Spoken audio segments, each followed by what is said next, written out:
Welcome to UB Reactions, the place where we keep it real. Today, we've got some hot topics, so let's jump right in.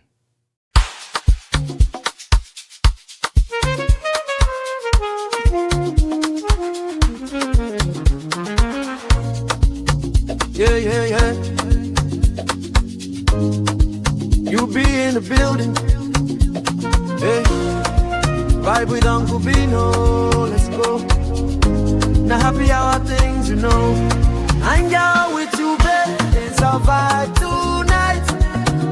Hey, laugh and learn. We're shining bright. Oh yeah. You be stories, life lessons time.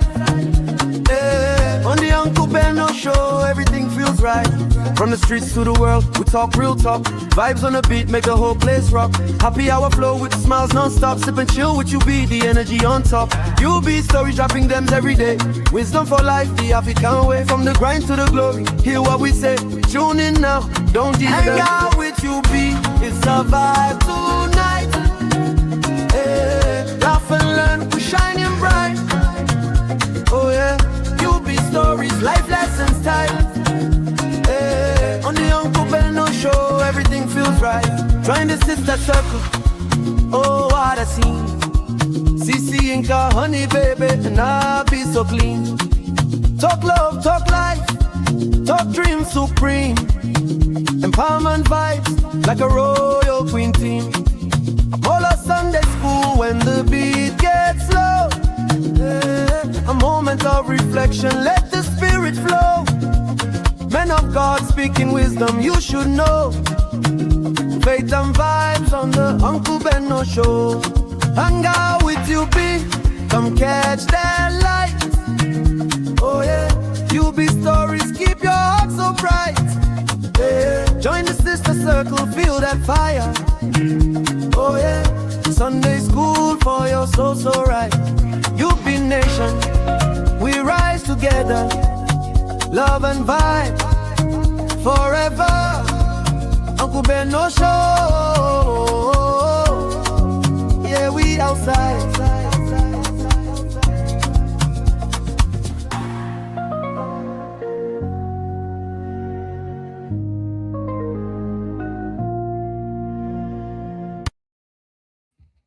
All right. What's up, everybody? How you all doing? It's another beautiful day. Today is Tuesday, the 14th of, is it July? Yeah, today, the 14th of July. Okay, we're going to have this sweet conversation. If you're ready, I am so ready. Trust me, I am your one and only Uncle Beno.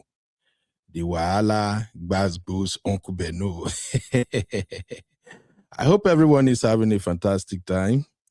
All right, let's talk about 20 complaints about African men. Yeah, hopefully this is going to be interesting. There is no intention to drag anybody or to throw anybody. We're just going to have this conversation so we can learn from it. And the purpose of this particular show is to open our eyes as African men to what ladies are complaining about our character. Yeah, you heard that. I'm sorry, it might be like, oh, Ben, you and these ladies again. You know, African women, they are always complaining. Well, if there are no fire on the mountain, the women wouldn't be complaining. And I just want us to be the best that we can and to make life more fun and interesting. Also, while we're talking about 20 complaining about African men, we're also going to talk about 20 complain about African women. Yes, I know, I got you guys right there. You probably thought, oh, yes, we don't catch these men today. We're going to talk about them. They are wahala too much. Well, it's a double-edged sword. Just as we African men, we have our own wahala, African women also have their own issues. But however we look at it, the point is we need to do better. Okay, if you can hear me, please drop a one in the chat. to everybody. I'm glad to have you here with me. I'm your one and only Uncle Beno, the Wahala Uncle Beno. And thank you very much for always tolerating me and educating me. You know, these live shows and social media thing is not easy. So sometimes you got to watch what you say. But over here, I think I crossed the line many times, but I am learning and I'm improving. So, and that is why I am not playing or joking around when it comes to my sisters and my uncles on this platform. It's no easy, you know. Many of us who are into this content creation, and we are actually not trained for this, but we are just using our own small experience to try to make it make sense. Please pardon us, okay? We are bound to make mistakes, all right? But the good thing is, so far we learn from our mistakes and we keep growing. I think that's the most important thing. And that is why today's show is very peculiar, because women are complaining. Let's be honest. And as men, if we look in the mirror, we can tell that some of us, we effed up. We effed up real bad. And the only way we can make it right is to actually listen to what women are complaining about, and we try to adjust, okay? Don't worry, adjustment will not buy you, okay? I used to say something that if you are looking for a typical, traditional, cold-hearted African man, just look at me. But if I can manage to at least unlearn so many things that has been entrenched in me growing up, and then relearn new ways of making marriage, relationship, interaction, and everything work, I believe anybody, any man can do it. And you know the beautiful part of it? After I unlearn a lot of stuff that I used to hang on to or believe in when it comes to relationship, and I now relearn new things, it still doesn't take away anything from me, honestly. Rather, do you know what I gain in return? I gain more respect. I now have more beautiful relationship. I now have a lot of friends. I now have better understanding of how life works. And it still don't take anything away from me. So, brother, if you're listening to me right now, I want you to know that that behavior, that character, that attitude that your wife is complaining about, it doesn't mean that you are a bad person. It just means that the way you do things around her is affecting her one way or the other. And if you can just take a couple of steps back, you will begin to enjoy your wife better. Your girlfriend will begin to see the value in you. And you can thump up your chest and say, I am a high valued man. Okay? So this is what today's show is all about. We're going to examine the top 20 complaints from African women about us African men. And if time permits, we're also going to look at 20 complaints from African men about African women. And like I said, the key is hear it, think about it, and adjust. And you will begin to have fantastic relationship with your woman. If you agree with me with this, my open monologue, please drop a 1 in the chat. If you think I'm missing out something, please drop it in the chat, because the purpose is we have to learn, okay? This is not a show for dragging. This is just an entertaining show for us to look at ourselves in the mirror and see, okay, what area can I improve on? So please, if you agree with my monologue, drop a 1 in the chat. If you disagree, drop a 2. Now, let me welcome our real fam community before we dive into this conversation. All right, I see my lovely Sister J in the building. Sister J, you already disagree with me. African sisters are impossible. Sister J, I swear, you know they go Bora Bora. Now me go take my hand, remove your ticket. Really, Sister J, you're upset with me? Come on. What have I done, sis? You know, say I'll be your brother. Oh, yeah, no verse. Please forgive me, okay? Thank you, my lovely sister.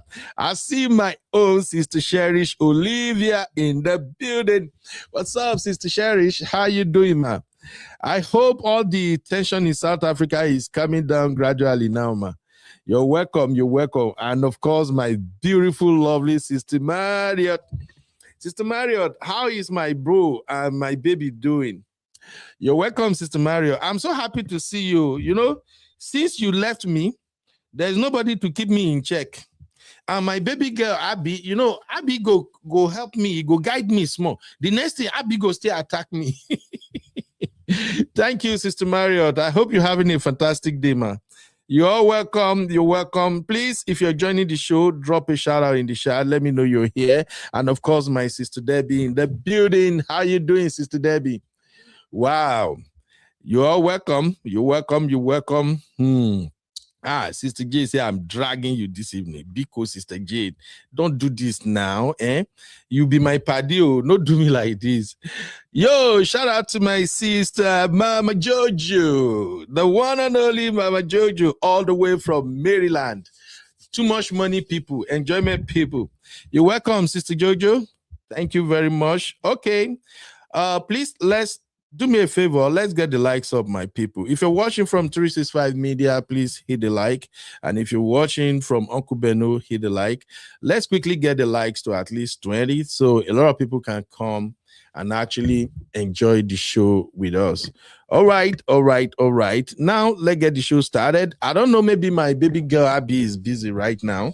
But I know as soon as Abby is free, Abby will be here to join me. I'm also looking for guests. I need guests on this one. Okay, I need both male and female guests on this one because if only me they talk, if you go say something now, one I will begin fight me again.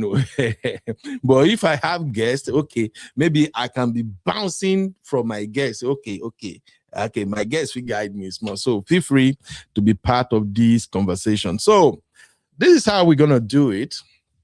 As you can see from the thumbnail, we already have the top 20 complaints from African women about African men. And when I go through each one of them, tell me if you think we African men, we are guilty as charged. Or if you think, actually, we don't do much of that, okay? So I'm going to put, you know how we roll, I will drop some poll that will guide the conversation. The poll is simple. We're just going to have guilty as charged. Okay? If you agree on anyone that African men are guilty as charged, 1 is going to be for yes, and 2 will be for no. Or 3 will be undecided. 3 will be undecided. Okay. All right. Let's get this show started, my people. Thank you, everybody, for joining me. Welcome to UB Reactions, the place where we keep it real. Today, we've got some hot topics, so let's jump right in.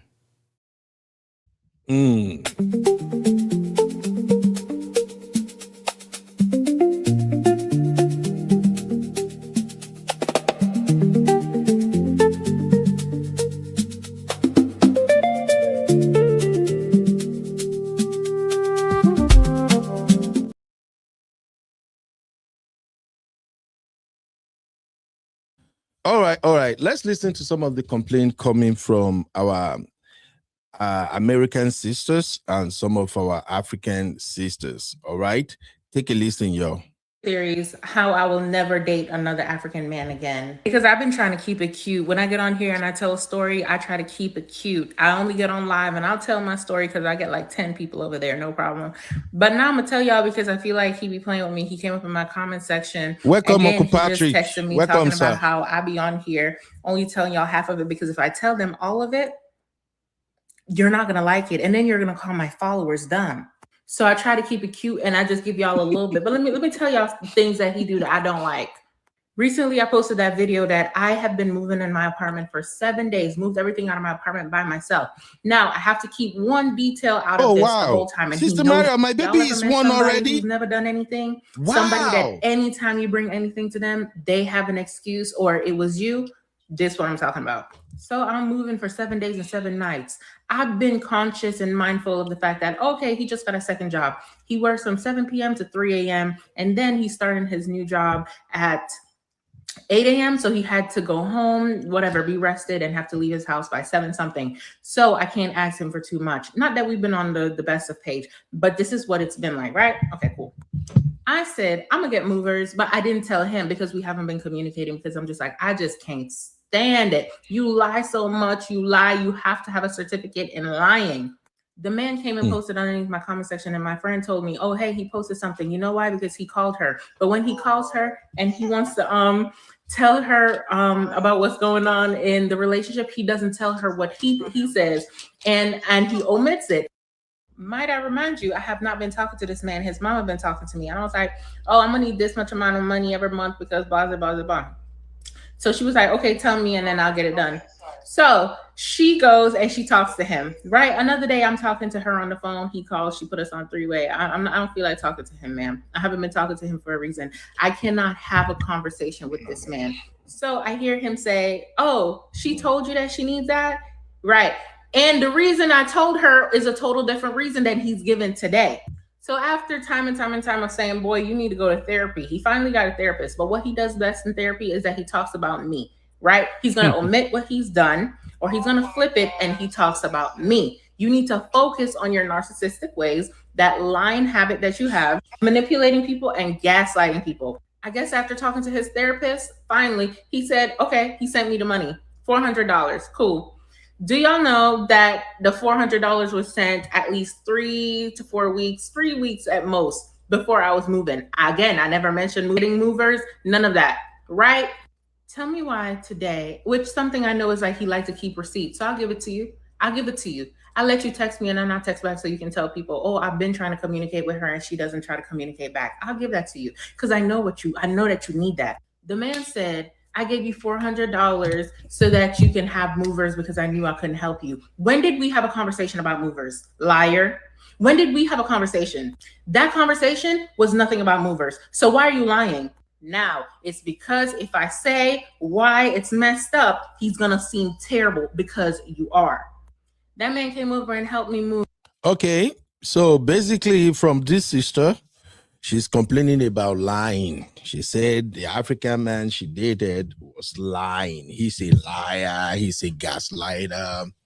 All right. That's her complaint. And guess what? She's the one who is in the relationship with the dude. So definitely, if based on our assessment, the man is a liar, who are we to say, no, he's not?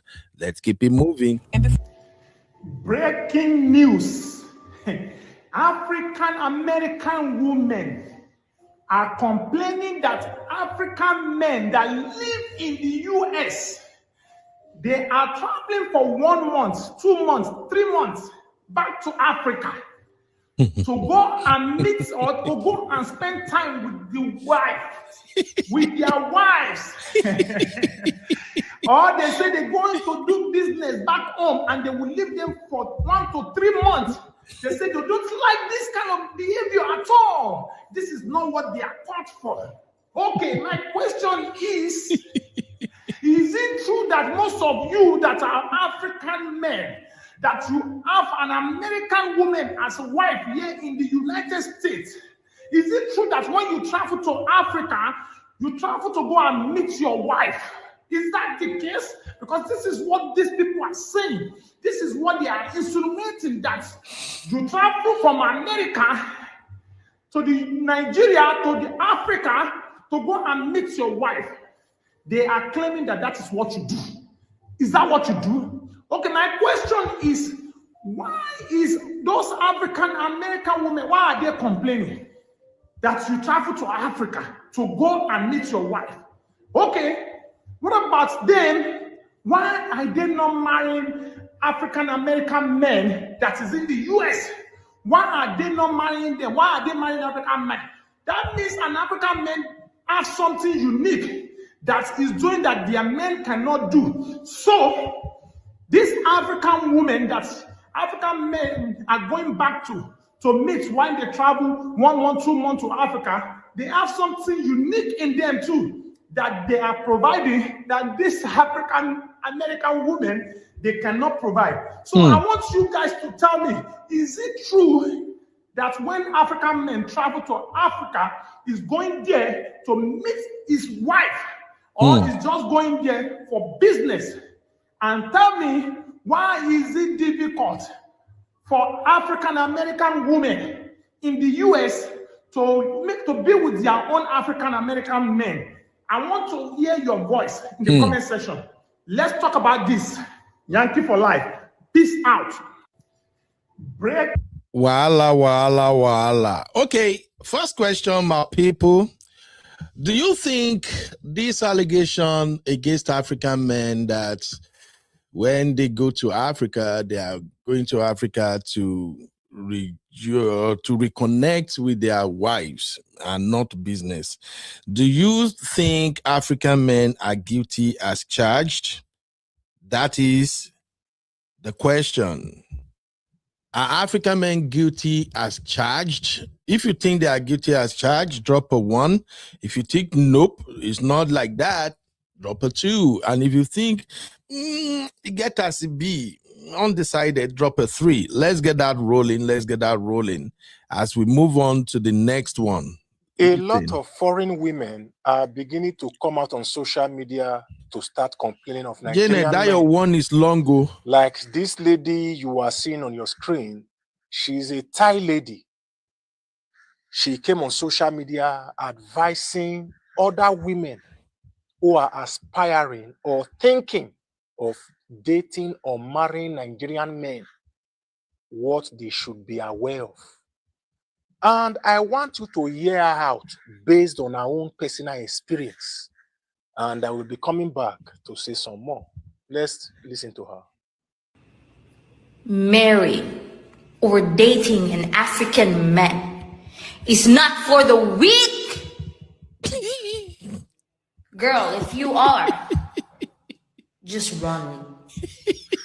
Run before you lose yourself, before you go crazy. Because if you don't know how to handle this man, you will kill yourself. I'm telling you, run. For real? Because I have survived. I'm being specific with these Nigerian men. Because, I'm with a Nigerian guy. This type of men, I think, all Africans, but I'm specific to these Nigerians, they're too confident, very expressive. They will say whatever they want to say, regardless if you get hurt. They will say it to you. If you're at a restaurant and they don't like the meal, they will tell the owner that they don't like the food. That's how confident they are. And when it comes to cheating, even though you all have the evidence, they're still going to deny it. I'm telling you. They will do a way out of it. These men, unyara. But, even though they're like that, they have a good side too. Thank you. They're family-oriented people, these men. Thank you. They're very religious as well. And they respect elders. That's how I see them. They respect elders, Very hardworking, very ambitious. Please, let's get the likes to 20. That's all I can say. But all of them cheat. I mean, they have the right to cheat because, it's quite big. But if your ammo is small, you don't have the right to cheat. Unyara. That's it.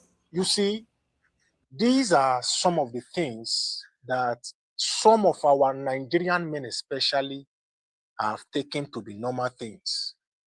And you heard her saying that even if you catch a Nigerian man cheating, they will still deny it. Even though she mentioned other good parts that comes with dating Nigerian men. And this thing is no longer funny to me because there are videos on social media of some foreign women complaining of same about Nigerian men. And we should stop pretending these things are not happening. So I am creating this awareness to let every woman out there know Nigerian men are very good men. Yes, but so we have some few bad eggs. thank you. I'm a Nigerian man. I am treating my wife like the Mm. is. That's it, y'all. And Tell them. it is no longer funny to me because I didn't want to do this content. There are series of contents on social media of women in America, UK, Europe, even South Africa, Kenya, complaining of Abby, how just stop. Nigerian Stop. men impregnated, Do anything. abandoned them, and left their countries. It's no longer funny. We can do better.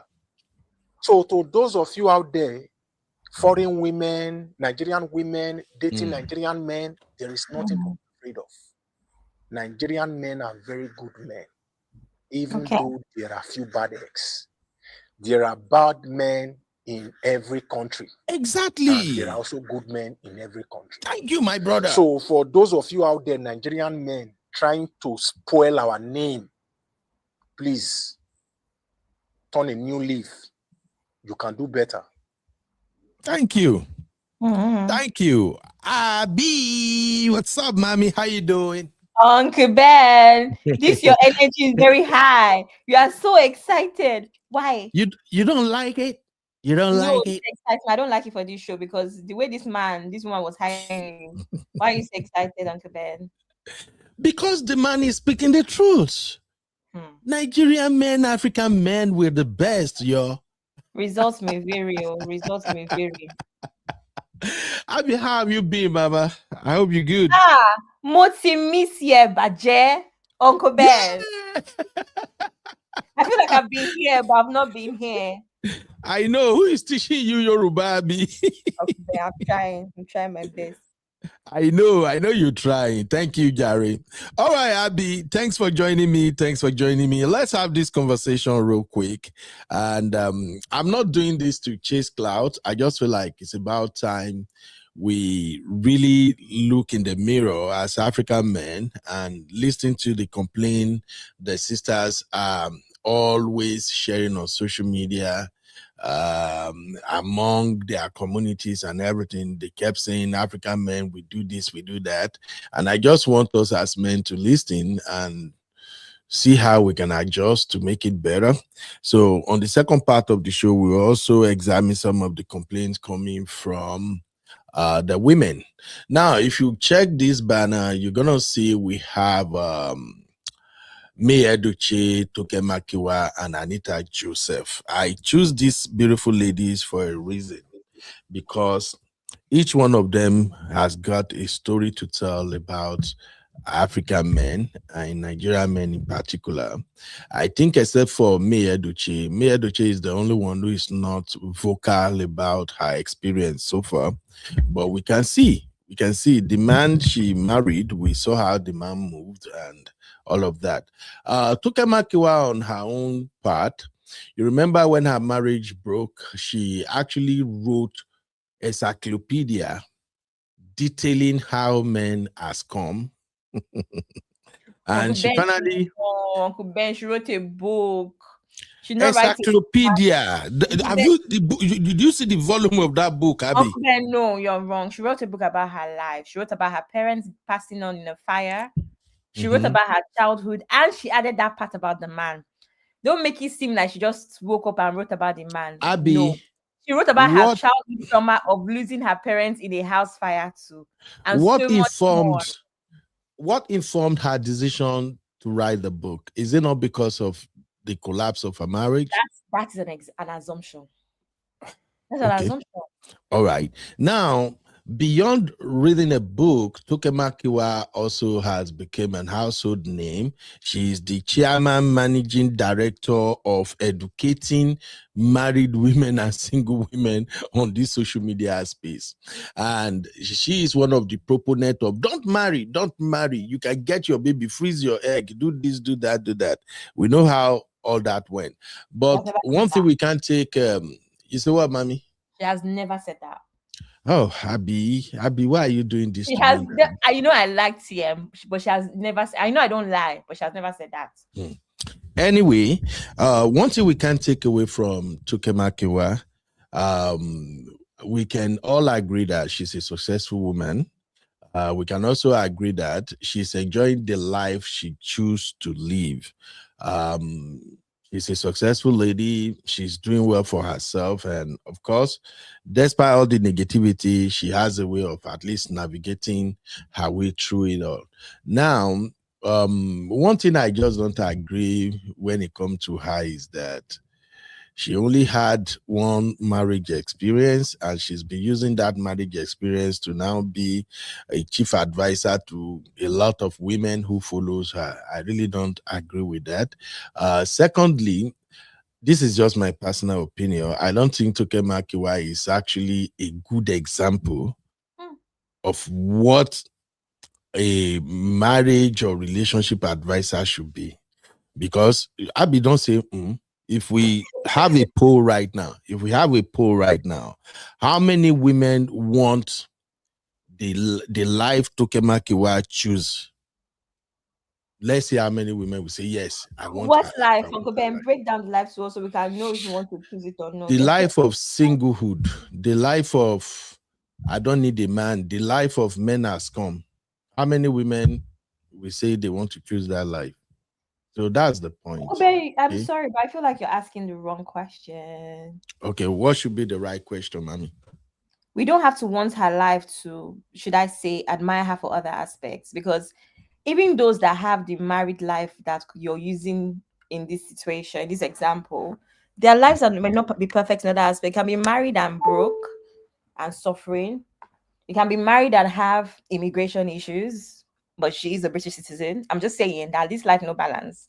So you just picking out one you can be married and not have children, and you're hoping for children, because this life no balance, Uncle Ben. So picking out just one aspect of our life and saying, do we want it? No. Actually, when it comes to children, I think that is the one thing I 100% agree with her. Her having her own baby. I am in support of that 100%, because I've always said this. If you truly desire to have a baby, go and get your baby. It brings joy, it brings fulfillment.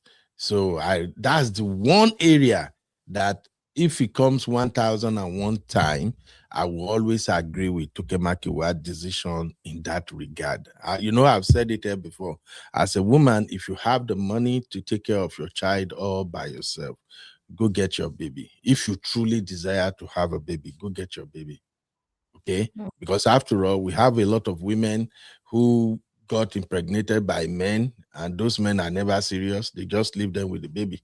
So what is there? So that is one aspect of Toke Makinwa's life that I've always been in support 1000%. Now, talking about Anita Joseph, recently she's been dragging her baby husband. She called her baby husband Kurumoto husband. Are you aware of that, Abby?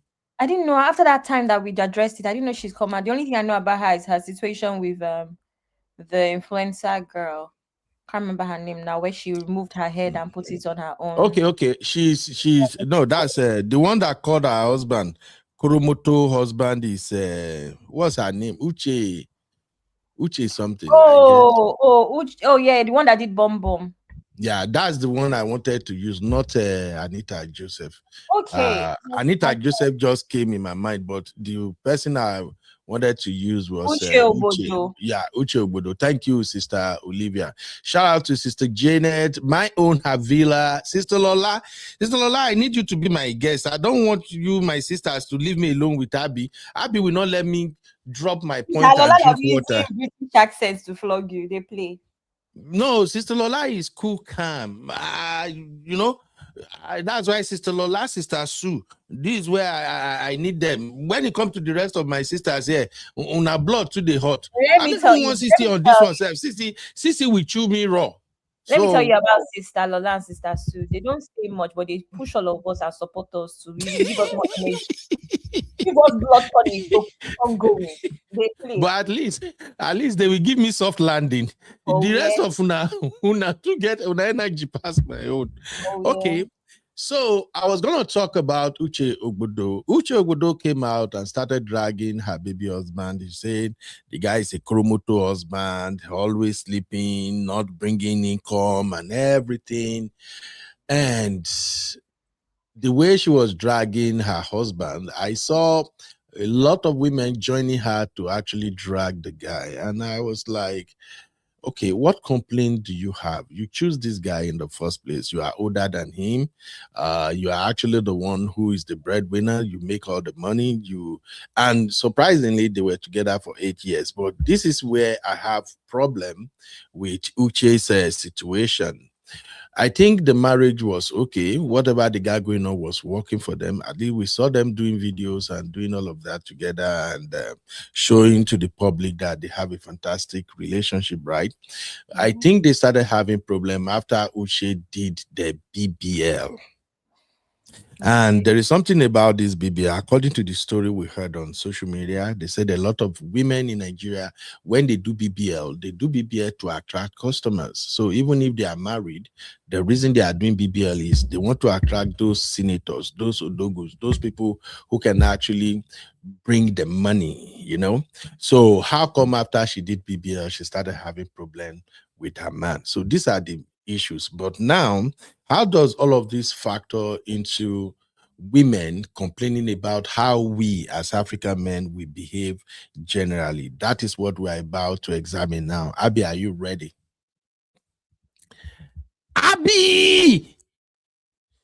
So now see this girl don't know. She don't go collect food. They don't come deliver something for Abby. That when you see Abby disappear, Abby can order 3-4 boxes in a day. She don't go downstairs, go collect one thing with that. 3 bucks? No, I was on a call, oh. Uncle Ben, why are you gossiping about me?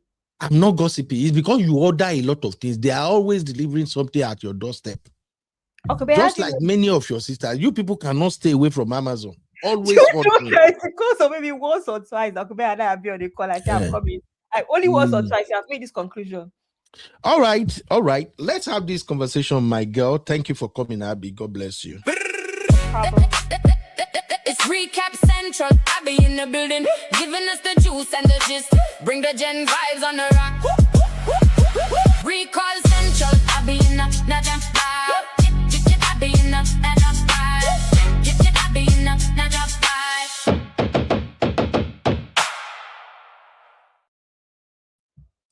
All right. Welcome back, everybody. So, Abby, the first top on the list of the complaint African women have against us African men is that we have poor communication skills. A lot of African women are saying African men generally have poor communication skills. Period. And if it were before I came to America, I would have argued this. I would have said, what do you mean? That is disrespectful. You are the one who is not listening. African women know they listen. When man they talk. Now, because you don't want to listen, you say we have poor communication skills. But knowing what I've known now and having watched a lot of shows and listening to a lot of people like my lovely Auntie B and all my amazing sisters on Auntie B's platform, I've lost count of how many shows that I've watched, and this poor communication skill is one of the things a lot of sisters usually emphasize. I've also listened to my brother, Man of Prestige, on multiple occasions. Now, you know, Man of Prestige, bro, we always do his research. Every time, communication is one of the main things Man of Prestige usually teach us men on his platform. That is key. Communication is like the ingredient that makes your home work. I've also listened to a lot of people. I've listened to Dr. Shola. I've listened to, I think, PK too, and many people who spoke about how to have a great relationship with your spouse, they always emphasize poor communication. So, Abby and the rest of the sisters, if we're going to have a poll on this poor communication skill, would you say African men are guilty as charged? How would you vote? Please grab your keypad. Poor communication. Are African men guilty as charged? 1 for yes, 2 for no, 3 for undecided. Abby, what's your take on this one, Mama? I don't know if African men poor communication. I don't know. I would say I don't know. I'm sure there's African men that have good communication skills now, but maybe majority have poor communication skills. And I think he's mainly from, I'm not going to lie, I think he might just be more about like a bad mentality where accountability and all of those things are concerned, lack of emotional intelligence. We complain about this all the time. Because Okay, but Abby, sorry, you know, this communication we're talking about now is not about speaking English or all of that. It's about actually communicating with their wives or girlfriends in relationships. That's what I'm saying now. That's what I'm saying now. And the thing is that a lot of people just see communication as you just speaking, but it's a couple of things that make effective communication. You can just be talking or listening, but not communicating, right? Okay. And that would include things like emotional intelligence. When are you saying it? Are you saying it at the right time? Are you saying it the right way? Right. You know, things like that. Are you also, we're having a conversation about what you did or my feelings? Are you taking accountability? Are you apologizing currently? Or are you apologizing, saying sorry you felt that way? Or silly kinds of apology like that. So that's what I would say. Maybe is more about the methods and just little things that we complain about, even within that communication, that doesn't make the communication great. So yeah.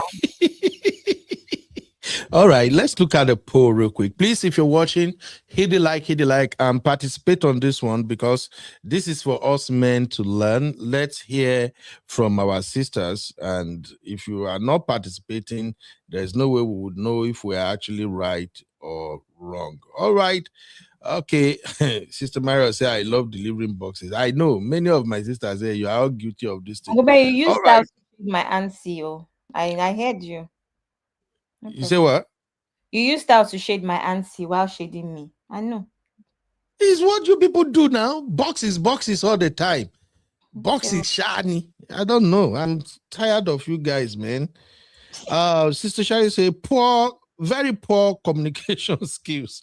Sister Sherry, don't do us like this. Miss Mo, what's up, my lovely sister? Miss Mo say, and lack of emotional intelligence. Miss Mo, calm down. I'm going to take one by one. We never even finish one. You don't jump into another one. Eh? All right. Mr. Mario say, this list is too long, go. That's what Mr. Mario say. Oh, my brother is right there watching, right? Mr. Mario, now too much. Okay, Olivia say very guilty. She vote 1. Miss Mo 1. Havila said undecided. Okay, Havila, let me read why you said undecided. In fact, thank you for being undecided first, because I know if we leave it to all the rest of the sisters, they're gonna say 1. Cece in the building. Ladies and gentlemen, Cece is now confirmed a Nigerian. Cece, I've tasted the Nigerian vibes, man. All right, Havila said, I think a lot of Nigerian men are insincere. So communication seems poor because what they are saying may not reflect the true state of their heart. Abby, is that more or less like saying they are lying? Yeah. Like, but Uncle Ben, I said that as well about, I'm not going to sit here and say that, Nigerian men in general just lack poor communication. But if you're not going to communicate, be emotionally intelligent while you communicate, if you're not going to also take accountability for your actions, if you're not going to, should I say, not make me feel crazy about my own feelings, right? Or manipulate me out of feeling the way that I feel, or telling me that something is purple when it is clearly white. You're not even saying that it is cream or off-white. Maybe even beige, we will say it's just a case of we can't agree on this one. But for me to be seeing something is white, you tell me that it's purple. Okay. Okay. I think those are the issues. My brother at Edem. What's up, bro? Edem say 3. Edem, can you please explain why you choose 3? Sister J say they lack empathy. Welcome, Sister Ayo. You're welcome, my lovely Good sister. evening, sis. Welcome back. Where did I go to that? Telling me welcome back, sis. Eh?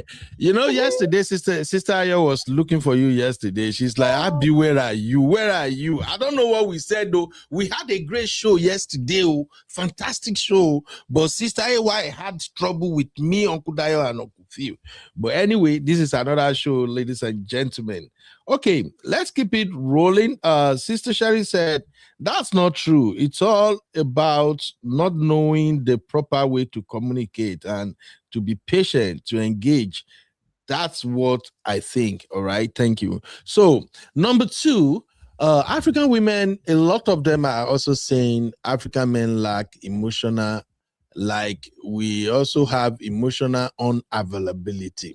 Now, Abby, I'm going to be sincere with you. This one is sometimes confusing. I don't think sisters are being sincere when they accuse African men of emotional unavailability.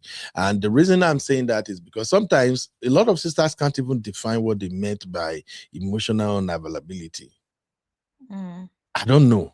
It's like sometimes I think some of our African sisters just wanted to like roll with the Western vibes of, this is one of the things the Westerners are talking about. Let's say African men don't have it, because I don't get it.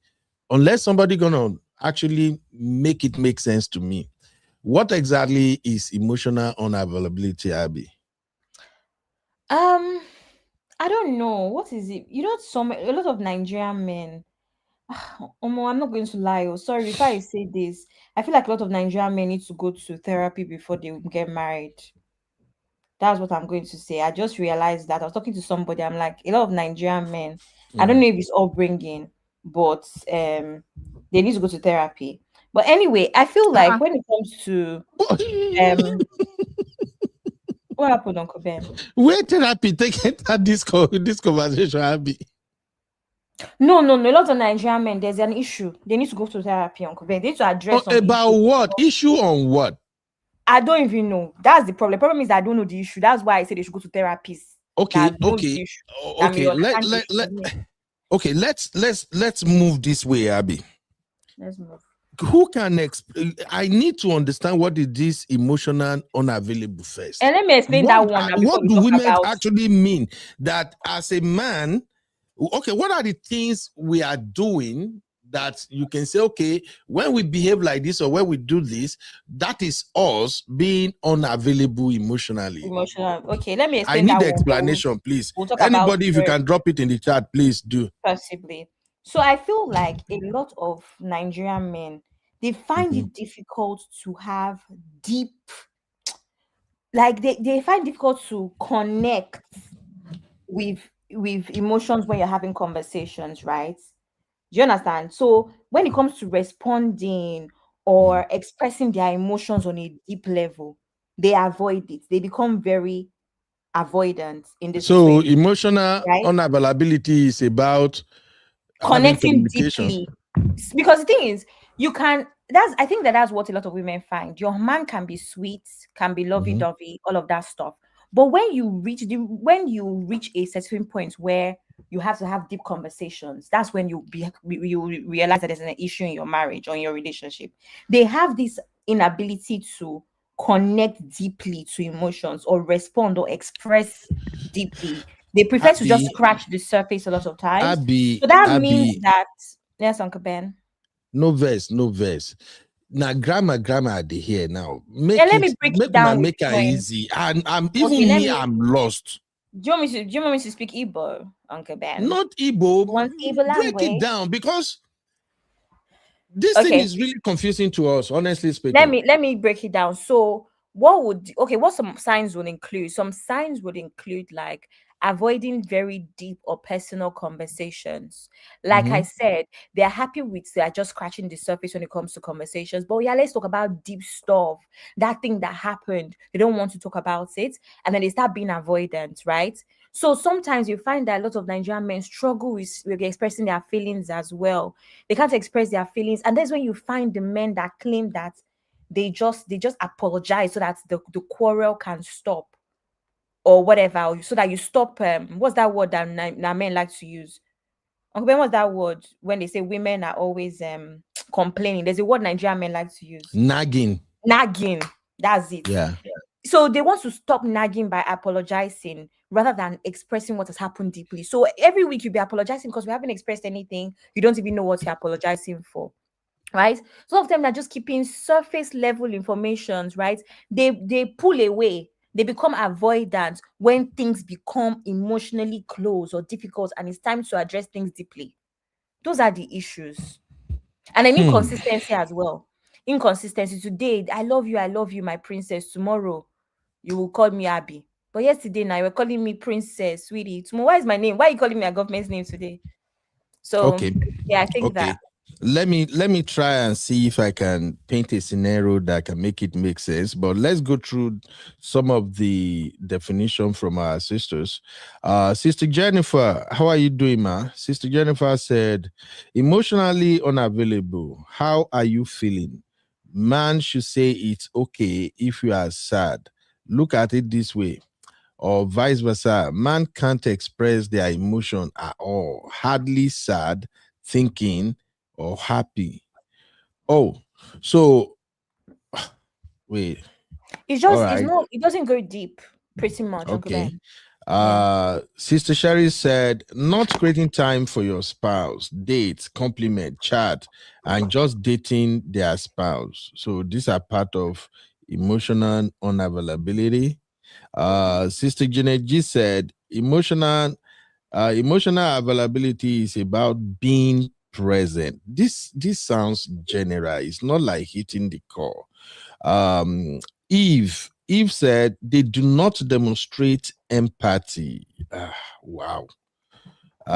Sister Asheri said emotional unavailability means not having time with your spouse, not being able to connect emotionally. Okay, Abby, give me an example of give me an example of just give me a situation where you would expect a man to connect. Maybe me and my brothers, we can begin to see through it. Just give me like an example, or anybody in the chat, give us an example of when, just a situation where the woman might expect us to do something, and if we are not doing it, it means we are not connecting emotionally. You see what I'm saying? Okay, let's say I don't want to use myself because it's not my portion again in Jesus' name. I've gone through that. Amen. Before. Amen. Let me look for random names. Just use me as an example. No, it's not you. Use me and Sissy. No, you cannot be Sissy. Sissy is the only one.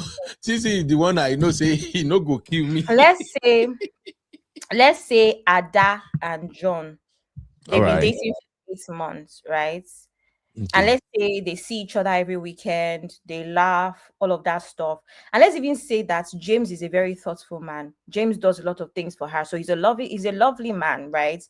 But whenever the relationship becomes emotionally deeper, or something changes, right?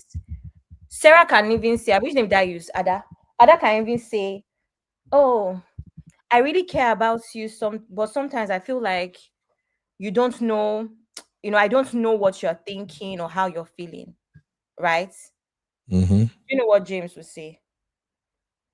James would say something like, why do you always have to overanalyze everything? Can't we enjoy what we have? I don't understand what I'm trying to say. Then now maybe if Sarah just wants to even do, I'll give you a very silly Gen Z example. There's something that is very common on the internet. I can say to my man, would you still love me if I were a worm? Or would you still love me if I was a chicken? Obviously, I don't mean it literally. But as a girl, what I want my man to say is, yes, baby, I will love you if you were a cat. A lot of Nigerian men will say, what does that mean? You're not a cat anyway. You're not a worm anyway. So that means we are not connecting emotionally? Sometimes it's just about people feeling things deeply enough where they can express. And then that expression can become playful and it's not a big deal. but you don't want to open up that way and even be that. Do you understand? I don't know if I'm explaining it very well. I don't know.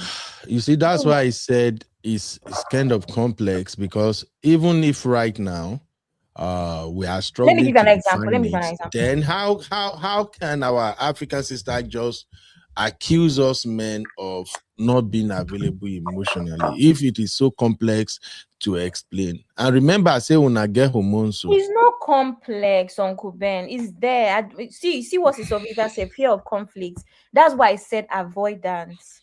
They avoid everything. It goes well until there's an issue. That time now, instead of you to now decide that, let's say you call me 5 times a day, when we have an issue or a fight, I'm not expecting you to not check up on me or whatever. The fight is there, but I feel like a lot of Nigerian men will just start avoiding you as if the relationship has ended.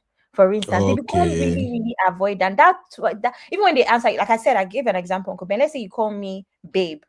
Because we fought now something, that time you now start calling me Miss Ogunsoya. Miss Ogunsoya. What happened? So I feel like when there's fights and opportunities to just really connect deeply, they become really avoidant. Things almost like things that will expose them and make them vulnerable. They run from it.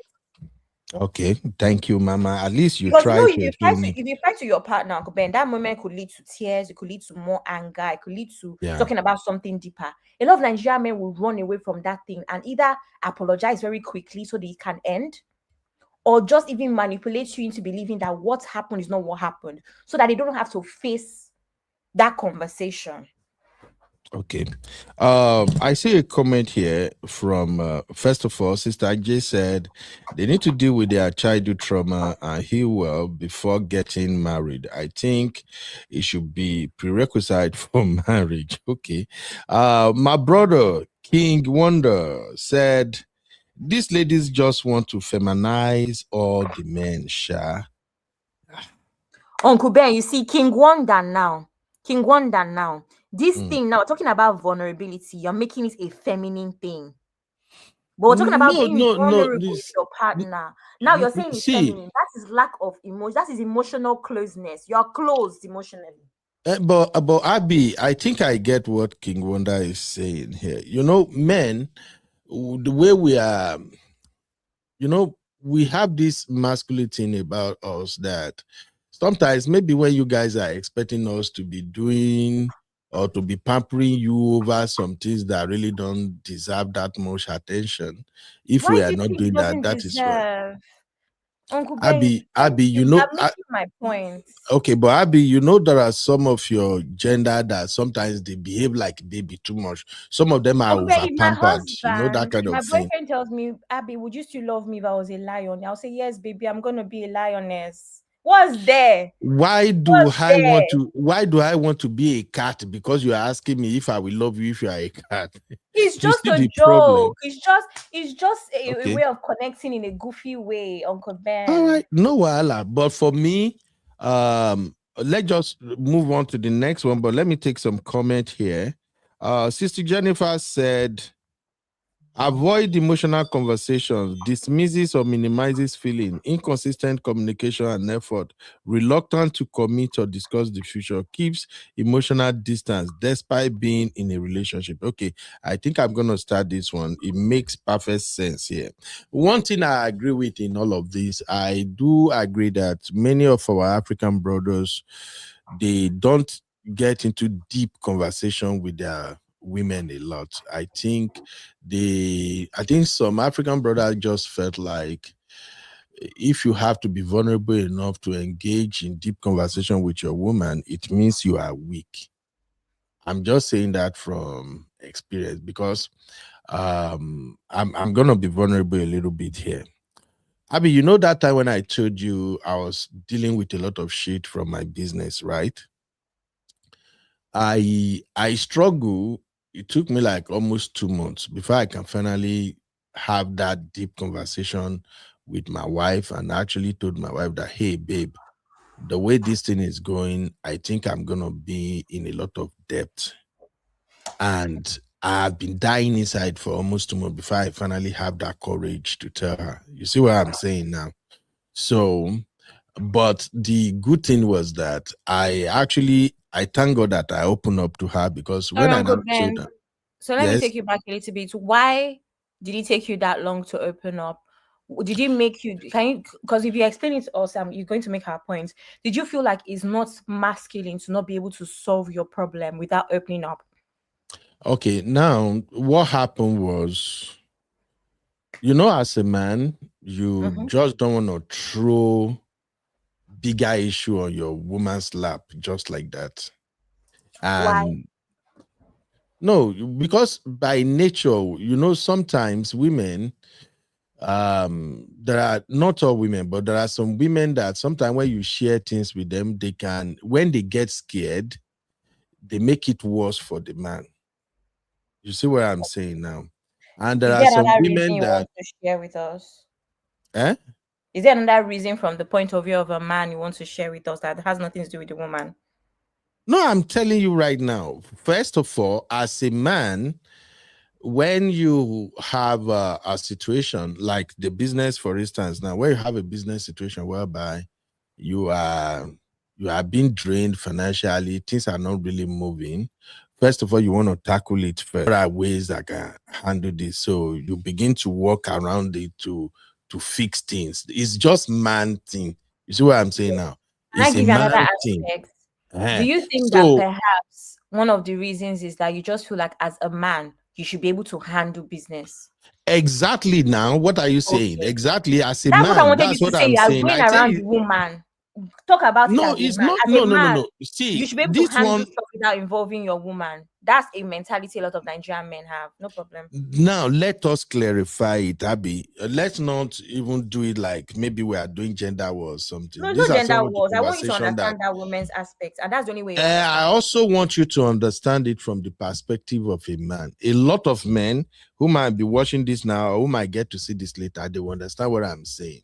You know, men, we take risk, especially African men, Nigerian men, we take a lot of risk. We are hustlers. We do a lot of stuff, okay?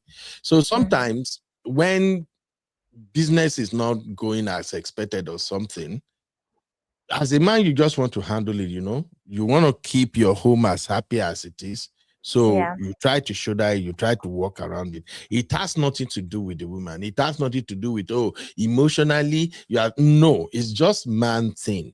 Now, like I give you my own example now, I was dealing with it, managing it for almost 2 months until it started spiraling out of control for me. Why is it spiraling out of control for me? Because now the situation is affecting me mentally, it's affecting my job, it's affecting my relationship, it's making me kind of moody.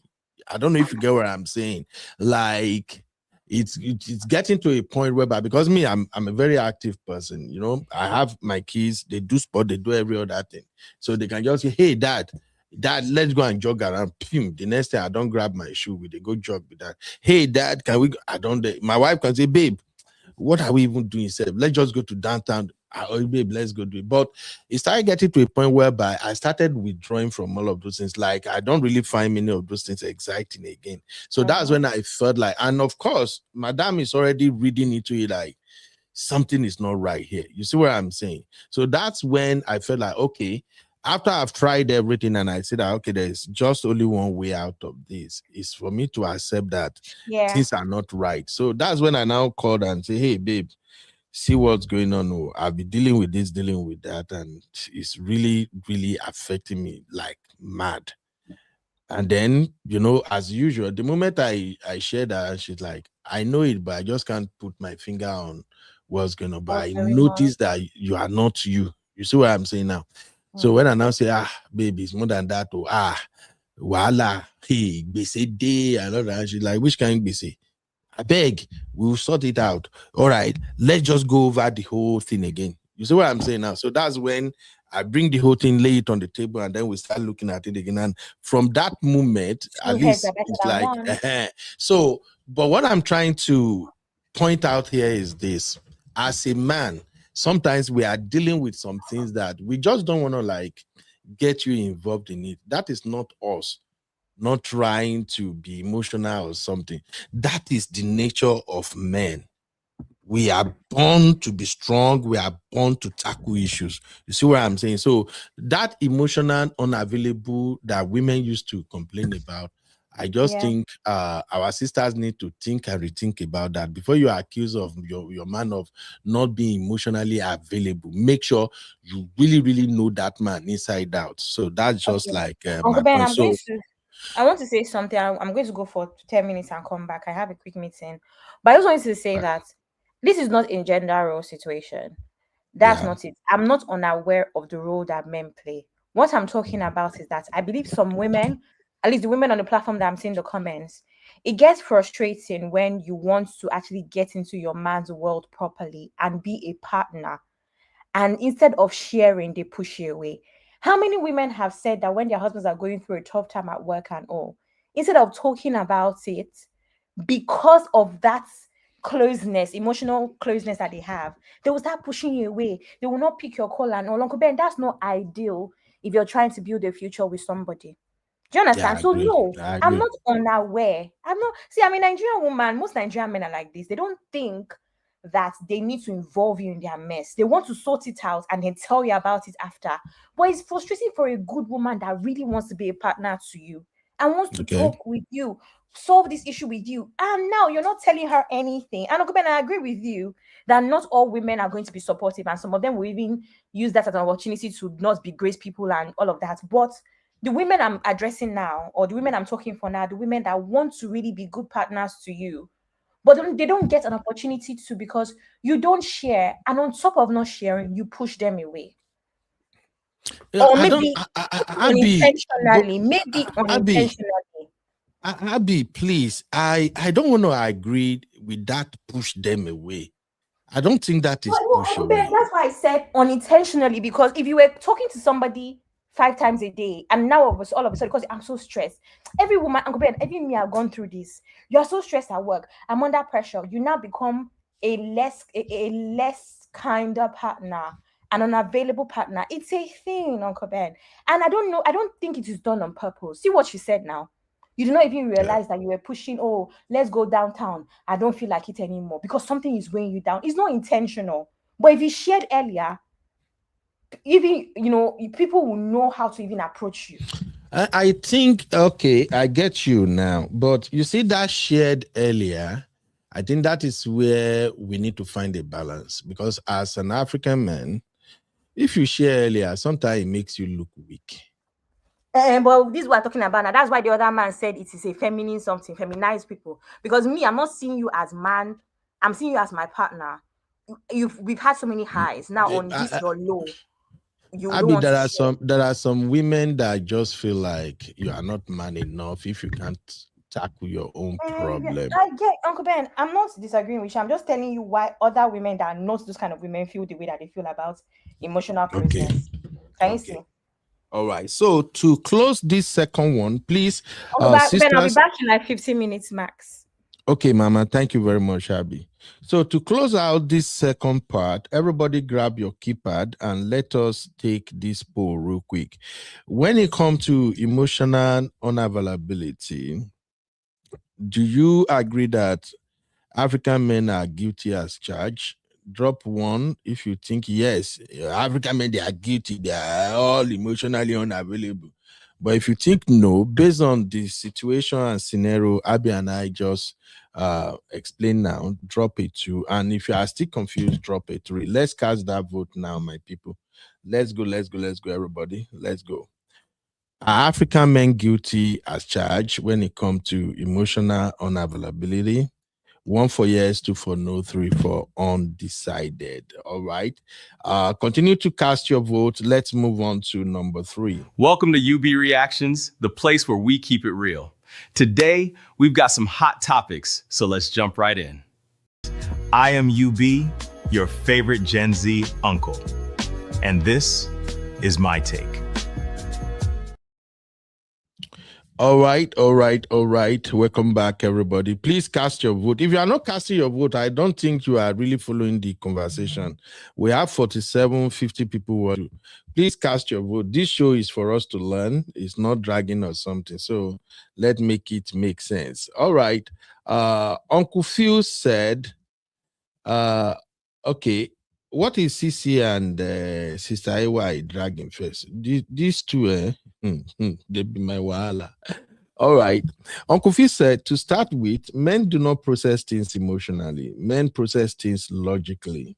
A woman may have an issue with the way they hear you say water is wet, but the man just wanted to know it's wet. Uncle Phil is in the building. Uncle Phil, you want to clarify that real quick, sir? Uncle Phil! Hello, sir. Uncle Phil, make I just warn you quick. Your sister Sisi is watching. No, if you know make Sisi come for you, you better speak louder, sir. The Lord is my lawyer. How are you? The way I heard you say, Uncle Phil, my hand was looking for the right button on the keypad.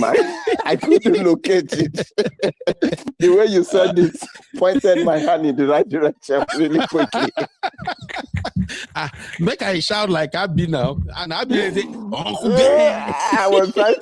I went to the comment area. I was trying to, and when I press the thing, it's gonna overshadow where I have to go back. So when I hear it, I'm struggling to go back. Oh, all right, Uncle Phil, explain this because Uncle Phil, you know we're talking about number 2 now, emotional unavailability, and I'm just trying to let sisters know that this one is even somehow complicated for us men. I've seen a lot of women accuse African men of being unavailable emotionally, and sometimes when I think about it, I really can't connect how we are unavailable emotionally. So we were trying to explain it, and I think Abby did a fantastic job breaking it down. And then many of my sisters, they also define it for us and they highlight it. But the more we try to explain it, I don't think we are on the same page with that emotional unavailability. But if you want to help us make it make sense for that, sir, please go ahead, Uncle Phil. Okay. Yes. I'm listening. Go ahead, sir. May God help us. Amen. In the name of the Father, I go. God help me. See, the thing is this. Even for the fact that we are struggling to understand as we are here on this platform, explains everything.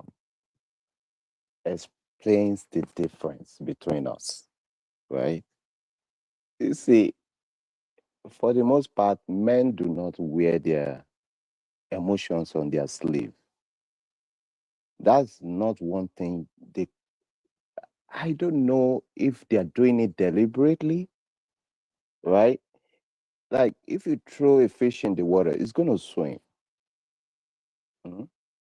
It's not going to start like hopping like a kangaroo. A kangaroo will hop. That's something natural, right? To any of this. It's just the way it is. Even if a man is with you now, if tears is going to drop, I mean, that's one of the physical way to know that, oh, this guy is getting emotional. You can start seeing from maybe the color of his eyes is now changing to red, he's now getting wet. And the moment he notices that water is about to drop, it's going to turn his face away from you. That tells you something.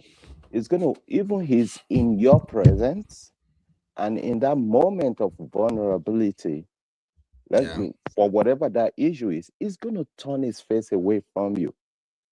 More or less like clean the tears in private and bring his face back to you. That would be a point where you have even cornered him that he doesn't know how to pretend. Not pretend, I take that word back. He doesn't know how to shield that anymore. Still within that moment, he's going to find a way to turn his head away. I don't know if most women have seen that happen. To do that in private, not really stand up away from your presence, but turn his head away to clean that up, right? And I won't subscribe to the fact that, oh, maybe that's how their parents raised them, that is how whatever it is, or their mother raised them and all that. See, the way we perceive vulnerability is totally different from the way women perceive it, right? You will see a man going through like some tough things, and it's going to be gripping very hard onto some iron bar on his feet. It's going to be shaking and vibrating in his inner core and All still right. facing that pain. So that is the way it is. So I think women should celebrate the fact that, number one, or not women, both on both sides, that we should celebrate the fact that we are different. And we should now do more work with that understanding to know that, oh, even though this is the way I am as a woman, yeah, I mean, this man is different. That man you have in your life is not going to be another woman.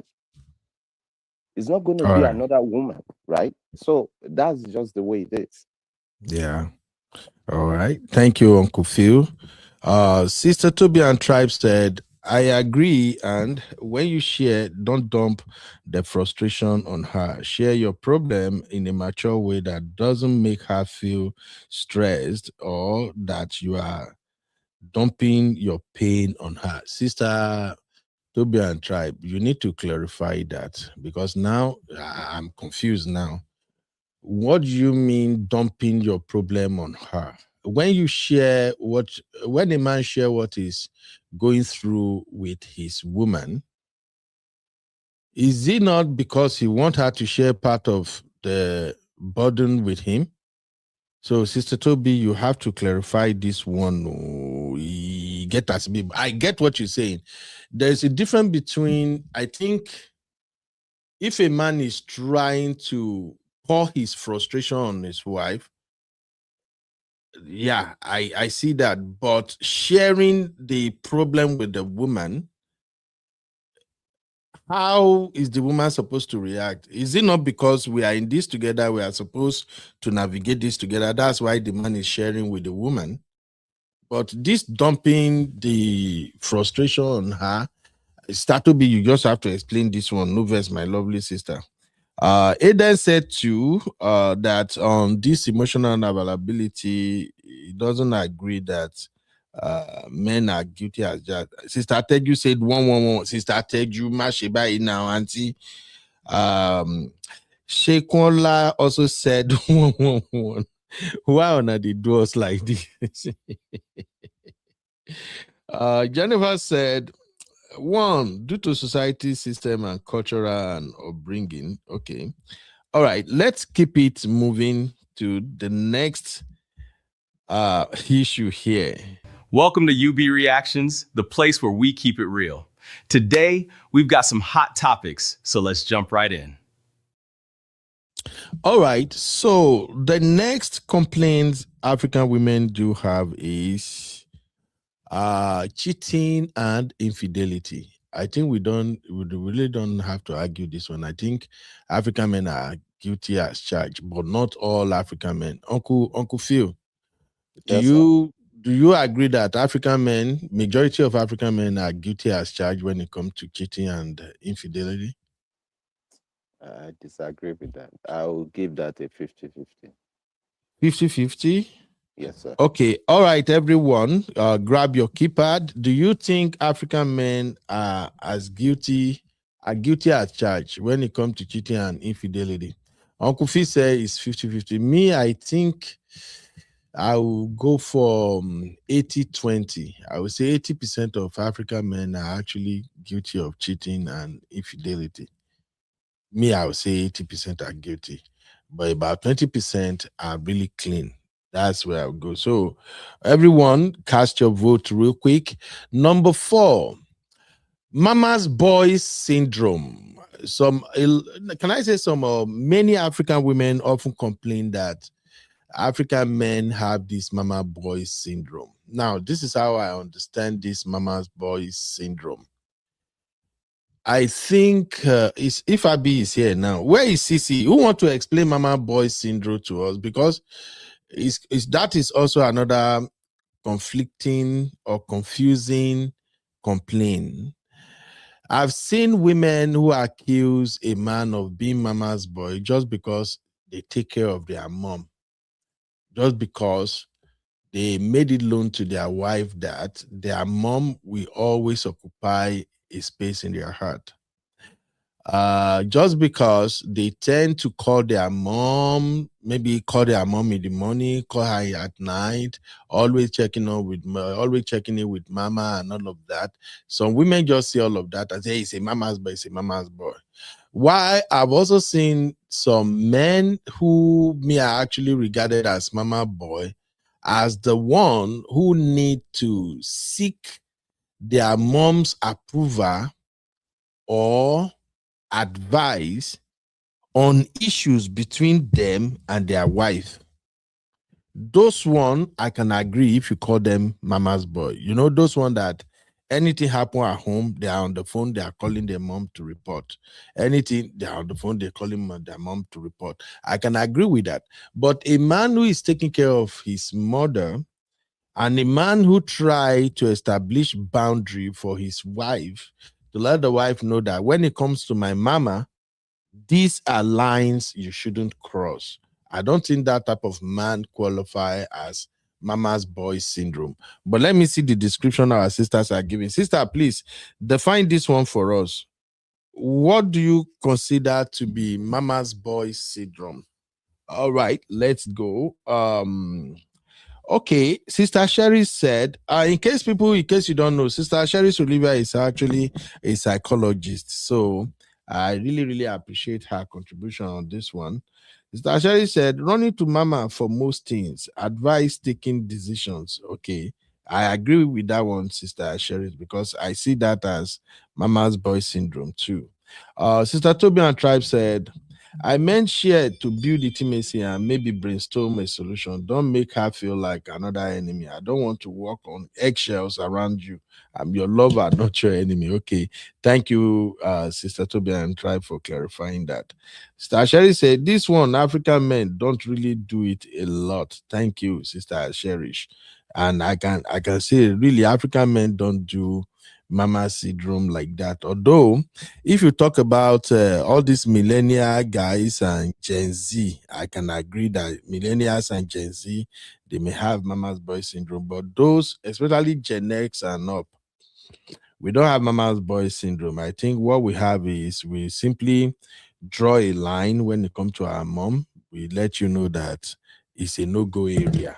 So, and I don't think that qualifies African men as mama's boy. Sister Adebinkpe said, Mr. Ben, go on. We ladies still got your back too. You are part of the family too, because you always keep it real too. Thank you, my sister. God bless you, man. I really appreciate that. Sister Bimpe, I cancel that. I cancel that, Sister Bimpe. What do you mean you cancel that? You started again, Abby. Who should got him? His brother who should got him. Ooh, my sister still got me. Leave me alone. Uncle Phil, good evening, sir. Why are you doing us like this now, Abby? That's unfair. Uncle Phil, don't mind this guy, Gary. How are you? I'm fine, thank you, sir. All right, so Sister Toby and Tribe said, mama's boy mean whatever my mom wants. Okay. Sister Jennifer said, a man who cannot instruct his mom when she is wrong. Mom's needs comes first. Guilty for not putting mom first. Okay, we are getting onto something here. You actually highlighted three things, Sister Jennifer. You said, a man who cannot instruct his mom when she is wrong. That one a big one. No? What do you expect the man to instruct? Or you want the man to correct his mom where the mom is wrong? You should know something about African men and their mom. If there is one person we respect a lot in this world, it's our mama. It's our mom. We don't joke with that. And to many African men, to even say to correct your mom herself, that even sound insulting itself. Then she said, mom's needs come first. Okay, I can agree with that. If a man places his mom needs above that of his wife or his household, that is a big problem. But again, it depends on what kind of needs. let's be honest, it depends on what kinds of needs. Mama cannot be sick and needed money for maybe operation or medication, and you want us to go on a boat cruise when there is no money for boat cruise, and you want me to now ignore the mama's sickness and say, no. So we have to be careful with many of these things. We have to define it. And Sister Geneva say guilty for not putting mom first. Okay, those men who felt guilty if they don't put their mamas first. Okay, I can agree with that to some extent, but let me still look at some definition here. Okay, my brother King Wonder said mama boy syndrome these days most times stems from dislikes of their partner's mother. Some even go as far as wishing the end of their partner's mom. So it's a fight for control in the end. I agree with this one 100%. Hey, A lot of women are like that. A lot of Mr. women King are Wonders, a please, lot are of you married? Abby, No, just wait, wait. He are has you a married? valid If you are point. single, tell me so I can Abby, tell all my Gen Z to avoid you.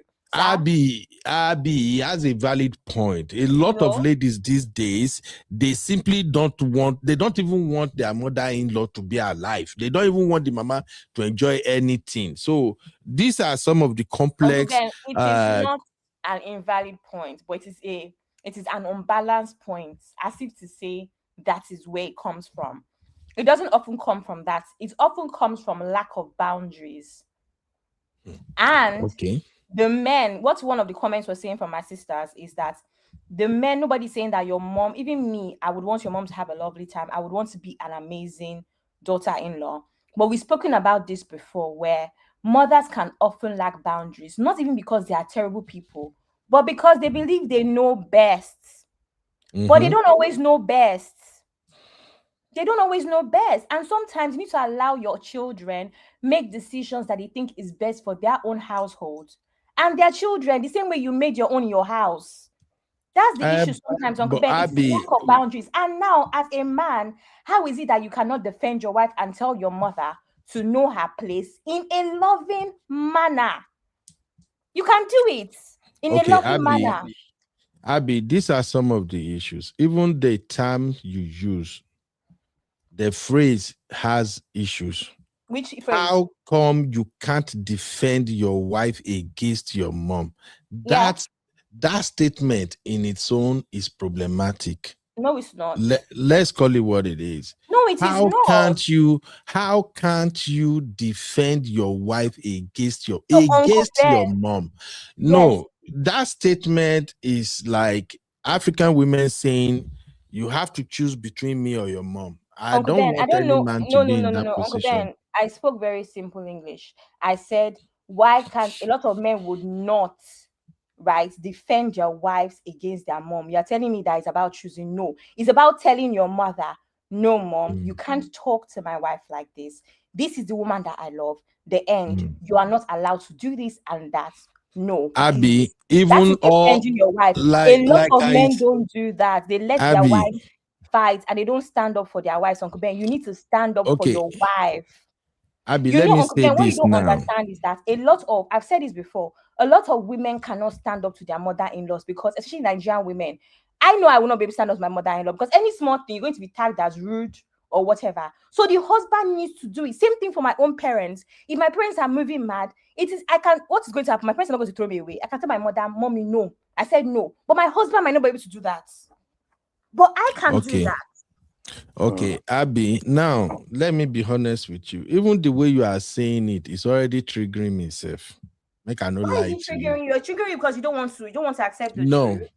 Those are the words that ladies are saying these days that can actually break their marriage. Words like what? We're speaking English, Uncle Ben. Words like just can't make I explain now.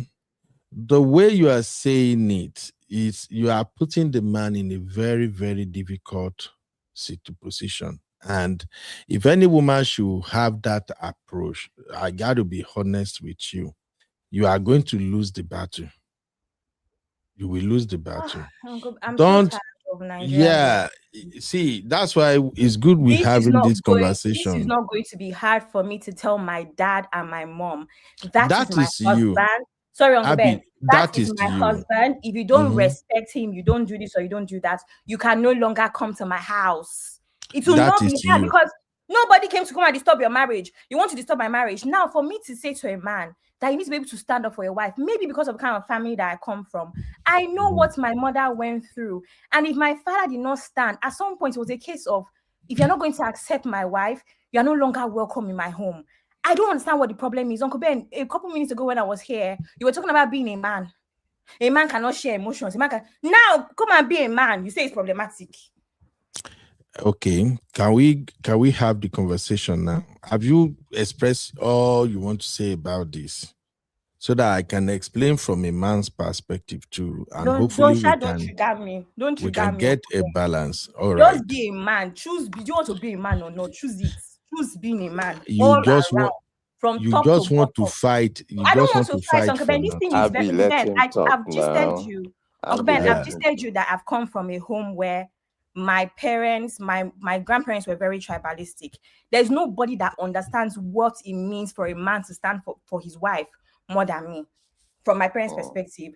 So for you to now be saying that if language is problematic, I'm having a dialogue with you, and I'm saying that a man's job is to protect, and protecting sometimes means standing against other people outside of your marriage. And sometimes those other people would be your friends and your family, unfortunately. Okay. But now you want to tell me that my language is problematic when I'm literally just telling you, you need to protect your wife against your mother.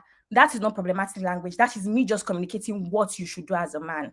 That's what I'm going to say. I'm Okay. really going to mute. Okay, Abby, let him learn. Okay. Now here's the thing.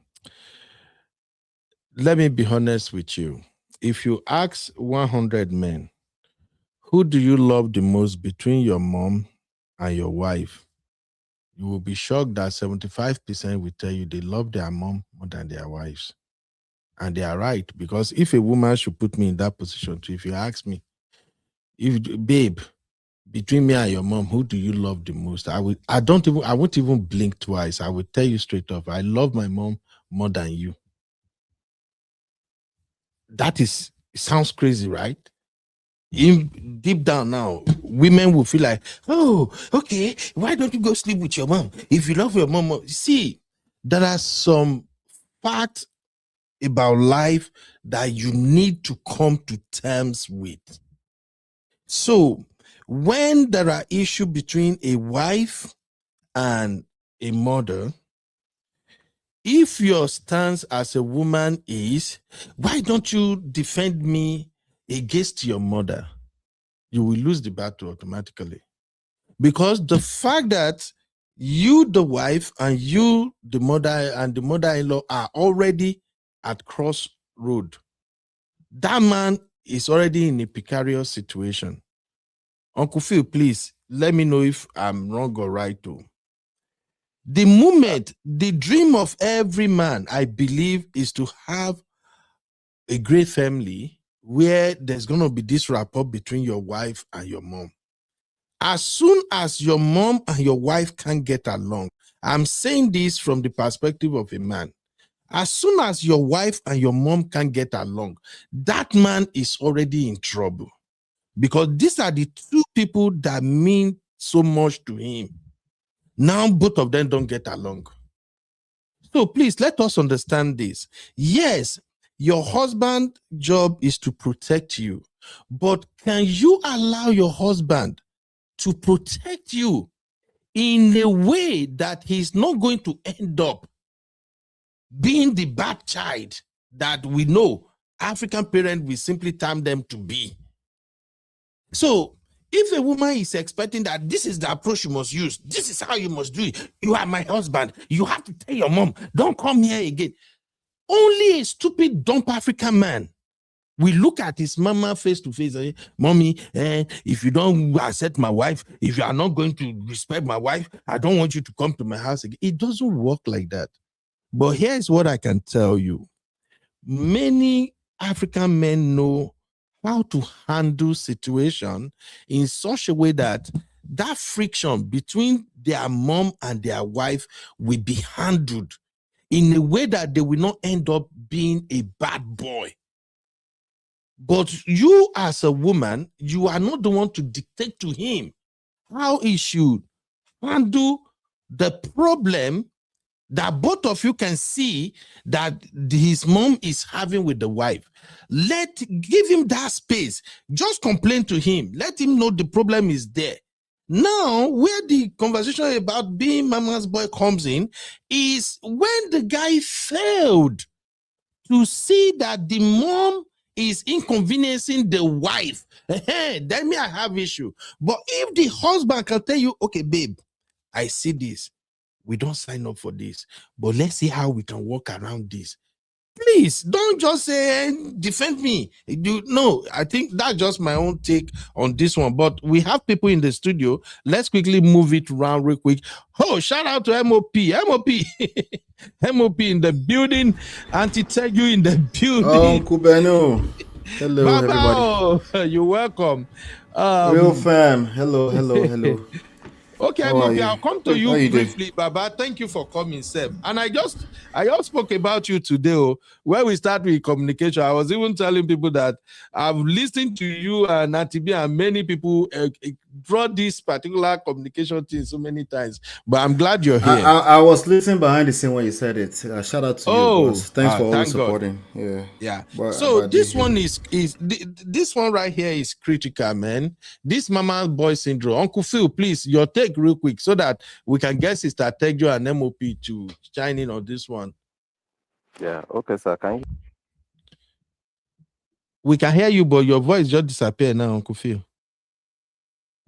Abby, can you hear Uncle Phil? Not anymore. Oh, maybe Uncle Phil is receiving a call. Uncle Phil! I can hear you. Can you hear me? Can you hear me? Because I know my Uncle Dayo speak already. Okay.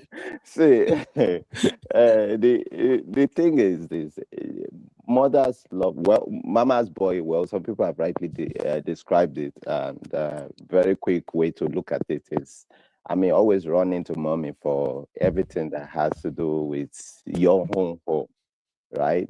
And for the most part, I mean, the mother gets to hear certain information that your wife should have been the first person to hear it and process it, you know.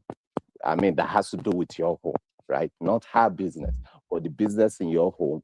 Instead of you to cling with your wife to deal with that, your mom is hearing about it first, then your wife is now like taking the back seat. That's not nice. Well, the love for mother and the love for wife, they're totally different, right? They're totally different. It's not what you can put side by side and say whatever, right? So, I mean, this is your mother. This is someone that is a maternal kind of love. But the love for your wife is a chosen kind of love. You chose to love this person. You single that out and say, you know what, this is the person I'm going to love, right? So, and that should take priority. That should take priority. Shout out to my mom. Shout out to all the women who are wives now, who will later understand that when their children are being married off and they are seeing them and they are becoming mother-in-laws. Now, maybe this conversation, they'll begin to understand it, or their take will be different when they get into that role. May God help us. But as it is, there's no how you're going to get to a point where you have to defend your wife. Because that word defend is a very, very strong word. That means a lot of things that is really going wrong, right? So now to the mothers too, I believe they should also tread carefully and softly, right? Because they have been there once. Maybe they don't have the kind of experience the new wife is having now, or the wife of their son is having, right? But as it is, for you to now begin to have issues with especially your mother-in-law, two things can be correct, but can cause that. Either from the onset, they don't like the man's choice, right? They don't like the man's choice, or the husband himself did not portray the wife well, right? And for some reason, they did not, manage their space very well. That's why I keep telling like couples. And this thing I'm talking about now has nothing to do with men too. If you ask me to give a score to this, I would say 50-50. There are some men going through some tough stuff. Based on what Abby is saying, you see some women can not even stand for the husband because you have to be a mouthpiece for your wife. So also should your wife be a mouthpiece for your husband. Because the way you will say no to your mom, if I'm saying no to my mom now, well, my mom cannot be in that category. I think she's unique. I mean, all these things that are happening now is never an issue with, oh, my own mom dealing with my own wife.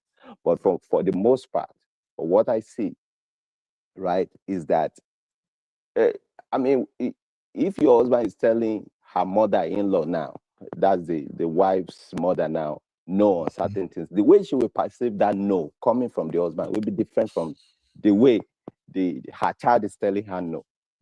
But for the most part, the couples, they misalign their role. They don't understand what their role is.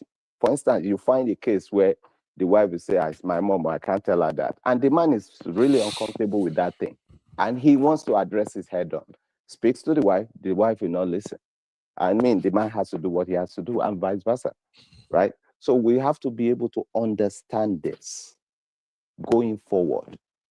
We have to be able to understand it. And to manage your space, my own number one rule is this. If anybody is coming to your space to end, if you are coming into your space, there must be someone that you have some level of control over. In the African context, you know what I mean, control.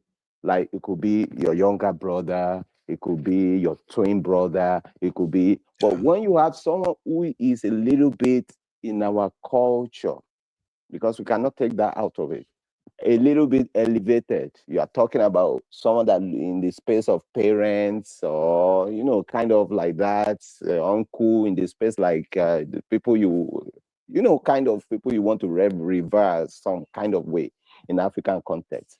You really have to be very careful how you bring them into your space. Let that be limited. Because when they come in and these things begin to happen, your hands will be tied and it will be a case of you are the man, be the man. But the truth is this, you're trying to stir the thing and make sure that because it's my wife, my husband, my husband, when the chips are down, But the most important is what comes first should be your spouse. That is the primary thing. And the love for your spouse, whether your wife or your husband, it should be number one. Any other thing follows. That should be it. I submit. All right. Thank you, Uncle Phil. All right, Sister Teju. I say when you come to this, Mama, you enter. I enter.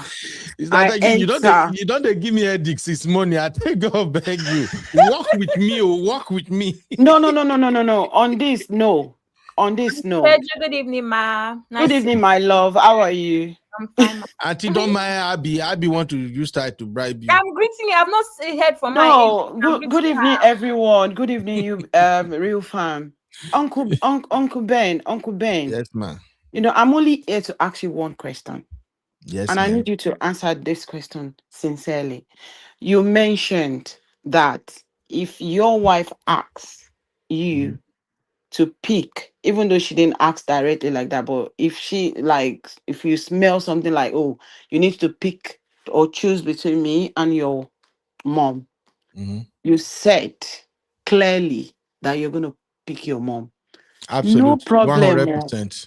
No problem on my own side. All I want is standard treatment. Because when it comes to me, if my husband says that to me and my turn, I will not only pick my mother, I'll pick my father and pick my family over him. Yes. Which means that even when he is dying, and my mother or my father or my family, if care is not taken, extended family needs my finance, I will finance them first. Okay. See, let's be careful about what we say. Uncle Phil said, your spouse comes first. Haba, you went to another house to go and marry this woman. You brought her into your own house. No, we are not comparing. I have a son too, and I would not want my son to love me. It's not a matter of love me more or love me less. Like everyone have said, two different things here. They're parallel love. They're not meant to be the same. Love your wife. Love your mother. Of course, mother's love is always there. But please don't, you still need to fight, because we know some homes how chaotic it could be between the mother-in-law and the wives. We know. And some mother-in-laws are so cheeky that they just want to frustrate the wife. So when you see things like that, you're not going to stand for your wife. You It's need not to. stand. Let make it clear, Sister Teju. I know Okay. sometimes when we hear words, we'll try to apply it to so many things. What I said is this. First of all, people should never be in a situation where they have to choose between their mom and their spouse. You agree with that, right? Yeah, Okay. 100%. Because me, I'm coming from this point of view. Thank God I'm married too. My own understanding is this. My wife, mom, and dad, they are so important to her. Me as a man, even before I went to marry or anything, and every man too, you must know that your wife's parents, they are crucial part of her life. Now, if, let's say, for instance, your mother-in-law comes around as a man, let's say my mother-in-law comes around, for instance, and my mother-in-law started fermenting trouble. As a man, I should know that this is a delicate issue. Okay. I shouldn't put my wife in a situation where she have to choose between me and the mom by my own utterances. So I should make sure I made my frustration known to my wife. Hey, babe, you know, say yesterday, mama do this. Mama do that one. And the way mama is putting me out in my affairs, the way I will tell my wife, babe, I'm really not comfortable with this. It's not okay, you know. It is now left to her to manage the situation. Are you hearing me, my sister? I am here. It is left to her to manage the situation. Now she knows where I stand. One thing I do tell my fellow men all the time is this. Don't you ever get frustrated to the point where you have to insult your mother-in-law or call them out directly. It doesn't matter how crazy the mother-in-law or father-in-law should be. No matter how they frustrate you, Rich, don't ever get angry that you look at them and say, come on there, you stupid papa. And I saw every papa they be. Or you look at your wife mom and say, get out of my house. You wish mother. Hey, Jolly, tell your mama, this is rubbish. Get your freaking mom out of. No, I don't tell men that. Don't ever do that. Take your frustration out on your wife. Let her know that this thing, you don't reach this level. Oh, you be. Yes, ma'am. Please, let me stop you there. Okay. What did he just say? That you should take out the frustration out on who? The wife. You not like fighting. No, I'm sorry. Her. Okay, not fighting her. Please tell me out. I'm not sorry to say. I am sorry to say. You know the best way to deal with that? The best way to deal with that is you would not say anything at that point. So you would then go different times to your mom and to your wife and speak to both of them differently. Don't take your frustration out on your wife. Mom? Please don't do that. No. Let me explain the frustration I mean. I'm saying instead of you lashing out on the mother-in-law or father-in-law, everything, don't lash out on anyone at that point. If you want peace. No, you can let the wife know how you feel and how frustrated you are. In front of your parents. This situation, not your parent, her own parent. That's what I'm saying. Her own parent. I'm giving an example because I know we're coming from the angle of a man, but I'm just flipping it around so women can see what I meant. Your mother-in-law is here. You as a man, your mother-in-law is here. The mother-in-law is creating trouble, everything. I said, don't ever insult your mother-in-law. Don't ever even attack her or anything, because you should recognize that that mother-in-law means so much to your wife. That's why I'm saying don't attack her, but you can actually let your wife know how frustrated you are. Let her figure how to handle the situation, or you both work together in handling the situation. Instead of you, the husband, to lash out on the mother-in-law, father-in-law. I'm going somewhere with that, because if the situation turns around that the husband mom is the one that is in the house now, and she's fermenting trouble. She's creating trouble.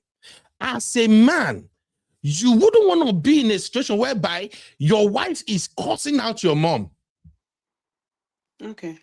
You see what I'm saying? No man will want to take that. Your wife is, even your mama, they tell you what you, but your wife is saying, winch, stupid mama, get out of my house. This is my husband's house. Go. What kind of a man want to take that? Me, as an African man, I won't tolerate that. Let's be honest. Okay, you be so now, let me give a scenario. If your mother or your parents, or especially your mom, she's causing trouble on a daily basis at home, what would you do? I will handle it. And it is glaring, it is clear where the problem is coming from. How? I will handle it. Mama will leave. But the Thank point you very I'm much. making is You've this. won my heart. You've won my heart. The point I'm making is this. The point I'm making is this. Let your husband do it in a way that he can defend his own action. Not for him to do it the way you want it to be done. There are some women. Remember the point we are talking about. Today. Auntie, mama's boy. So a mama's boy might not be matured or brave enough to act. And that's where the problem is, Yubi. Yes, thank you for bringing that point out. Now, whereby the boy or the husband is not matured enough to act, that is the one I agree. When African women say mama's boy syndrome, I agree with that 100%. But the reason we went on this target is because Abby was triggering me earlier. That's why we went on this target. What did Abby say? Uncle Ben, don't villainize me. No. Abby, you were the one that said, you were the one that said you have to protect your wife against your mom. And I said, and that is the correct wrong way to look at it. You know it is not, Uncle Ben. You're the one that just came here now to come and talk about Uncle Ben, don't pick on my terminology. It is correct. You have to be willing to defend your wife against your parents. And your wife has been to defend you against her family. That is how it works. Even during Yoruba wedding, when you go and do introduction, when you go there and present the love of my life, this and that, you are presenting something, Uncle Ben. It is the rule from the very first day that you get married. Okay, let me put it this way. Before I did not trigger you, I said the right thing, Uncle Ben. Okay, let me put it this way. Before Auntie Tegu round up, so MOP can come in, Abby. My question, Abby and Auntie Tegu, please. Should a man solve his problem? Yeah, baby. All right, bye. Should a man solve his mama's problem with his wife on his own terms and his own way, or should he do it exactly how the wife wants him to do it? Auntie Teju, over to you, man. Well, what I would say here is that maybe both of them, they are a team, should talk together. Not you dealing with it or me dealing with it. We have to deal with it together. Thank you. But then when we are dealing and when we are discussing, we are not discussing in front of anybody. We have to go to the inner room, the other room, and talk. Thank you. That's all I said, though. And this guy won't frustrate my life. No, Uncle Ben. Uncle Ben, you know you do this all the time. Thank God Uncle Dio is here. You're being very disingenuous with this conversation. Uncle Ben, I am here in the background. My baddest co-host. Uncle Ben, you're being very disingenuous with this conversation, because you're going on a tangent of extreme situations. For instance, you talked about the people that are shouting. You did not marry a motor park tout. Why is your wife going to tell you your mother you are mad, you're a foolish man? Why? Some are doing it too. No, because I won't do that. Okay. Okay, Uncle Ben, I say this all the time on this platform. I like to believe that even while we address extreme issues, we're still talking about people that do not belong in Yaba lefts. Even while we're talking about extreme issues, we're not dealing with people that belong in the Yaba left. So let's stick to that. Uncle Ben, what you don't understand is that even your approach has to come from a place where your wife even has to trust that you will stand for her. And that has always been my point. I can come to you and say, this is what your mom did today was somehow, I don't like it, blah, blah, blah. I need to trust that you will handle business. Uncle Ben, you have assumed that me even saying stand for you, defend your wife, means that you have to tell your mother that she's mad. It literally can be you holding your mom and saying, Mom, I love you, but please, can you do this a bit different? You do it for me now, Mom. You do it for me. That is, you can do it, but your spouse can never do it. Uncle Ben, in our culture, if I talk to my mother-in-law and tell her no, I am automatically a rude daughter-in-law. Where did her son get? Now so you're talking. No, I said this I said this before. You don't want to hear me. Now you need to help me and do that. I need to do the same thing for you with my own parents. Because how will it sound? How will it sound if my husband goes and tell my daddy, I don't like what you did, sir? How will that come out? But I can tell my daddy, I don't like what you did, daddy. I go take him now. That's he won't throw me away. I'm his daughter. If you don't stand for her, that is how the issue is going to end, because she's going to be watching you, your body language, and how you handle. And if you're walking around eggshells around your mom or your dad or your parent, whoever it is that is causing discomfort for your spouse, that is how it's going to end. Now you've given the ticket to your wife or your husband to address them directly. Now, thank you, sir. Now the guilty person now in this case will be you, either the wife or the husband that is not doing your due diligence to be the mouthpiece for your spouse. Thank you, sir. Sorry, Uncle B, before I go, let me just drop this in out because I need to go. All right, man. See, this mama's boy syndrome is big in marriages. I know a couple now that they're going through a lot. Do you know? I think what's going on is simple, but to the wife is not that simple. So the problem, the complaint from the wife is the mom can call her husband like minimum of 3-4 times a day. It's getting to a point where the wife would want to call the husband most of the time, and the phone will be busy. So at the initial stage, the husband will be saying, oh, I was talking to my mom, The wife told him, oh, you're just using your mom to cover up.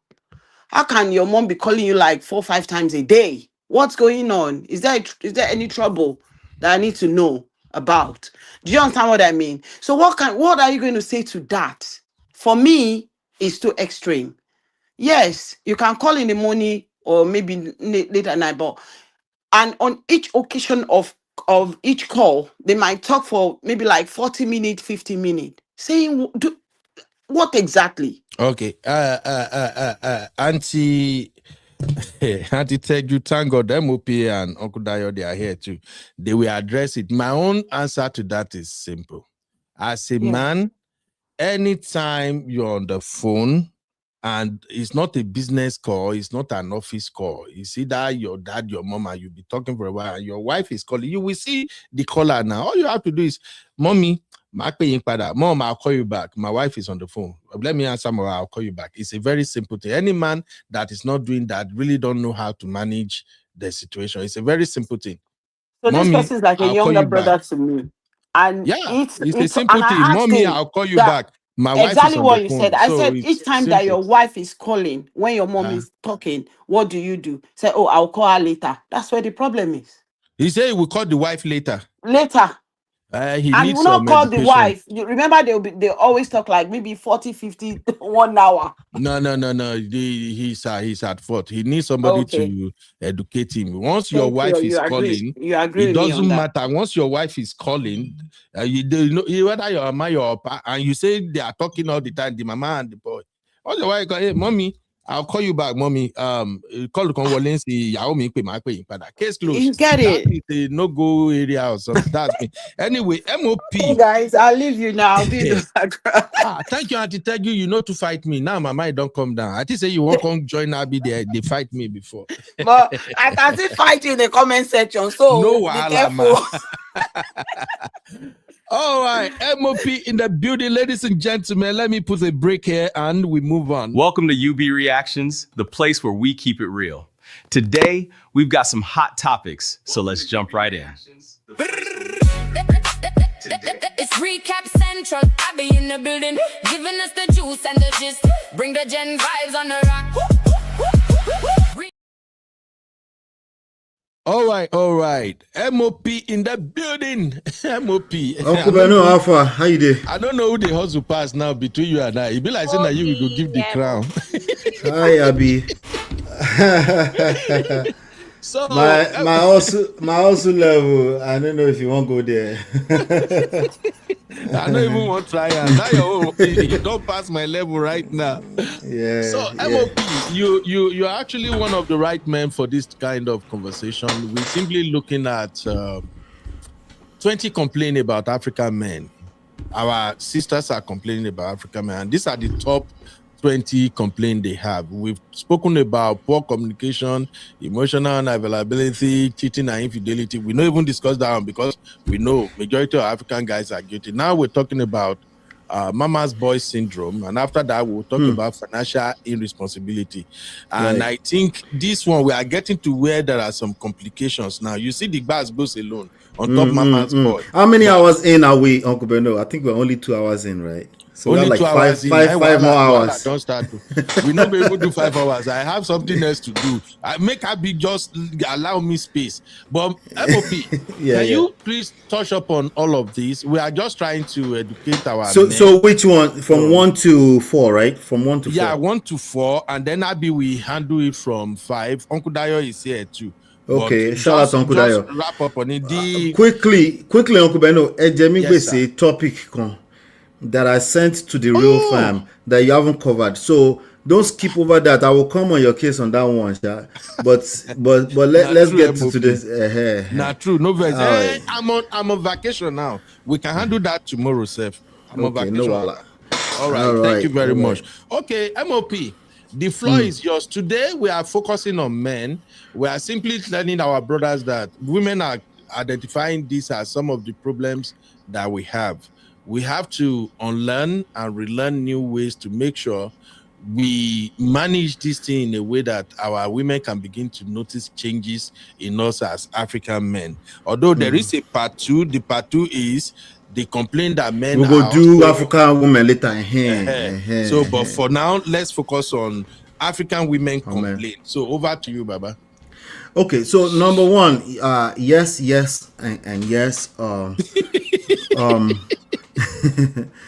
African men are terrible communicators, and I think we learn it from our parents. We learned it from our parents, sadly, and that's with all due respect.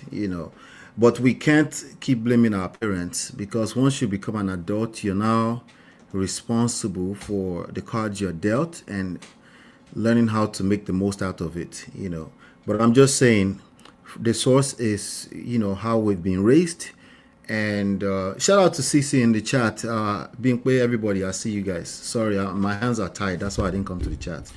Number 2, emotional unavailability. Yes, that one is also a yes. Also, we learned that from our parents, but we cannot keep giving those excuses. We have to do better.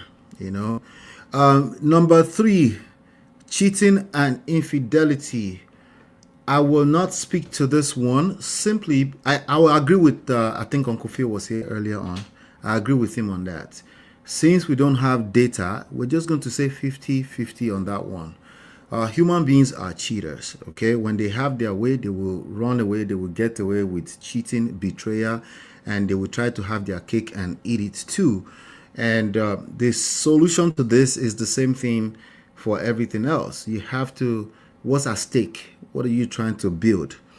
and then you decide that you're going to operate from a place of integrity. It's a matter of a decision. And sometimes you don't have the capacity to make such decision until you've lost everything first. Maybe until you hit rock bottom before you realize that, so I don't have the numbers. I'm just going to have to go 50-50. For every man I meet, there's a 50-50 chance is a cheater. But I do, if I go by most of my friends, they don't, okay? They just don't cheat. So that would make me be biased, and I would tell you that it's 80 Mawuko. But anyway, if I go by my friends, I will have to tell you that only 20% of people cheat. How would you like that? That would be biased, right? So I'm not going to be that would be unrealistic. Number 4, mama's boy syndrome. This one, I don't know if we need any more evidence than Uncle Beno's last submission. The Uncle Beno, where did you go now in this time?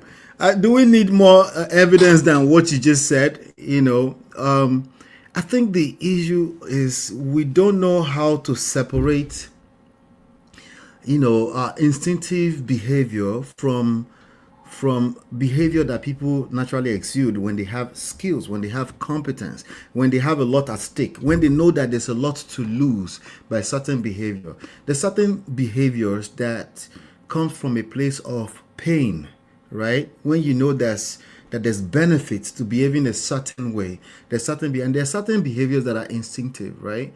So if you're doing marriage and you want to do marriage and you want to do it right, you identify what is at stake here, right? You decide what's the objective here. We're trying to build an empire, a marital empire that will last the test of time, where people feel safe, where people don't feel the need to betray each other, where people are not looking on the outside for what they can get inside if they just know what to do, right? So it's a lot of English there, I know, but my point is that instinctively, when you raise a child, yes, he loves his mother, right? But when that child becomes a man and he wants to build something, right? If he wants to build a building, he wants to build an organization, he would not be comparing the objective of that organization with the love he has for his mother. Those are two different things. So I disagree with all African men on that. How about that? Okay. Uncle Beno is right that when you put 100 African men together, which is why we're saying, yes, here there's a mama's boy syndrome and it's a big problem, right? Uncle Beno is right that out of 100 African men, they will pick their mother 75% of the time over their wife. So where's the surprise that their marriages are falling apart? Anytime there's a little bit of issue. So where's the surprise? So can we now see where the problem is coming from, right? Because that man does not know how to prioritize. He does not know how to set priorities. He sets priorities off of his own feelings. Because yes, if you just go off of your feelings, you just pick your mother. But when you start to really do the math and you put the math together and say, my wife, the mother of my children, my better second half of myself, the same person as me, right? You would understand that you're shooting yourself on the legs by even putting yourself on that position to have to choose between your wife and your mother in the first place. And if it comes down to a simple conversation like who is going to sit in front of the car, in the owner's corner or in front, right? You will now know that it's not as simple as yes or no. It's a matter of wisdom. You will use wisdom in those type of scenarios. So those are the 4. I think I covered all the 4 real quick. And I'm open to questions and interactions. Why were you coughing, Abby? What's the issue? I didn't know I was unmuted. I was fixing and I choked a little bit. Don't choke, don't choke. Don't choke. Okay. Is it your friends? It's my friends. I was telling you about my friends. No, nothing else. Thank you, MOP. Yeah. Okay, so Uncle Beno has gone to work, I guess. He'll be back, Abby. So he's probably just gone for a water break. He will say because I was stressing him, he needed water. Okay, all right. All right. Uncle Dio, my baddest co-hosts. Uncle Dio, where are you? Uncle Dio, where art thou? Hey, I think there's flood in Ayo, you are Lagos. muted though, in case you are unaware. I think there's Okay, flood where in are you? Lagos. Who else is in the Oh studio? yeah, Uncle Ben is not here. Just message me. He said he's taking some ice. I Thank couldn't. you, Ayo. Thank you. So no questions, Abby. You don't have any questions. Are you saying you Oh, agree with let me everything ask I one of said? those. Let me ask one I, of those. Yeah, I agree. I agree, except that's your percentage for cheating. No, I don't have numbers now. So what do you want me to tell you? I don't have numbers. fair enough. No facts. Can I ask Yeah, one of those silly social media questions to go for it. occupy our time before Uncle Ben comes back? But we are going to number 5, which is financial irresponsibility. Anyway, who should sit in the? You have a car. Uncle Dan, please let us know when you're back. You have a car, and your mom runs to the front seat. What is supposed to happen? And your wife is there, like, what's supposed to happen? I'm outsourcing that decision to my wife. Really? Yes. Really? Yeah. I'm going to be very honest. Personally, I'm just going to go and sit at the back. I'm one of those people that See, so if you were my wife, and you decide to go and sit in the back, see, look at how beautiful that is. That's a to testament to all me, my good work. I to picked a good me, wife. to me, that is not that big of a deal because of that. It's not a big deal, but I think that question shows a bigger issue with that relationship, right? It's not just about the car. Exactly. It's about lack Exactly. of boundaries where mother is. In fact, I think it's even happened to me in that relationship where I was engaged, where the mother was even fighting me that I should sit in front. I said, "No worry, mommy, don't worry, sit in front." Yeah. Exactly. She was even fighting me that I should sit in front. I said, "No, she should not worry because she doesn't usually come in that car with us." But anyway, I don't know. I feel it's like a non-issue, but you know that question is not literal. It just shows the bigger issue of lack of boundaries where the mother even thinks that is her place. So that's Yeah. honestly, but yeah. Yeah, it's an age-old conversation at this point. I mean, I've been seeing that conversation for the last maybe 5 years or so. Yeah. The if my mother is tussling back and forth with my wife, first of all, there's a good chance I already know my mom is a little bit she's extra, So I'll probably know that already. But my mother would probably, the kind of person I am, my mother would also know not to cross that kind of boundary with me. Just off of my personality, she will God know bless not you. to play that kind of game with me. Like, what does she think? Is she okay? Is she all right? Yes, my mother, yes, because my personality does not do well with boundaries, or crossing boundaries. So before my wife even came into that picture at all, my mom already kind of know my personality, and she wouldn't want to put me in that position. Also, my mom trusts my leadership, so she wouldn't put me in a position where she knows I would assert that leadership if I need to. Like, mom, get your butt in the back. She wouldn't want that level of embarrassment, right? Now, also, my wife would also know me that well, that even if it's, let's say I have like a widow of a mother, like that much, right? My wife will also know that she's on the same page with me. Like, mom like to sit in the front for whatever weird reason that she's tussling, she's doing this. It's gonna be a conversation for us, and we're probably just going to gist and gossip about her later on. But yeah, it's going to be a matter of a oneness between me and my wife, because my mother is essentially extended family in the grand scheme of things. Okay. Yeah. Thank you, MOP. Yeah, it's Also, a structural issue. It's yeah. a structural issue. Yeah. Yeah, like I said, that question is not always literal. It just shows lack of boundaries and stuff more than A anything. good wife will go to the Anyway. back seat. Oh, Uncle Ben, I know that you want to trigger me. Uncle No Ben, you are problem. here. I want to talk. Uncle Patrick, sir. Uncle Patrick, welcome, sir. And I am here to represent. I am here too. I never talk. Yeah, it's back. Okay. Everybody It's is good in we the have men. house. Love you, Yes, love you, It's love good you. we Uncle have men. Dayo. Uncle Dayo is the pastor in the house. MOP. How are you, sir? Good to see you, sir. Good to Good hear from evening, you, sir.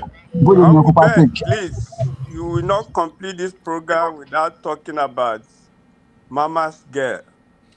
How do sir? Yeah, dollar, sir. $10, sir. Yeah, Tomorrow, sir. Ojola. Yes, But sir. let me Yes, sir. briefly say something. You know the Bible, I refer to Bible.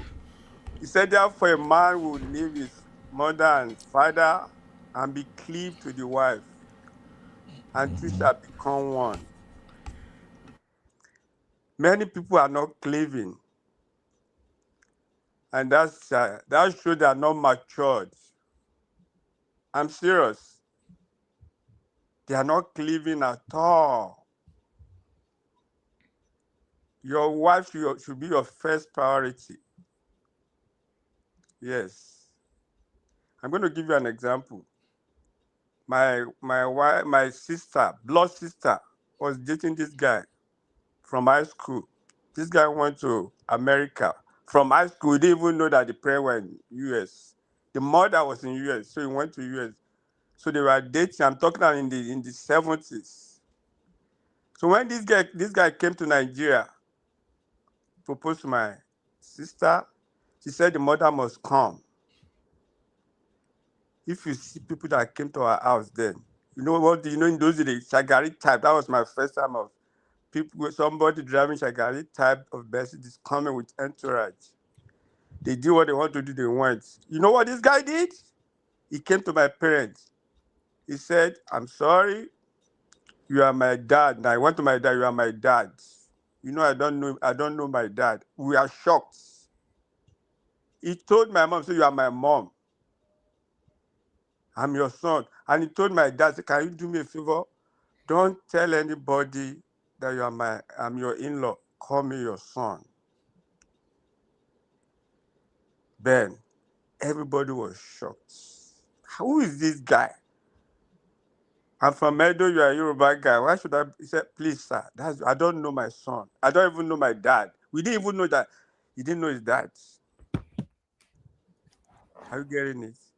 That was the foundation. And that's why when you want to marry, in our place, they will carry the lady and go and sit down on the leg of your father-in-law. Stay in between them. Let them pray for you. Why are they doing that? If they cannot accept her as their daughter. Yes, that's the tradition. Why are they doing that? If they cannot say, whatever this girl does to me, she's my daughter. And like what MOP said, you must have known your mom very well. You grow with your mom. Let me walk you back. When my sister came to America, in those days just came on visit. I didn't know this, so later my sister told me, because me and myself were very close. She's older than me with like 8 years. But I was very close to her. I was the only one very close to her. She said when she was pregnant, the guy was still staying in the mother's house, but my sister got a visa came. The guy was about to finish university, was working. She got pregnant. She said the mother will come and say, call her by name, say, your husband, he has money. Can you tell him you want to buy this so and dress? This is what they need, maternity dress you need to be wearing. And those dresses are very expensive, but I know your husband will buy for you.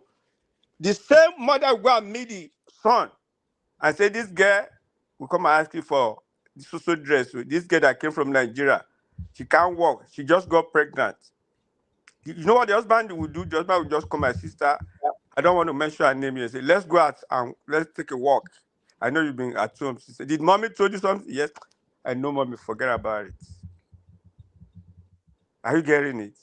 My sister said she will be shocked. Mommy told you? Mommy told me the same thing. I know my mom. Forget about it. When my own mom now came years after to America, I'm talking about 1997. Yeah, when my mom came to America and this man will go and work, will come back. My mom will not sleep because my sister will have worked, will have been sleeping with. This guy has 2 jobs. My mom will say, your food is ready. We'll give her the food, put it in the back room. Say, mom, you've not slept. Say, why will I sleep? I've been sleeping since. I can't sleep. And it was my in-law that was telling me. He said when they are quarreling, him and the wife in their room, my mom will pretend as if he didn't hear. As soon as the man come out, my mom will go and meet my sister in the room. And say, you are a troublesome guy. You know this man has been working. You are the one. My sister will be crying. My brother-in-law will be, hey, my mom is here. Why am I saying this? It has to do with foundation. There will be problem at home. You can't avoid it, Uncle Ben. Nobody is a saint. But the Some people they've not even left there. They still have the umbilical cord in their home, so they are still tied to their parents. So they are not even fit to be married. I'm serious. Some people have their umbilical cord tied to their parents. They are just holding it. You are married, but you are not free from them. You should be free. Yes, that's going to be serious problem, Uncle Ben. That's going to be. I just gave you that one. Oh. That one I gave you. That one as small. If you see big problem that my sister was telling me, but the man stood. The man stood. I'm talking of somebody, a woman that's a millionaire that has a commercial airline. That's why I don't want to mention name. In Nigeria. Somebody that has a commercial airline in Nigeria. Uncle Ben. You know, some women, some mother-in-law are so tough. They have money. Yes. They might even be the one that will buy house for you, give you money to do so and so. But what are you going to do? So you have to stand as a man. Yes. And that's why I said, as the scripture have said, you will have to leave everything and become one. Yeah. Let me stop from All right. that. Thank you, Uncle Patrick. Uncle Daya, you want to touch upon this real quick? We still have 15 things to cover. Uncle Daya. Yes, sir. I'm here. I'm here. I'm here. Oh, yeah. Thank you very much. Now, I just wanted to say something. The truth of the matter is that we should learn as a wife now.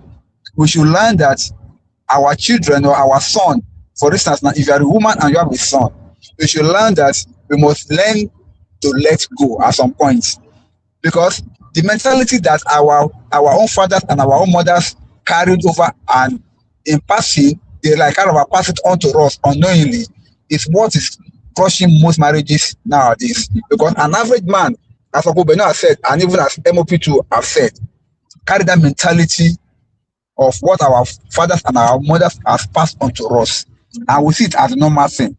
That's why about 75% of men, they are mama's boys. However, the Bible says that a man must live and cleave, but many men do not live, and if you don't live, you cannot cleave. We are still holding on to our mothers, to our fathers, and we are claiming to want to cleave to our wives, which we cannot do.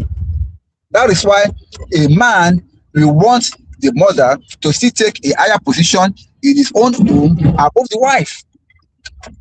And an average mother also, a Nigerian mother, I'm not talking about it's another part of the world, we see herself as she has every right to his son and to whatever the son is, because she is the mother. And that's the mentality that we're supposed to knock off. Because Bible never allows us as parents to take that preeminence in our son's life. That's why God instructs every man, leave first. That is, leave your father and your mother. Leave those ties and cleave to your wife, and the two of you shall become one flesh. Your mother has already cleaved to your father, and they are one flesh. Yes, you came to the world through them, but you as a man or as a woman must realize that you need to live so that you can cleave to your partner. Number two is that when we're talking about this living and cleaving, people should also realize that it's not easy, because it is sometimes very, very sentimental and very, very emotional. Because a mother will say that, oh, I've spent all my life to take care of my boy, I've done this, I know that, and now he's married, he's not the wife. That's what it's supposed to be. Let me give you a practical example that really happened to me. I went with my wife to go and pick my mother-in-law at the airport. She was coming in from the US. And after picking her up, normally one would expect my mother-in-law to sit. My wife sat beside me in the car. The mother sat at the back comfortably without any stress. So a mother must know her place in the home of her son. A mature mother must know that, oh, I am an outside party in this. Though he's my son, though she's my daughter, but I'm an outside party in this. I cannot take preeminence in this home. This is not my home. But we are having problem in Africa because many of us we are not taught like that, and we are not brought up like that. That's why we have issues. That is why a mother will want to come into the son's house and want to go and take over the kitchen. And all these things create issues. You don't do that. Oh, I know what my son's like. I know how to prepare his favorite meals. If you know that, then teach your daughter-in-law how to prepare it. It's at home. Leave a kitchen for her. I don't want to say this for now, sir. Thank you. All right. Thank you, Uncle Dio, Uncle Patrick, MOP, everybody. I have a poll, please. You say what? I have a poll that I want to take. Okay. Yeah, go ahead. So the poll I want to Let's take, have it. Uncle Ben versus Real Fam. Who's winning? Uncle Ben minus 20, Real Fam 100. Uncle Ben, there's nobody that supported this your notion today. How do you feel? Notion of what? Of where you're supposed to, what you're supposed to do with your wife or your family's consent, and the way you carry that conversation, Uncle Ben. Even Ibadan at this point, you will not see that Austin are gonna stay when we're going on holiday. No wahala. Uncle Ben, All right. There's a dynamic to that, mama boy. I'm serious. Wait. Your mother-in-law may not like your wife. You just since that's what you want, I'm just going to let it go. I've seen a case like that in my family. I'm serious. The girl left. The guy was dating somebody else. He broke up with that guy. With a lady, he still went ahead to go and meet the lady that left, that the mother didn't like. They eventually get married. Yes. There are a lot of cases like that. Well, that's what we want. And, I keep on talking about the foundation. Then let us just treat it on the surface level. Women can keep something in their mind. Including our elderly, that's their position. I'm just going to end like that. Thank you, Uncle Ben. All right, thank you, Uncle Patrick. We still have 15 items to cover. Let's see how many we can knock off this list real quick. Thank you, everybody, for your contribution. I know Abby asked a very controversial question earlier about who sits in the front if Mama comes visit and things like that. Basically, my take on that one, I think Uncle Patrick also put it in the chat somewhere. Basically, my take on that is if your wife and your mom have to be dragging who sit in the front. I know sister won't like this. I think the wife is not mature for marriage. Period. That's what I would say. Yeah.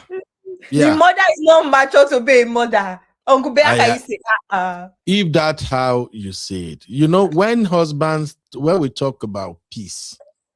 I agree, but I have a question, Uncle Beno, when you're done.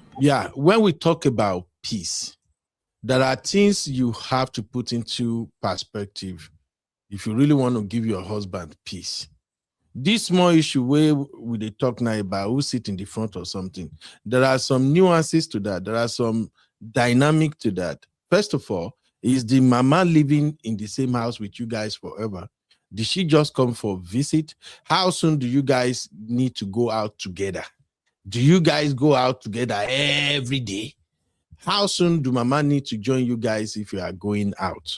If the mama is a troublesome mama, the husband knows his mama in a case. A wife that wants peace won't simply even drag any front seat with the mama. And if the mama is doing too much, the husband will simply let the mama know, say, Mama, it's a simple case. But any woman that really want to make that a big deal, why should mama sit at, let's say for instance, mama came visiting, mama is only going to stay with you guys maybe 2 months. And in 2 months, maybe probably you go out with mama maybe 3 or 4 times. And then the 3 or 4 times that you want to go out with mama is rushing to sit in the front. That mama in the first place get your own problem, ideally first.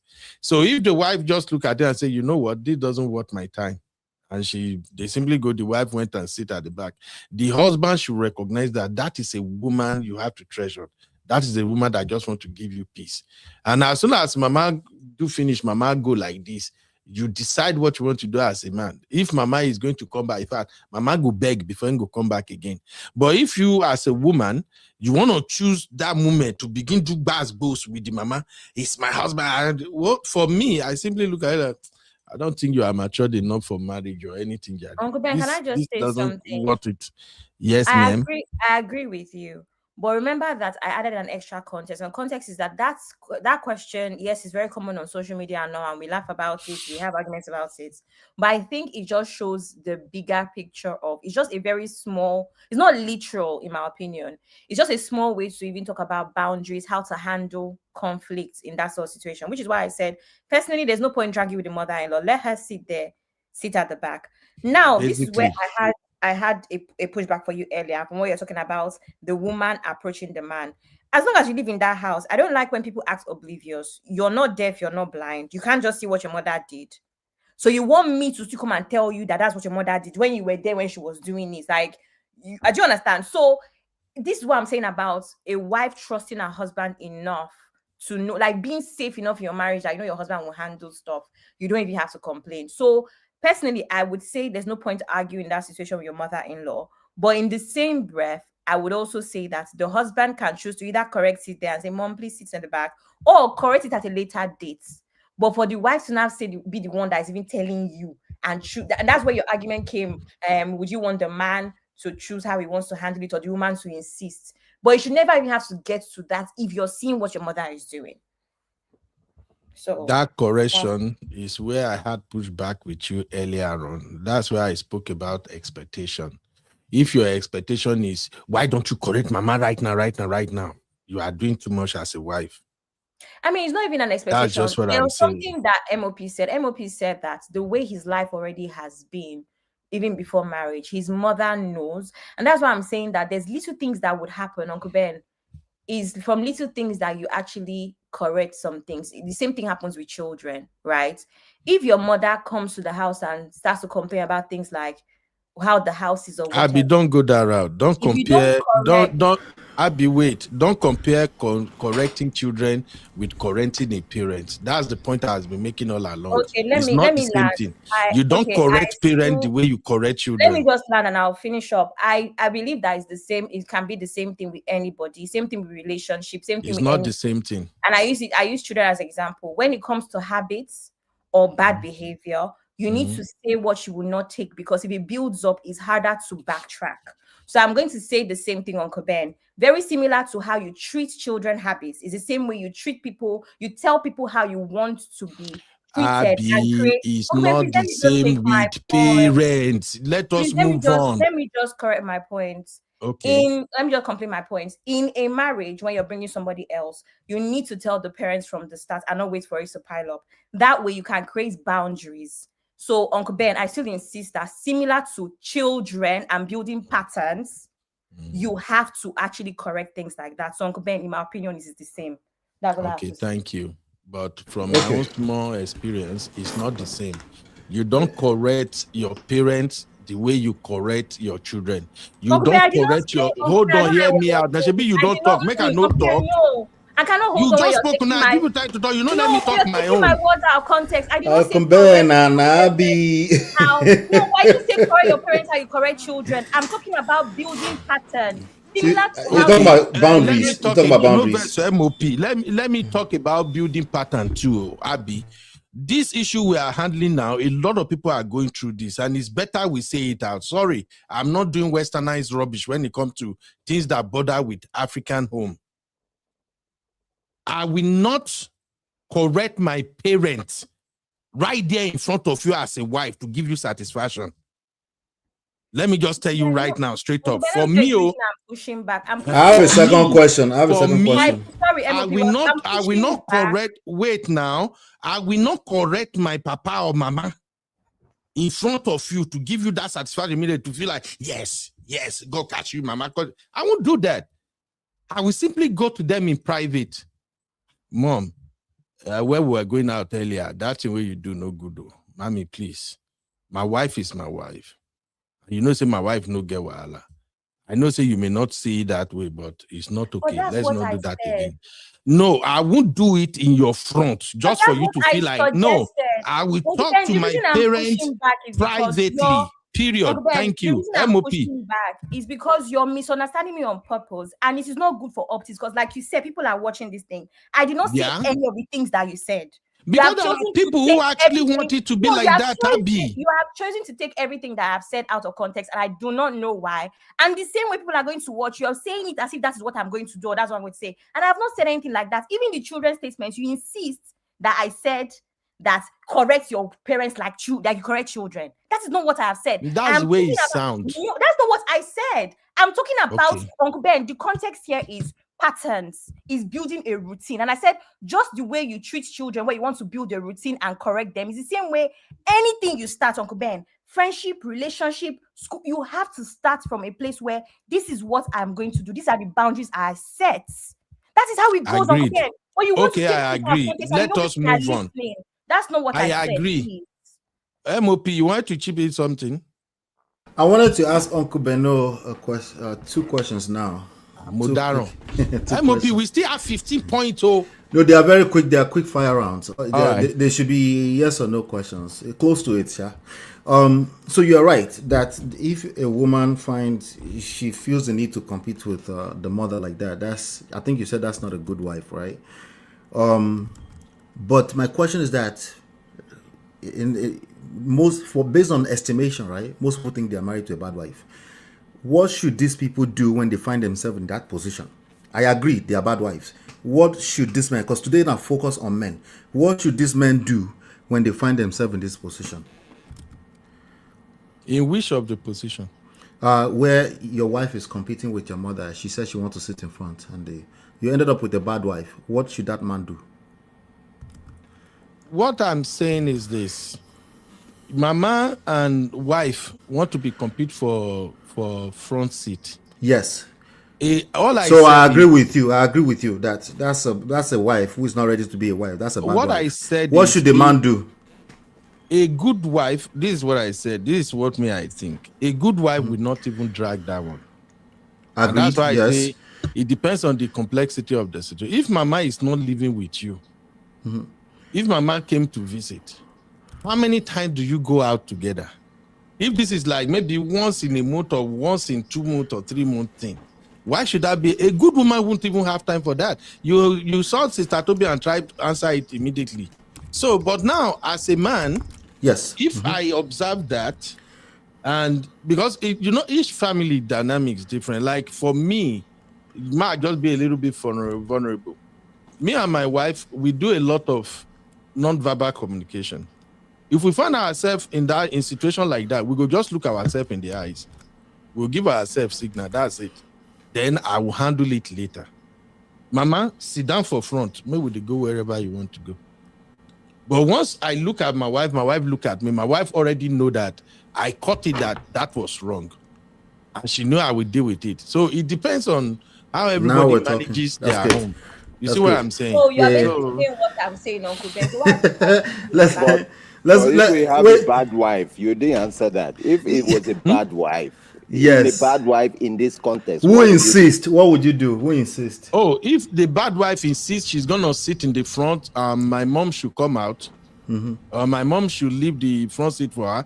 Yes, we already said it. Now she's a bad wife. She's going to go. But what will you do though? What will you do though? Yeah, my mom, sit down. We leave. Okay, all right. That's me. Second question.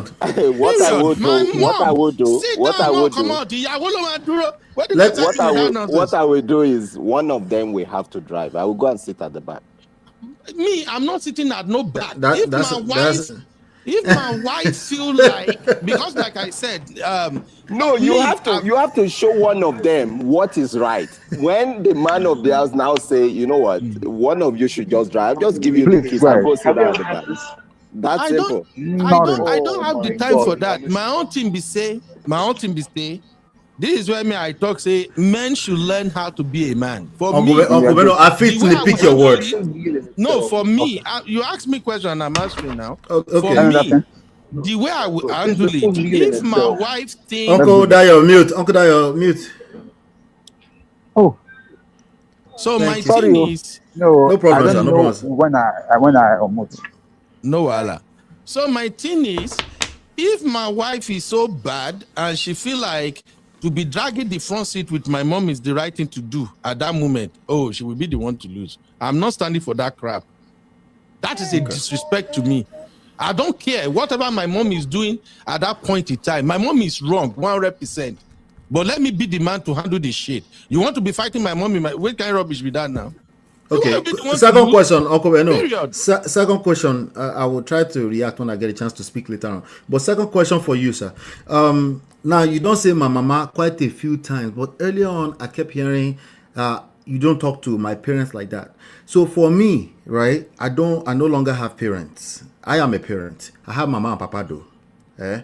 In fact, what you might call my parents are not like my children. In terms of they look up to me, they trust my leadership in many aspects of life. I trust their wisdom. Do you understand? I don't get parent anymore. So do you think I'm westernized and I'm crazy? To do what? I don't get you. The label parent. We don't get parents more. Once you become an adult, you get papa and mama. For me, that's how I operate, right? Okay. And I'm looking at the reality of things. They actually look up to me in many respects. I look up to them for wisdom. Do you understand? But I don't get parent anymore. I'm a parent. You understand? As a matter of fact, one of my children is now an adult. So now what I'm saying is that, am I crazy? Am I a crazy westernized person for thinking of it that way? Because the way you were going, you were saying my parents, you don't talk to parents like that, you don't talk to parents like that. And I feel like we do talk to parents, whatever you're calling parents. In fact, I saw my parents, you see my parents, the way Nigerian parents say parents, I saw my parents check their parents when they were adults. Many times they check them, they tell them what is correct, what is not correct. So you are saying differently completely. Are you still saying what do you understand? Are you still talking about the situation you painted, whereby the wife is dragging front seat with the mama, or this is just a different conversation? Let me keep it straightforward. Okay. I think your mother thinks you're a weak man if she feels the need to compete with your wife in that front seat. That's the way you see it. No, I didn't say see it or feel it. I said that is the reality. If your mom knows you're a strong man, she will not do that. I don't know. I've never had that situation, but I'm telling you what I will do based on the question you asked. We are different as a man. The way you handle your thing is not how I handle it. It's not how Uncle Phil will handle it. It's not how Uncle Patrick will handle it. All me I'm saying is this. As a man, there are some things where you cut bullshit, immediately you see it, and it won't repeat itself. But that is my own approach. In as much as you show your wife you respect her, you treat your wife right and everything, and the problem you have at hand right now is your own mom as a husband. And this situation now degenerated to a point where your wife has to be dragging front door with your mom. The question is this. Will you as a man, will you be dragging front door with your father-in-law? So, if my father-in-law came visiting, and let's say my wife is driving and want to go out, and my father-in-law came out and opened the front door to sit beside his daughter, why should I go and be dragging the door with my father-in-law when he's just visiting or something? Yes, I may be pissed, I may be angry, like, what is this? No, this is not right. But for the sake of peace, I go to the back door, I sit down, we go wherever we're going to go, but we come back. When me and my wife, we did, babe, did you notice your dad rushed to go and sit in the front where we're about to go out? What do you think? I kind of feel offended about that. What do you think? I really don't like that, period. But how can I stoop so low? It's my wife. No, me, I'm expecting the same thing from you. So if you are my wife, if you truly respect me, we both know that mama is moving somehow. Why would you be dragging the door with her? That's the point I'm making. So for me, the moment you choose to be dragging that door with her, you disrespected me, first of all. You feel that I cannot handle it. You feel that, yes, I have to drag with your mama or something. What the fuck? No, I'm not going to do that bullshit. I will simply ask you to step away from the car. I'll carry my man, we go where we want to go, we come back.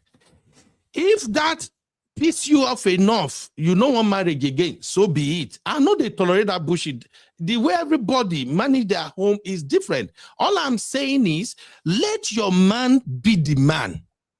What me I observe with a lot of women is they want to insert their own authority, their own flexing muscle. Why should we be having that?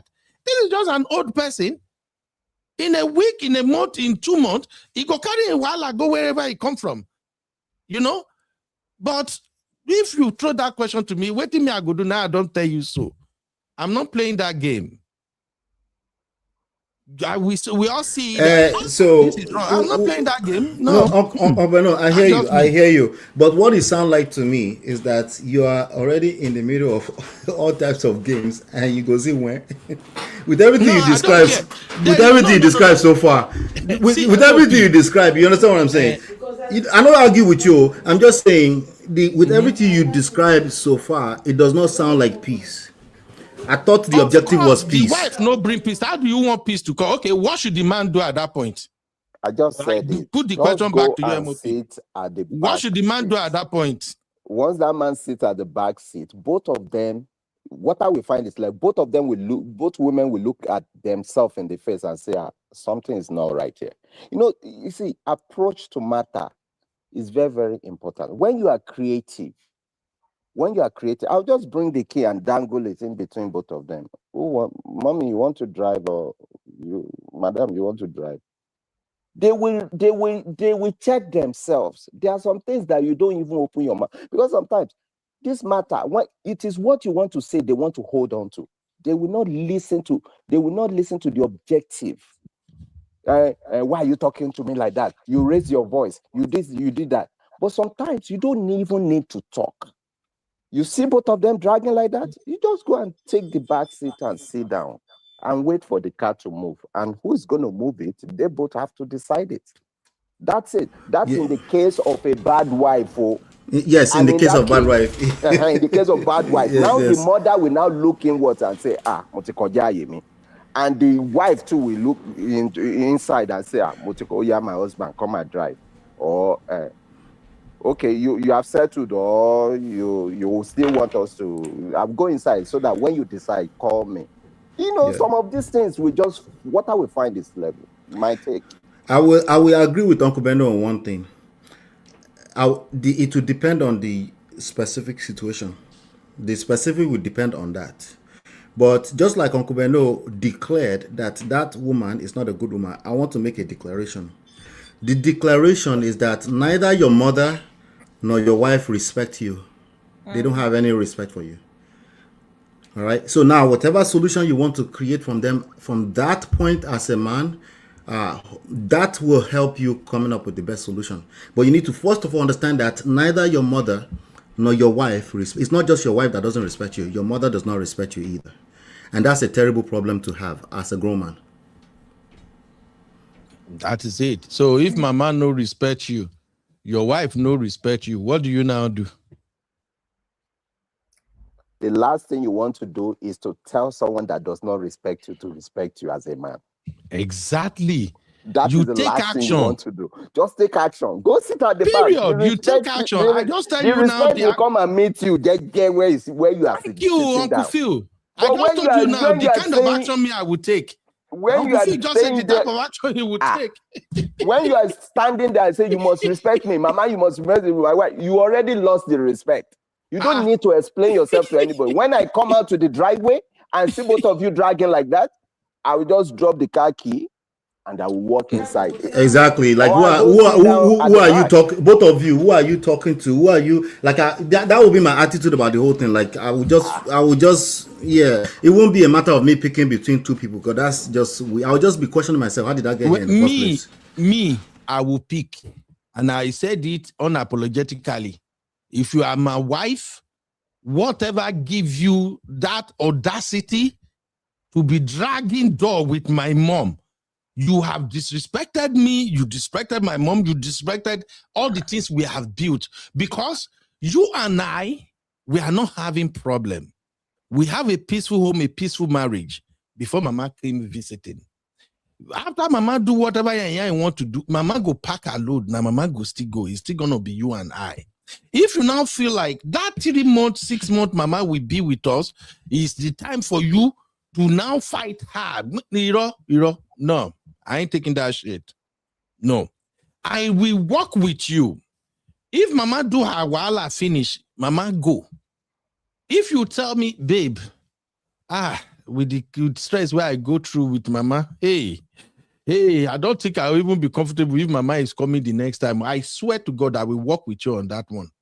Uncle Beno, I would do what you said on one condition. If mama can find me another wife. I don't care. That is, it's your choice, MOP. Me, I'm telling you my own choice. Hear what I say now. You hear what I say? Mm-hmm. If mama can find me another wife, Why would mama find you another wife? Because I'm choosing her. choosing her. No, you don't get. Okay. I see where you're coming from now. You might not see my point here, MOP. I am not choosing my mom. I am simply sending a message to my wife that you dragging with my mom is disrespectful. This is not me choosing my mom. Your mom, Uncle Ben, you've not said anything in protection of the wife once on this show. Nothing. Abby, and that's very, very strange. Abby, how do you protect a wife who want to go into the mud with a mother that don't respect herself? And mama better find me a wife that I want, not randoms, not random village girls. She better find me a wife that I want too. I tried to explain it to you that you're focusing on this idea of the front car and stuff. I tried to say you people make the example now. What, Abby? Why are you now attacking me again? Am I the one that make the example? I asked the question and I added context, but you refused to cover my context. My context is that we're using the car as an example, but in my opinion, whenever that question comes up on social media, the bigger picture just shows lack of boundaries. If you were a man that your mother and your wife respect, your mother will never go to the front seat to begin with. If your mom choose to go to the front seat, you kill your mama. Will you kill your mom for going to the front seat? Let's not drag this thing. Let's move on. Let's move on, please. I even said that it's happened to me before, and I'm the one that was offering the front seats. Let's move on. Let's move on, Abby. Let's move on. What I would say is this: anybody that find themselves in a position where their wife is dragging front seat with their mom, do whatever you think works for you, period. What I would do is what I've said. Marriage deserves to be protected. Sometimes you take a blow for a marriage, even as a man. As a woman, you take a blow for a marriage at times for it to work. So, but if it has to be competition, if it has to be fighting all the way, you don't even have a marriage. That's the point I'm making. Every reasonable woman, we know that dragging front door is way below her. If she know what she built, to support wives on this show, and I wonder why. What haven't I said to support wives? Didn't I just told you now? Mother. Say something to support wife. Nobody forces you to marry wife. Say something to support wife, Uncle Ben. Abby. One thing. So you missed the part where I said, if mama packing load go, if wife talk say I'm not comfortable. These 3 weeks or 6 weeks where mama stayed, these 2 months, I was stressed at everything. You missed the part.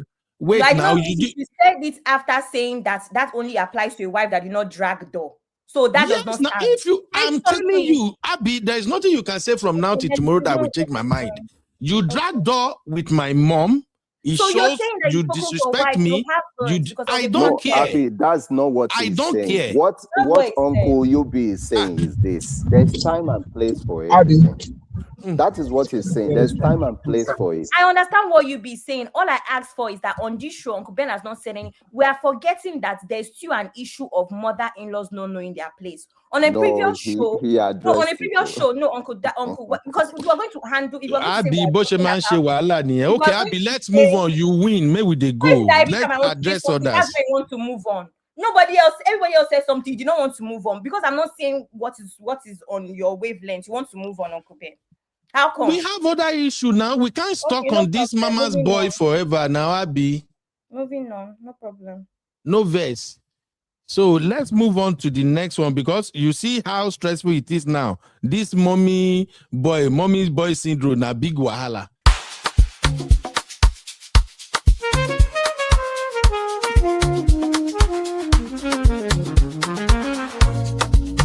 Yeah. Hey, Jesus Christ of Nazareth. All right. Number 5. Women complain of financial irresponsibility, And they also complain of poor conflict resolution and no quality time. I think we already explained that no quality time when we're talking about emotional unavailability. So looking at financial irresponsibility and poor conflict resolution, that financial irresponsibility to me, I think is 50-50. I really don't know what women meant when they say Nigerian men, some of them are financially irresponsible. Abby, you want to clarify that? What do you think they are saying when they say financial irresponsibility is some of the problem they are having with African men?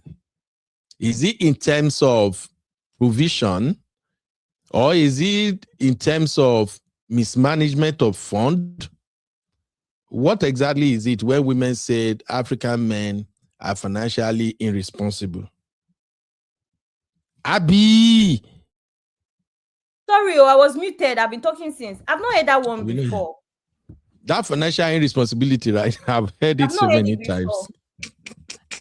So because you're sounding like it is a general thing. I've not heard it in terms of, oh, it's such a problem. I feel like anybody can be financially irresponsible. But if I had to guess, I would take it from a place of maybe not doing the things that are important for the family. So things like, we've had that conversation before, how you can live in America now with your family. And instead of us to build a life here, our children live here, our children are young, we know they are going to university here. Instead of buying house or the things you're supposed to do here, you'll be building one project in a Lekki or Aja or something against the wife's wish or against the wife's preferences. And we've said this before, and you even agreed that there's no reason why you will come to a country like America, UK, whatever, with your family and not build here first.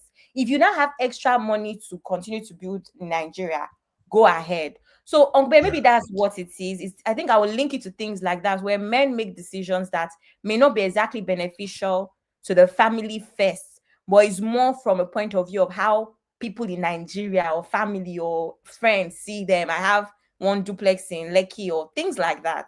Maybe, but I wouldn't say that on an average, there's a complaint about Nigerian men being financially irresponsible when it comes to looking after their family. So I would say maybe things like that is what women complain about, but maybe it's just not a topic that I've been privy to. So I don't know. I've not really heard that before. Okay, I think you actually explained it very well. Sister Maria said, building homes in Africa, why no house in the abroad, and lack of financial education. Sister Maria also said, I have heard it a lot. They are always sending money home. She in her era. Say what, mommy? We have spoken about it here before on a different topic that we don't agree with it. Yeah, so maybe. My bald was showing. Tell me to wear my cap. I can't see you. The live button and the number count is blocking your head, Uncle Ben. I make it block my head. Nobody can see it. Okay, thank you. I don't wear caption. Uncle Ben, our mommy Bishop don't advise women to make we no stress ourselves. We can never satisfy women. True. I beg, make my BP they go up every day. All right. She in her era said financial irresponsibility could be the black tax of building things abroad. Sister Havila said some men do not budget or plan ahead based on the vision of their nuclear family. How many of them even have a short and long-term vision for their family? Absolutely. Auntie Teju said, and the financing of the side chick. Auntie Teju, why are you always looking for trouble? Why? Okay, I will come to that shortly, Sha. I will say, yes, there is something about sending money to Nigeria. I have never understood it. All right. Now, let's go to the panelist. When women accuse African men of financial irresponsibility, Uncle Phil, what do you think they are alluding to here? Because I never understand them. I just feel like... Me too. I'm struggling to understand what is a broad word. It's a broad... Right. And I don't see, if I want to look at it literally, I'm struggling to see any average Nigerian man that will not want to take care of his home or provide finances for his home. I mean, even if they don't have, they make effort, they try.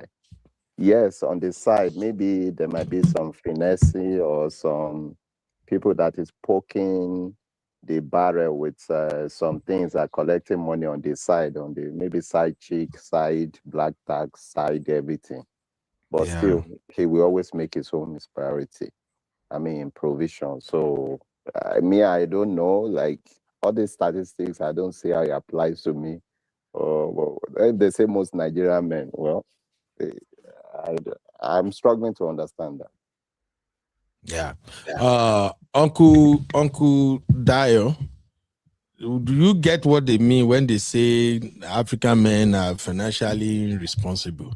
Or should we just go by what our sisters are saying now, that it has to do with sending money back home, not planning for the future? How do you understand this, sir? Uncle Ben, I got it, but I have a different take on this because this thing is kind of a subjective. Subjective in the sense that you cannot use the same blanket for everything because it depends on individual and depends on individual family and their makeup. Okay, a woman can say a man is financially irresponsible if they are not agreeing on certain decisions as per their finances. Maybe the man is a pro-alpha male and the woman is a kind of a conservative, and the man is always taking decisions based on capital projects and the woman wants more to be spent on a concurrent whatever needs that she has. And the man is always going for the Uncle Dio. Oh. It's raining in Lagos, so I think his network. A lot. Yeah. I heard that. Okay. Maybe we'll get him back when he's back.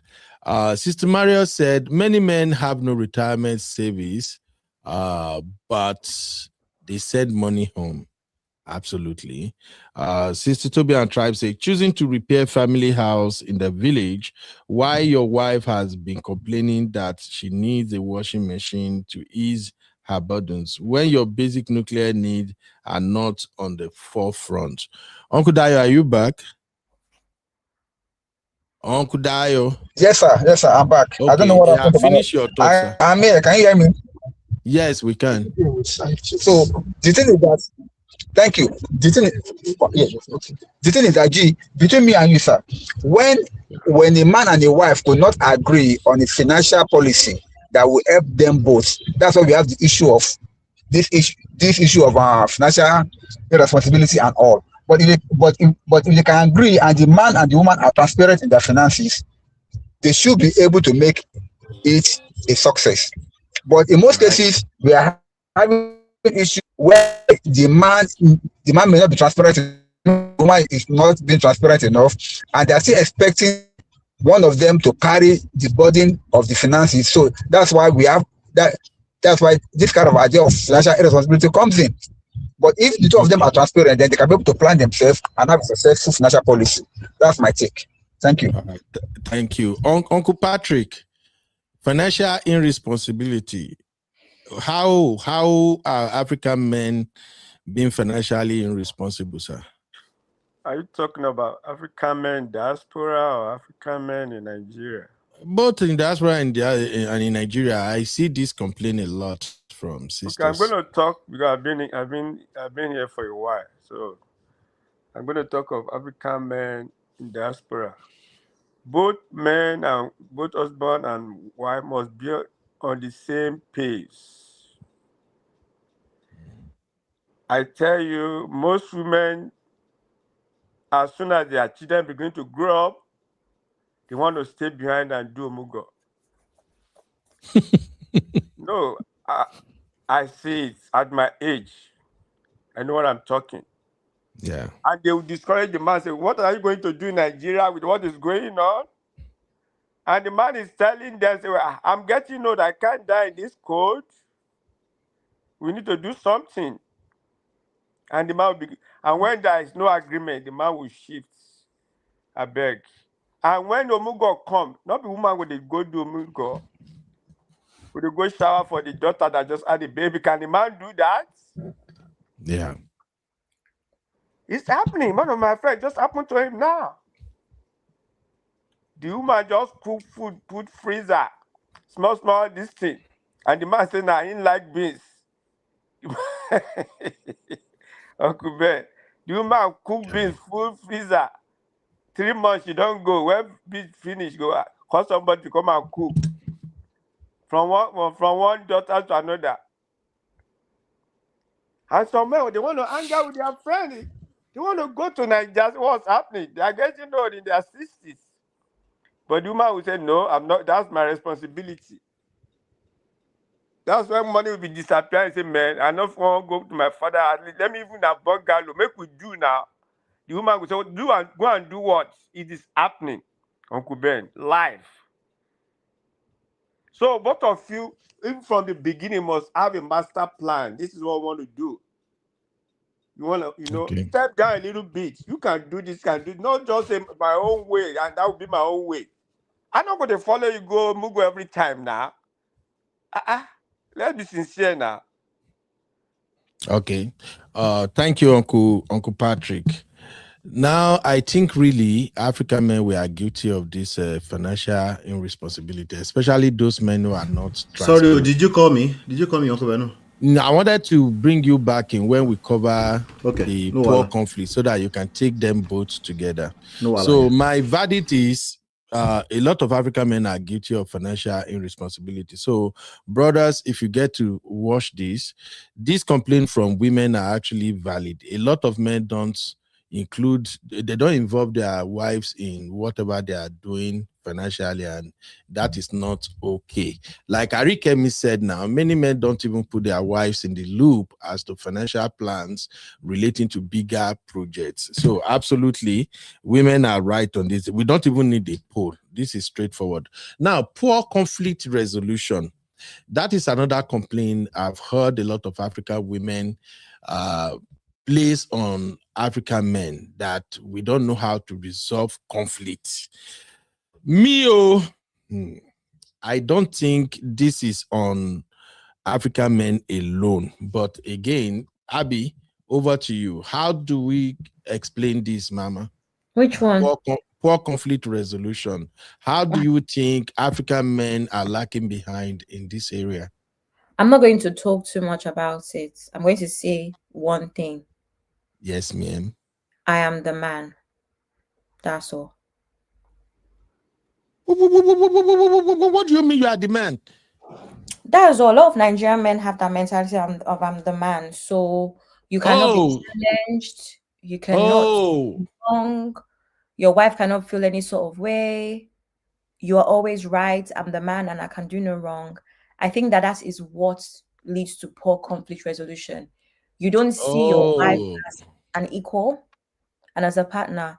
So how can she challenge you and say this thing that you did isn't right? And how can you take that on and even move forward and resolute the conflicts and get to a resolution? Because you're the man. So that's all. That's the only answer I have. Abby, I always they call you grandma. This is grandma approach. You just nailed it. Absolutely. All right. Sister Toby and Tribe said they will rather shout, dominate, and withdraw affection when you don't comply. All right. Let me add one more thing so that MOP can chime in on this one real quick.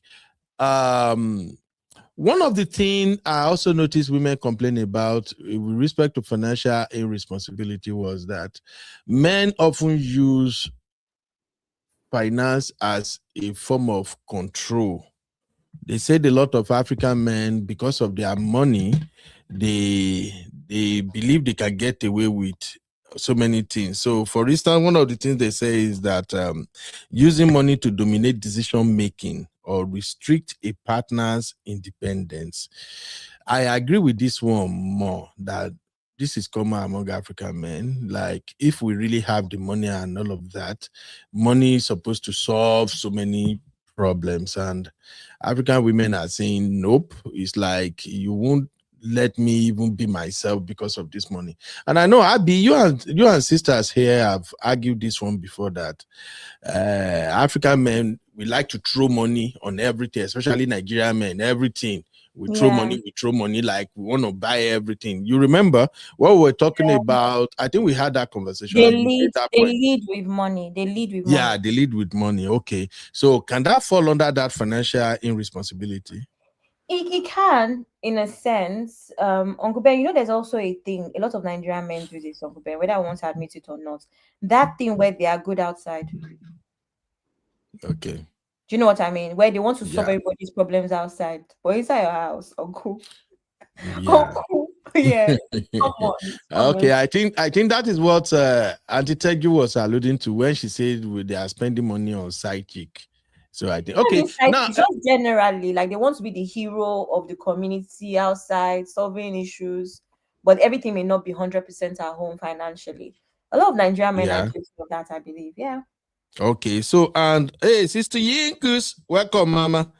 And she in her era said, under conflict resolution issue, she said, I must win attitude, avoiding difficult conversations or being defensive if a fault is brought up. MOP, can you combine those two together real quick so we can see if we can at least cover 10? Women issue plenty. I know, right? Women issue plenty. Wow. All right. So we have a financial responsibility. So I can't separate African men completely from, like, men in general, maybe this might be a global issue. Financial responsibility is not common sense. It's not something that people fall out of the skies and know. It's something you actually have to sit and learn as an adult.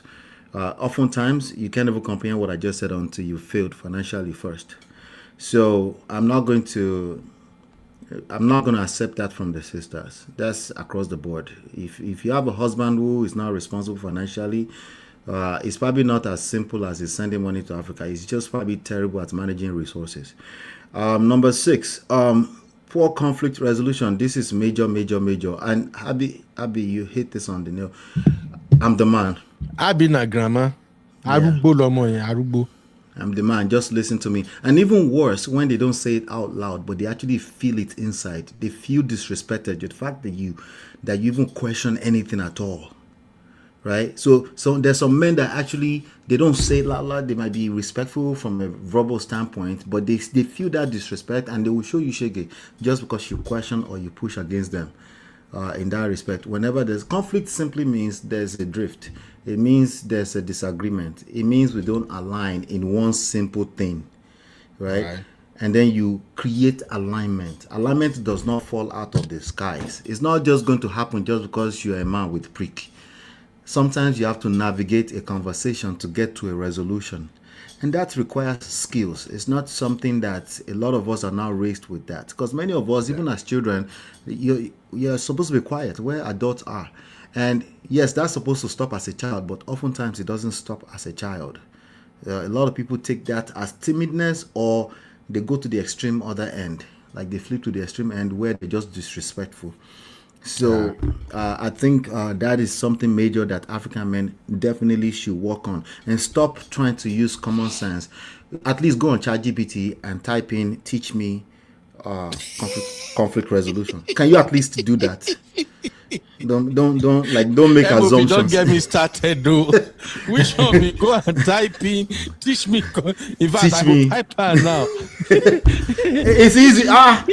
Conflict resolution. Remember when I just said being resourceful, right? Even when it comes to finances, the resources is right there. Use it. Ask it. Don't come to me and say, ChatGPT, we don't know anything. That's all Western. If you come to me and say that, you deserve everything your marriage gives you in terms of results. Number 7, Abby, you had that one, right? No quality time. Okay, that one, I think that one, you never had that one yet. We spoke about that one where we were talking about emotional unavailability.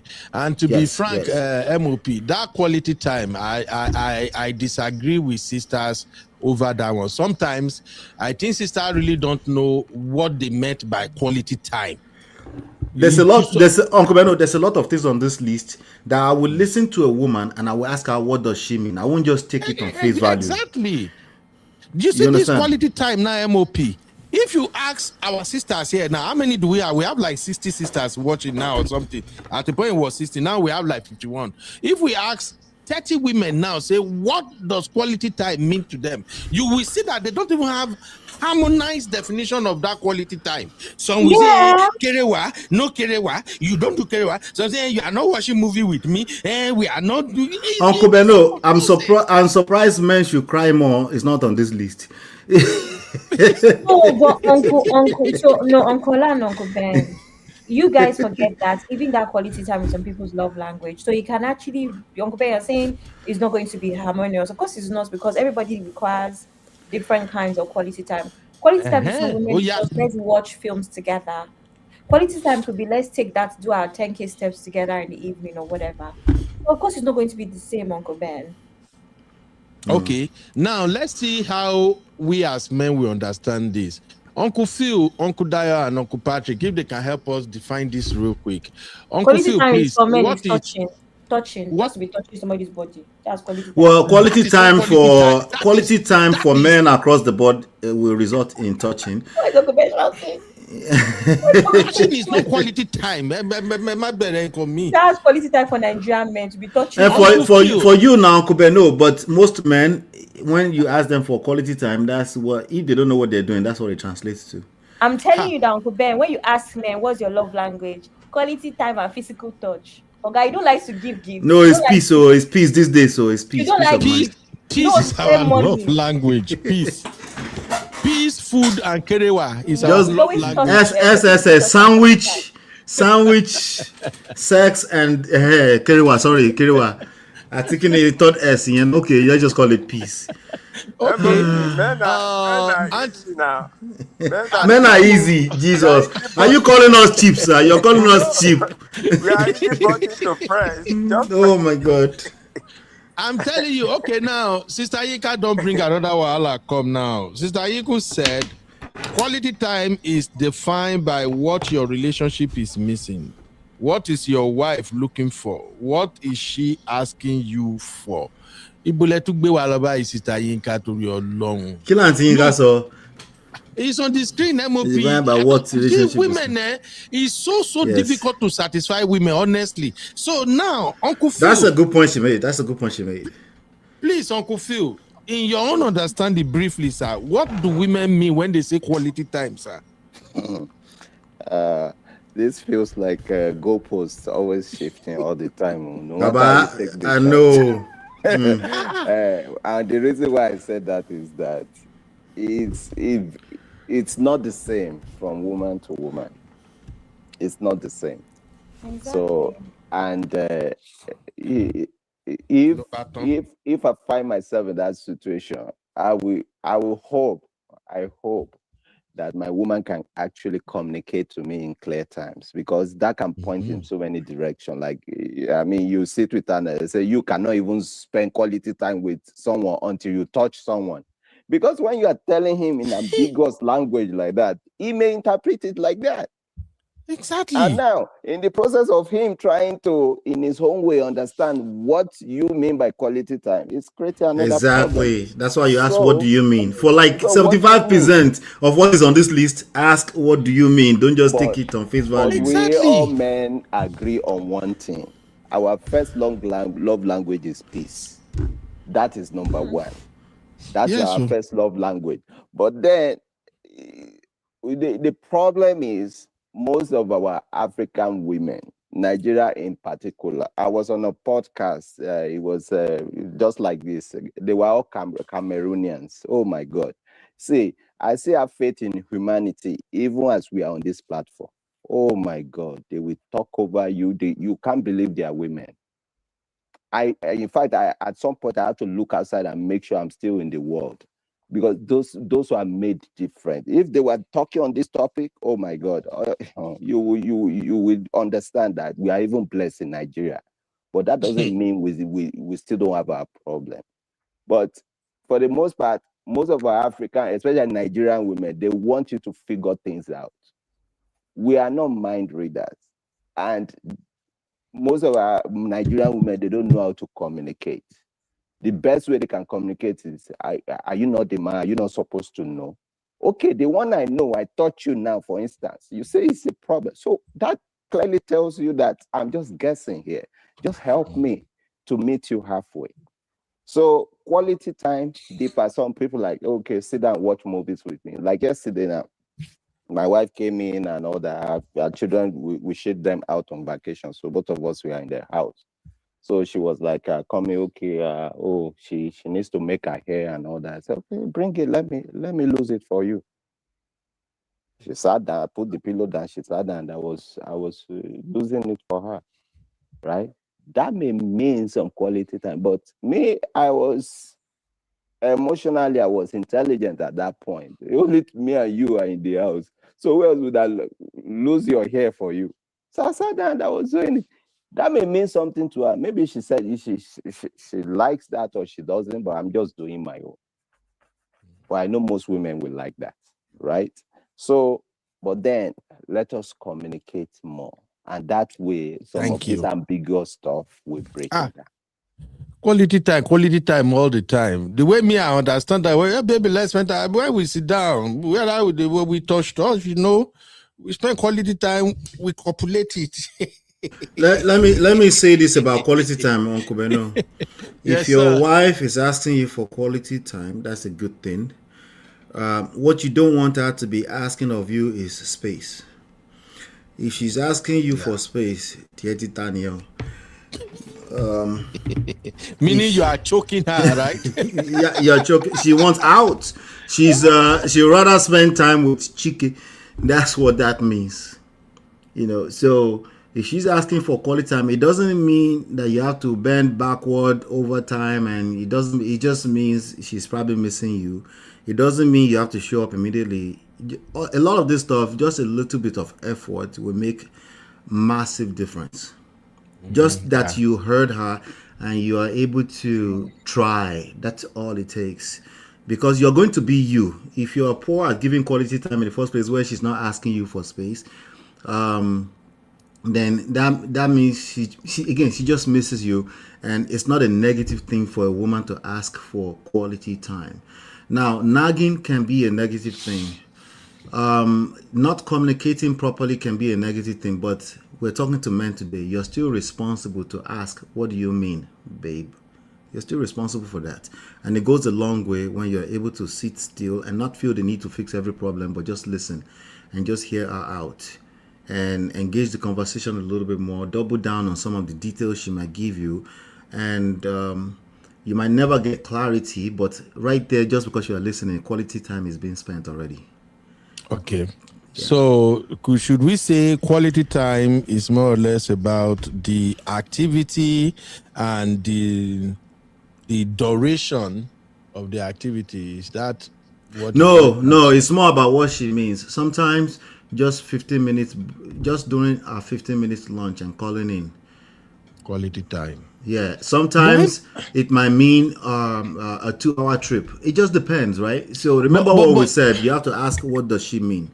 But MOP, do you also know that sometimes women, they frustrate men with this quality time thing? You know, sometimes they just want you to sit down and be watching some uninteresting movie or something. Sometimes they just want you to go somewhere with them where you probably don't even want to be, but you are just there, just. For my own wife, she just want me to put the laptop away sometimes. That's all. Let me add this to it. Let me add MOP, don't do this, Baba. Uncle Ben. Yes, sir. You know, quality time changes even with age. Yeah, maybe your wife just started a new job.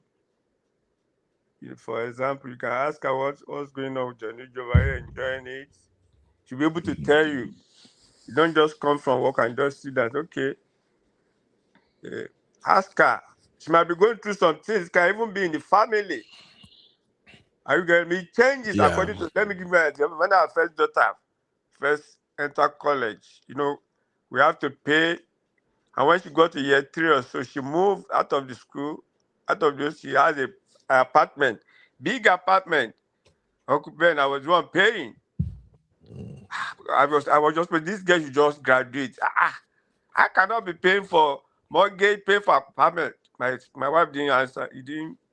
No, my wife says I didn't even give her, even if it's $100, $50, should have given her. I mean, my wife, like, this woman won't kill me.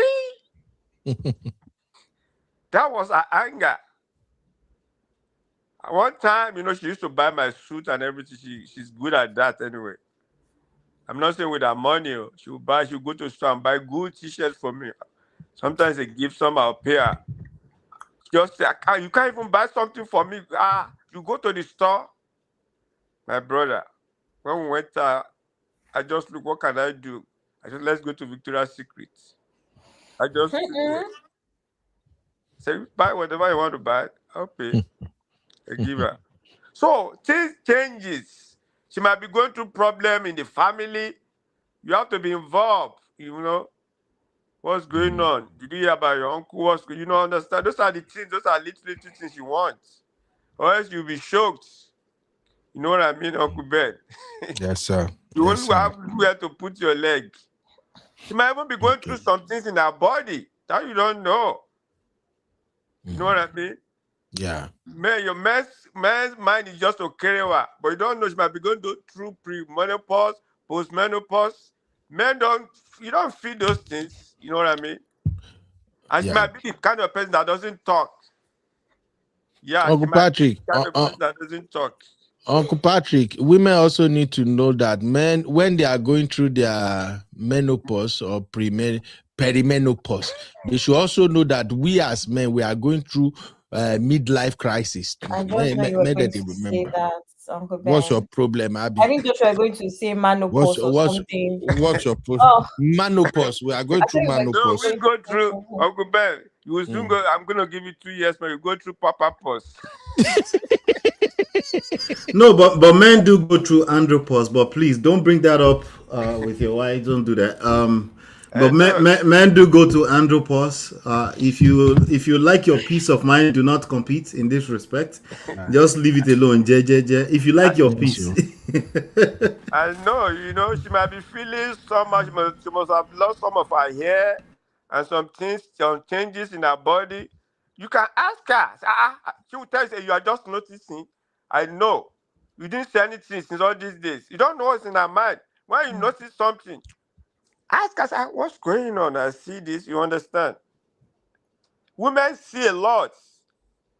But men just see and just save it just as if they don't care. Ask her, what's going on?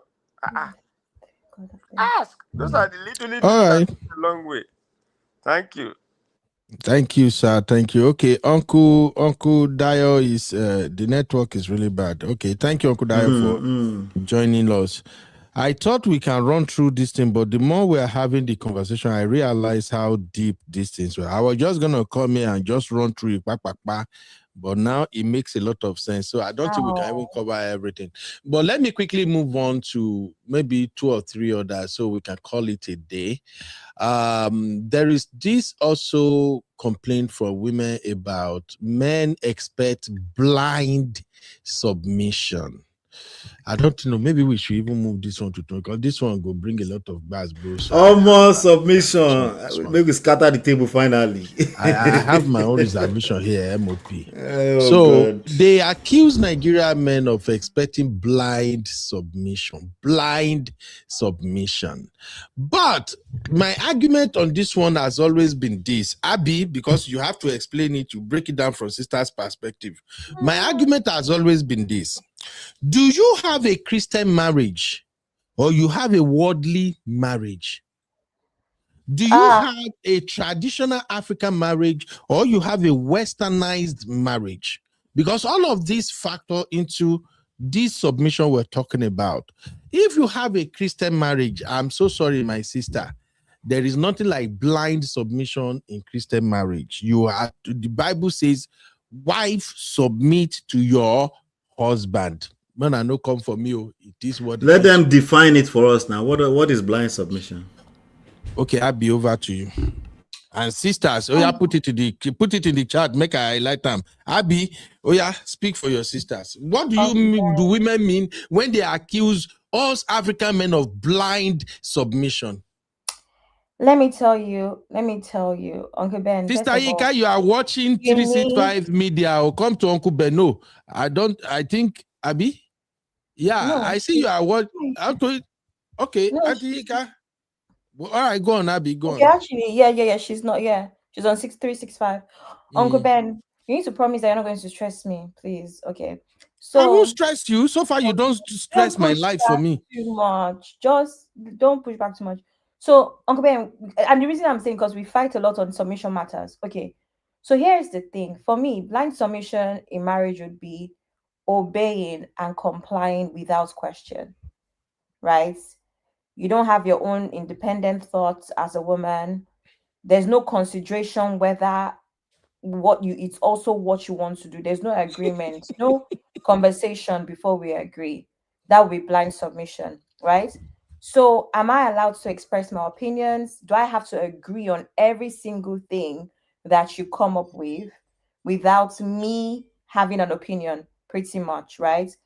That idea of I simply have to jump because you said I should jump, right? You ignore my own values, my own boundaries, the things that I care about, my well-being, because that I have to follow because you're my husband. That's one aspect of it. The other aspect is we say this all the time. Submission comes naturally with a man who is a good leader, considers your feelings, and creates an atmosphere of peace, happiness, and joy. We say this all the time, Uncle Ben. It is easy. Women, I've not met any woman that complains about submission when the man just gets it. So every time we talk about submission, you do not have to demand submission as a man. You are not a man if you have to demand submission from a woman. Where are you taking us now, Abby? Where are you taking us? I'm taking you where I'm taking you. Go and figure it out. As a man, you will not have to submit. You will not have to ask for submission from a woman who likes you, cares about you, loves you, if you're doing everything right. We say this all the time. Even this peace of mind men talk about all the time. You are responsible in a lot of cases for creating the environment for that peace of mind to actually brew.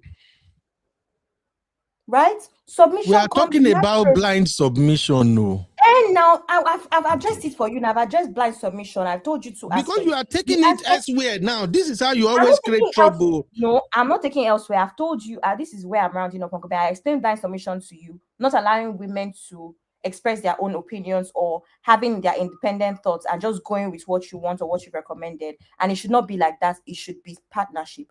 I've given you the second part as well of that blind submission, where men just expect you to submit naturally without doing any work to make you comfortable and, to create an environment for you to even submit.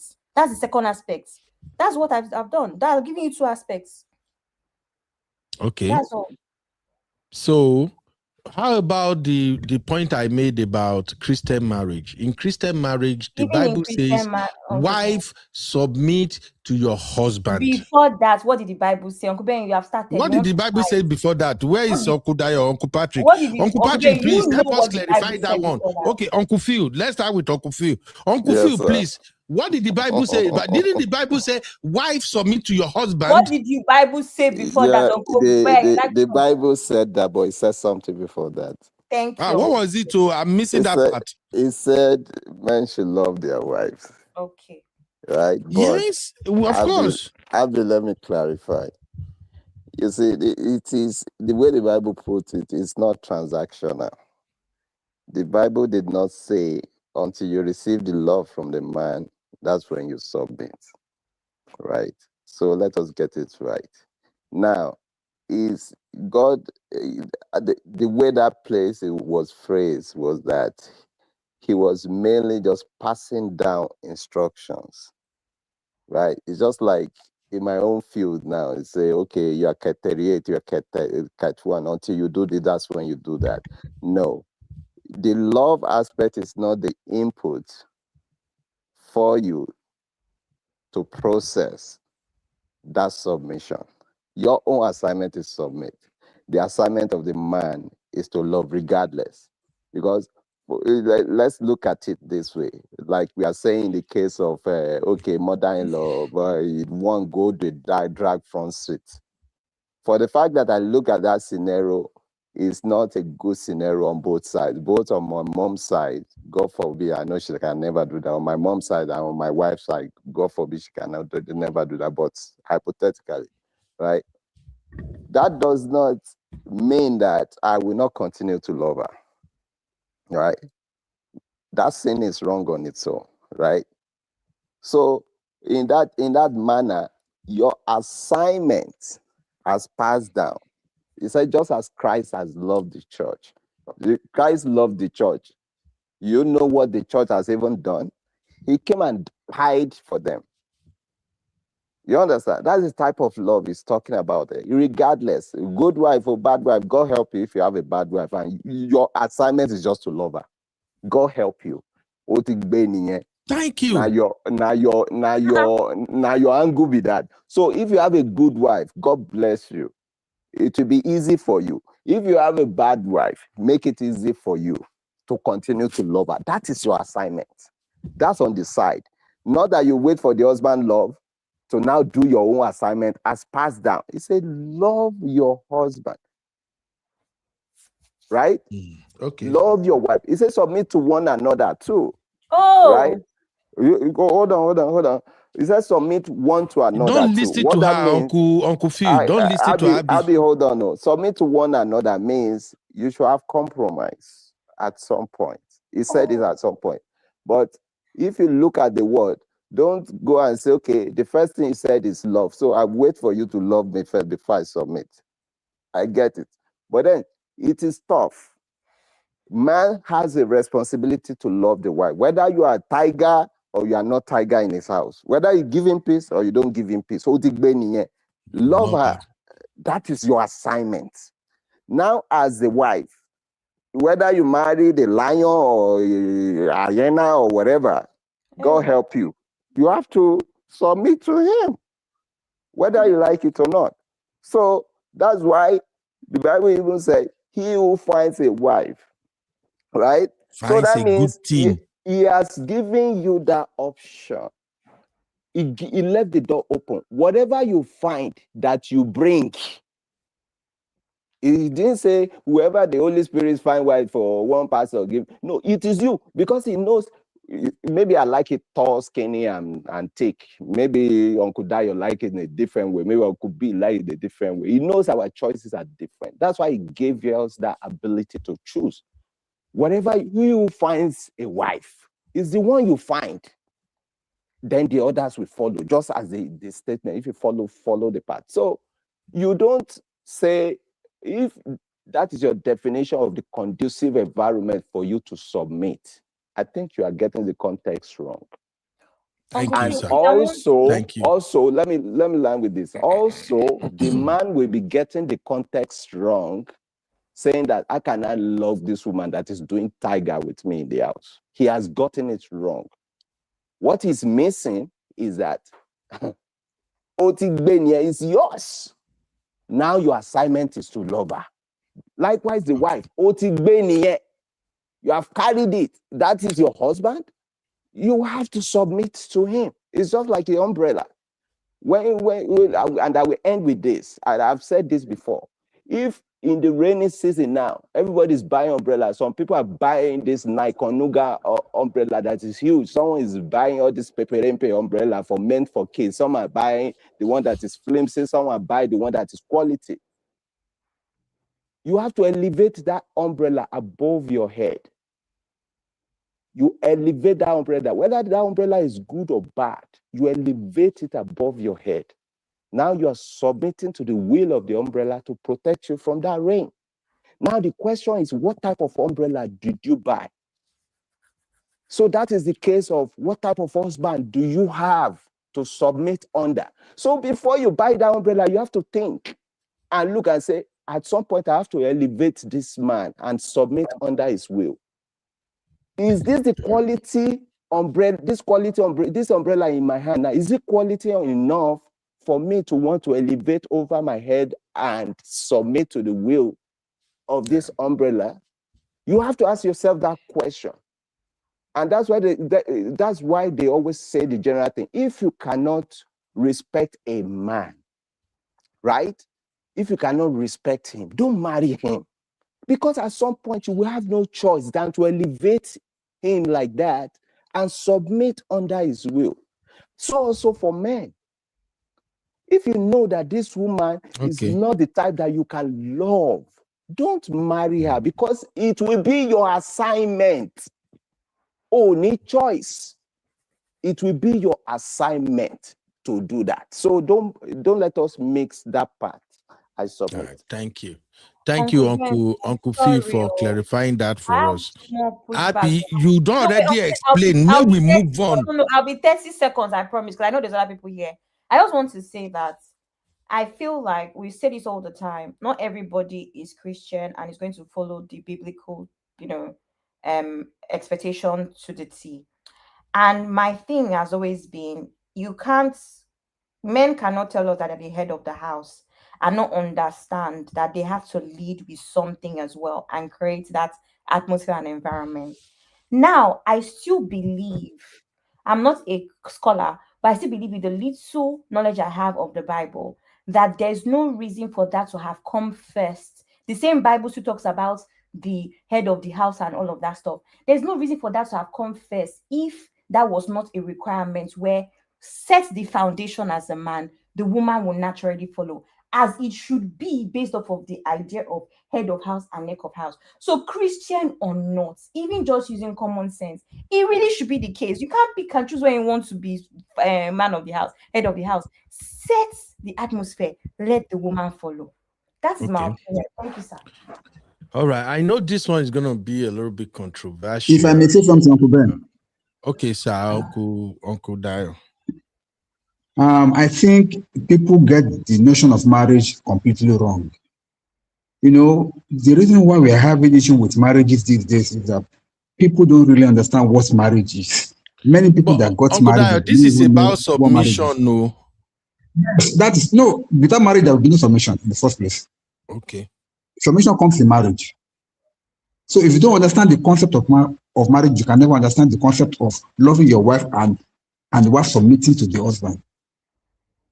People want to run marriage with their own mentality, forgetting that God has already made the principle there. I like what Sister Nyeka said. Sister Nyeka put it there, Ephesians 5, where it says that submitting yourself to one another. That is the first rule. That is the first rule. How do you submit yourself to one another? See, nowadays, Uncle Ben, we have a wife. Uncle Dio, I think submitting yourself to one another is the Bible is making reference to Kerewa there. That you have to. No, wait, sir. Let me break it down. It's part of it. But what we are talking about here is deeper than that. It's deeper than Kerewa. Are you getting me? How do you mean by submitting yourself to one another? If two people does not agree, you cannot work together. That submission has to do with your agreement to come together to live as a man and wife and to respect the tenets of your marriage. That's the agreement, number one.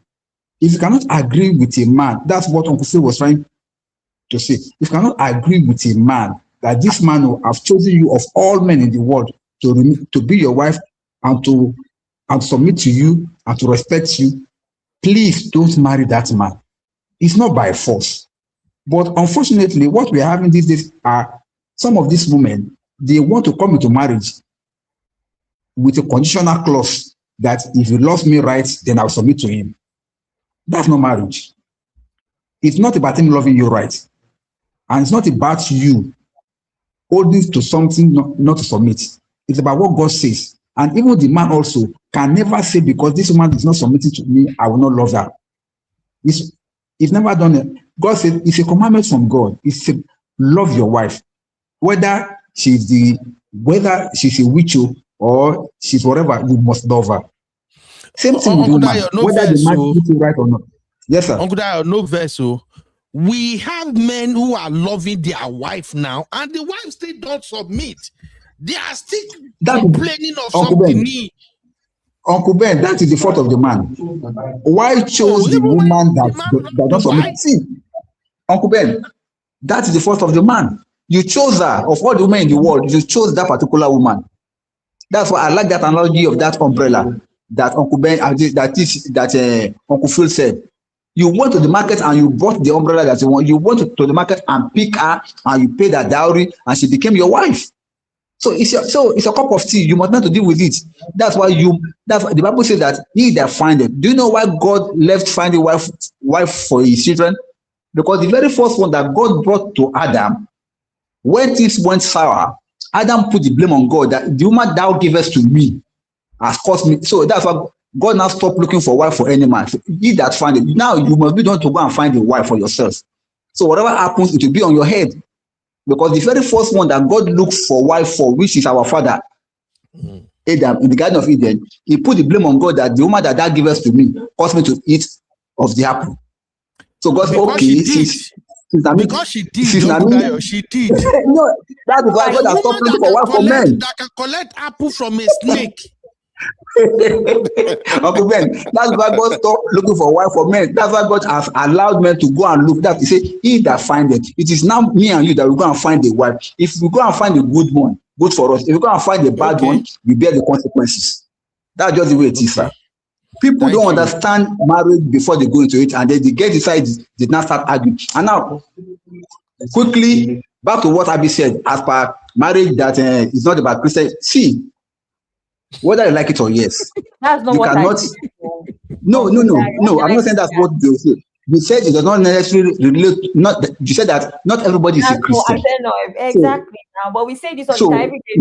now, wait now, Abi. Everything is about policies. Let me explain something to you. Even prosperity, there is a doctrine of prosperity, and then there is a way you can prosper, whether you're a Christian or not. There are some things that God did not even make it that if you follow the rule, you will surely succeed in it. Same thing with marriage. If you follow the rule of marriage, your marriage will be succeed. Whether you're a Christian, or whether you're a Muslim, or whether you're a Buddhist, so far you follow the rule of marriage, it will succeed. It has nothing to do with religion. But people don't want to follow the rules, and they want to succeed. It cannot work. Oh, thank you, Uncle Dayo. But Uncle Dayo, no verse. People are still owing me likes. I just check now. Hey, where my people are today? Yeah, we have 27 likes and 60 people, something people watching. They are owing me likes. If you guys want this conversation to continue, at least I need 3 or 7 likes now. If I no see that like, now here we go submit everything today. I don't tire, I'm hungry. And this submission conversation, I'm not sure say it go end well, the way they go so. Because women has refused to submit. Do you have Christian marriage or traditional marriage or Western marriage? If you are a Christian wife, the Bible commands you to submit to the authority of your husband. And that's why I even put the Bible up now, make everybody see. The Ephesians 21, Ephesians 21, Ephesus. Okay, Ephesians, right? Okay, I know that one thing a day. Verse 5, no, chapter 5, verse 21 said, submitting yourself to one another in the fear of God. Yes, don't cheat on one another. Always have kerewa. Then in 22, he said, wives, underline, wives, submit yourself unto your husband. Real fam, we have a Sunday school group chat. I went to the Sunday school unto the Lord. Abby, don't interrupt me, or it's my time. Abby, it's my time. I reclaim my time. Sunday. Only Abby, I reclaim my time. Not in that group chat. Now he's preaching like pastor. I reclaim my time. Chapter of verse 22. Wives, submit yourself unto your own husband as unto the Lord. 23. For the husband is the head of the wife. Are we not reading the same Bible? For the husband is the head of the wife, even as Christ is the head of the church, and he is the savior of the body. Therefore, as the church is subject unto Christ, women mona open here, una not agree. Therefore, hallelujah, as the church is subject unto Christ, so let the wives be their own husband in everything. Everything. Why are Christian wives missing this instruction from God? I don't understand. And now, Uncle Ben, this is not about Christian everyone wife is alone. complaining about this submission. They are fighting the submission. They are promoting. They are sponsoring. They are even recruiting people like APC Uncle to Ben, campaign against Uncle submission. Ben, show me any marriage that succeeds in this life that does not follow this principle. Just one. Just show me any marriage in this life that succeeds. But the women will not So it has agree. nothing to do with Christianity. It is not about Christianity. It's about following the principle of successful marriage. But people don't want to follow it, and they still want to succeed in it. That's why they're missing it. That's the problem. This is Because the the women principle. will not agree. Antungozi no first, Gary. I see you. You came late, and now only Abi you greet Seb Antungozi. Thank you, Uncle Dayo. Anyway, let's move to Uncle Patrick and MOP. They are here. Uncle Patrick. Okay, should I go first? Depending on. I did here. Let me go. Let me go. Okay, Go MOP. After MOP. Yes, sir. Yes, sir. So MOP no best. Me, I no go agree. Women must submit by fire, by force, if it is a Christian marriage. You know, this conversation is actually much more deeper than this, and not until enough men are finessed by submission, they won't rest. There are women who are now starting to finesse men with submission. You know, since that's all you want and nothing else. No verse. No verse. MOP. Make I start this one here after MOP and Uncle Patrick. I think Uncle Phil, this question is for you from her villa. This umbrella get hollow, so you go address them. Go on, sir. MOP no verse. No wala. Are they listening? No wala. So, you know, I think men are starting to get finessed. I was hanging out a few friends yesterday and online, and they asked this young lady, and they said, at what point do you submit to a man? And she said, when he becomes my husband. That's a problem. Now, can we really blame her? Look at the verse yourself. The verse says, wives, submit yourselves unto your own husbands. It doesn't say submit to a boyfriend. It doesn't say submit to a fiance. It doesn't say submit to anything else but a husband, right? So you now see somebody who wants to really take that literally on face value, and now we go complain, right? See, there's a major issue with this submission conversation, and the problem is that there is no real life objective in sight outside of just marriage. You know, there's the problem is that we have this over bloated sense of, okay, we overrate submission as like an action verb, like it's something that people do, as opposed to submission being a stimulus response.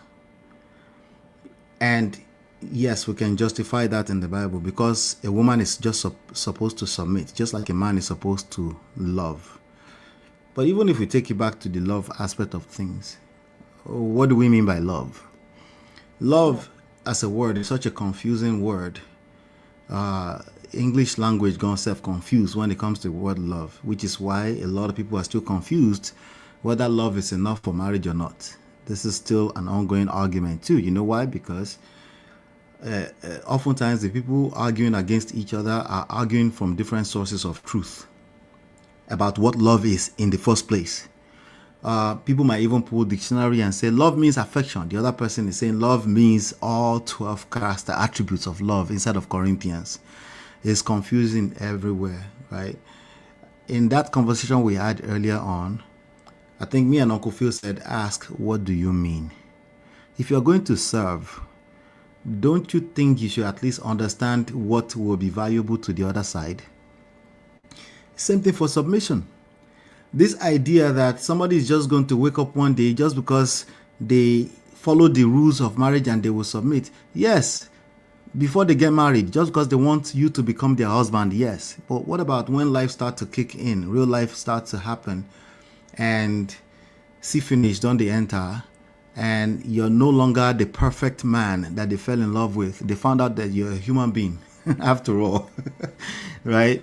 And now, because again, we also say things like, make sure you marry, I think Uncle Phil said that, but I hear it a lot. Make sure you marry somebody you can respect and submit to. I don't think anybody is marrying anybody they don't already submit to in the first place.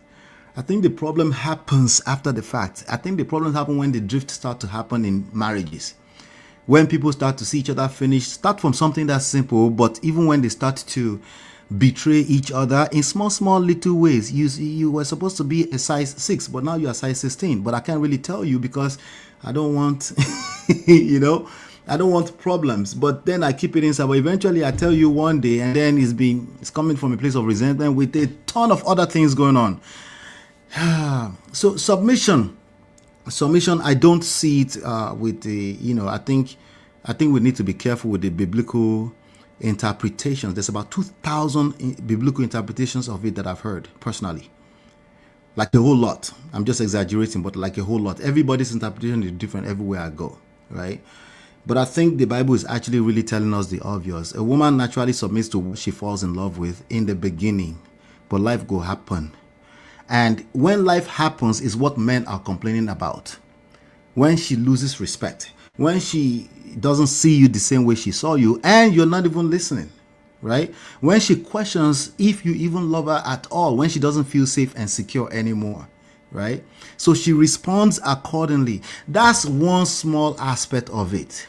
There is the other aspect that, no, you cannot just suddenly become a wife on the day they marry you. You have to have been a wife before the day they marry you. The same thing with husband, but today we're talking about men. You have to have been a wife in the first place. So you cannot, listen, everybody's going to tell you, like, just submit and that's how you become a wife. It's performative. That's not submission if it's performative. It's either you're a submissive person or you're not. And anybody who sees, the other angle again is that anybody who sees a structure where they're getting value out of it, they naturally submit, including men. Just like we submit to paychecks every other Friday. Just like we submit to anybody that looks like Tony Lumelu or anybody that looks like Tinubu, right? Anybody that looks like they can be your destiny helper. You submit, not because you decided to submit, it's because there's value in submission. So we're looking at it as this simultaneous partnership thing where people just come together and they just simultaneously submit. That's not how it works. You have to look at yourself as an individual. As an individual, are you a submissive person generally? Are you agreeable? Now, most times, there's another conversation around if men should be agreeable or not. We're not going to go in that direction. What we're saying is that alignment. To create alignment, which part of it do you control? As a woman, yes, being submissive. But don't beat yourself hard. Don't go and be trying to do performative stuff when clearly you're not going to get value out of that situation. We need to be proactive with respect to what actually makes submission works. It's not an action thingy. It's more of a response. When somebody loves you enough and you feel safe and secure, you will be submissive. Now, let me say this. There are nasty, in this social media street in 2026, everything I just said, cancel it. Some people are not trained from their home and they were never going to be submissive anyway, regardless. Now, if you carry that one shot, your cross that's your cross. But if we remove that factor, naturally, if you feel safe and secure, she doesn't decide to submit. It's not a decision that you just make. She just submits because she follows you. She follows your lead. That's submission. That's not something that people just press buttons and, oh, now I'm submissive, or because somebody married you, now you're submissive. That's performative. Real life will test all of that, and that's why I don't really follow the line of make sure you marry someone you can submit to. I think everybody already does that. Because let's be honest, on wedding day, everybody is being performative. Everybody is saying I do, and they don't know what they're doing. That's the reality across the board. That's how I see submission. So, but to the I don't know how we came to submission in this topic right now today, but I think we need to.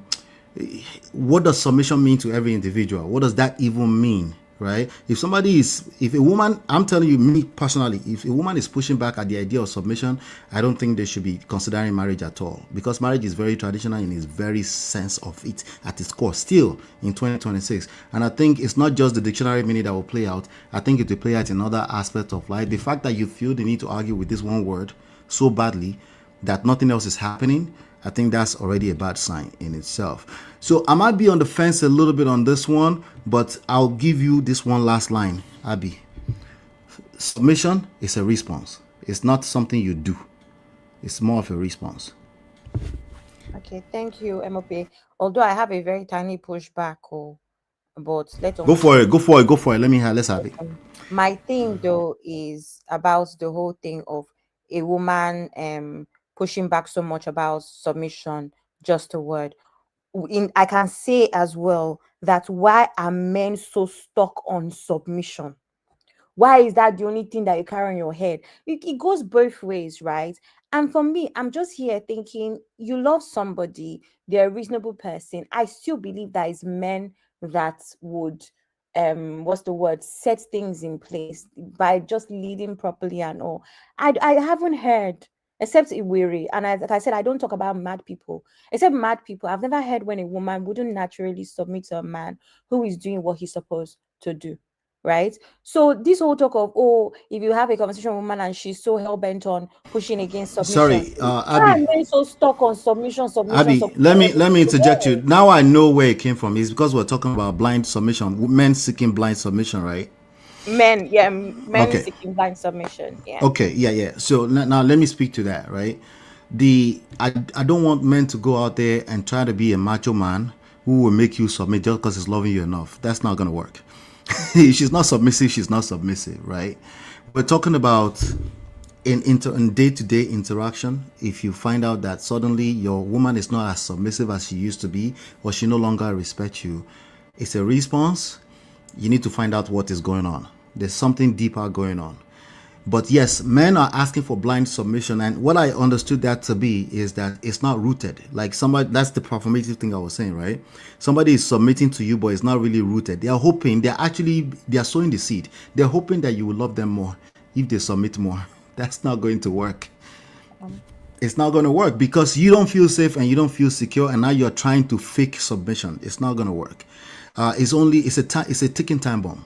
You know what I'm saying? It's a tickle temper. So, and I think that's what you guys mean by blind submission. And yes, sadly, men are asking for performative submission, and it's not going to last because it's not rooted. It's not rooted in who that person is, or at least that person should go through if they want to learn, because some people come from a background where that's not a thing. Maybe they have matriarchs in your household where you grew up. So submitting to a man is not it's a strange idea, right?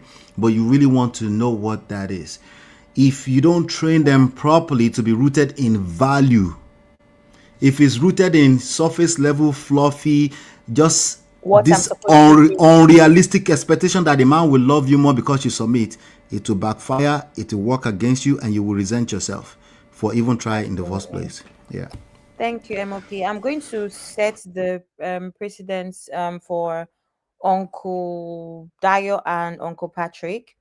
What was I going to say? What I want to talk about is the fact that a lot of Nigerian women are pushing back on submission, particularly because there's a lot of Nigerian men that use it as a form of control. So for every bad decision, for every time that they want you to shut up, for every time they do not want you to have an opinion, it is I'm the head of this house, you are supposed to submit to me. So when you see a lot of women pushing back on submission, besides just the crazy women, we don't talk about crazy people, it is because a lot of men use that as a form of control. So Uncle Patrick, over to you, sir. I agree with you. Happy 100%. There are a lot of men use it as a form of control. And I picked some words used by MOP as well. Talking about the background of the woman, and we're talking about and to train them to be rooted in value. They know what submission means. From our point of view, submission can also be described as compromise. So that both of you can dialogue and say, okay, let's do it this way, let's do it this way. It doesn't have to be your own idea. I mean, as a man, your wife can have a better idea even than you. But as some women, it's either my own way or not any other way. I'm going to give you an example. When some women, when they come to America, probably they started working as a CNA, they are making money, they want to bring their mom. That's their first thing in their mind. That's happened several times. Even when the man is saying, we are still struggling, say, no. Well, you may not bring your own mom, but I'm bringing my mom. My mom must come. My mom must come. And the man look at it logistically, we are not even all right. Mommy will come. Don't worry, let's give her something to be. The man say, no way. My mom must come.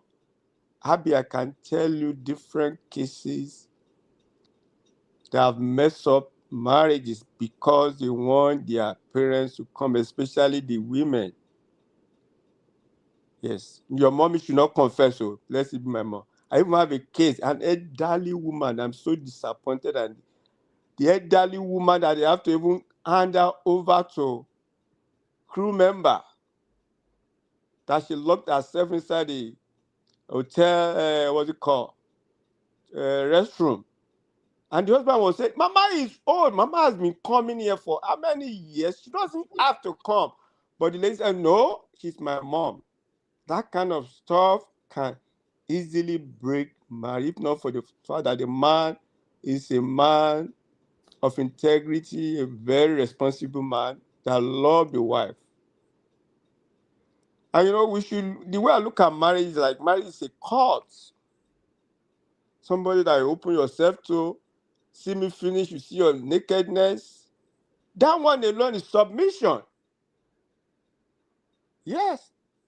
And one thing I'm not happy about, you are passing this to your children.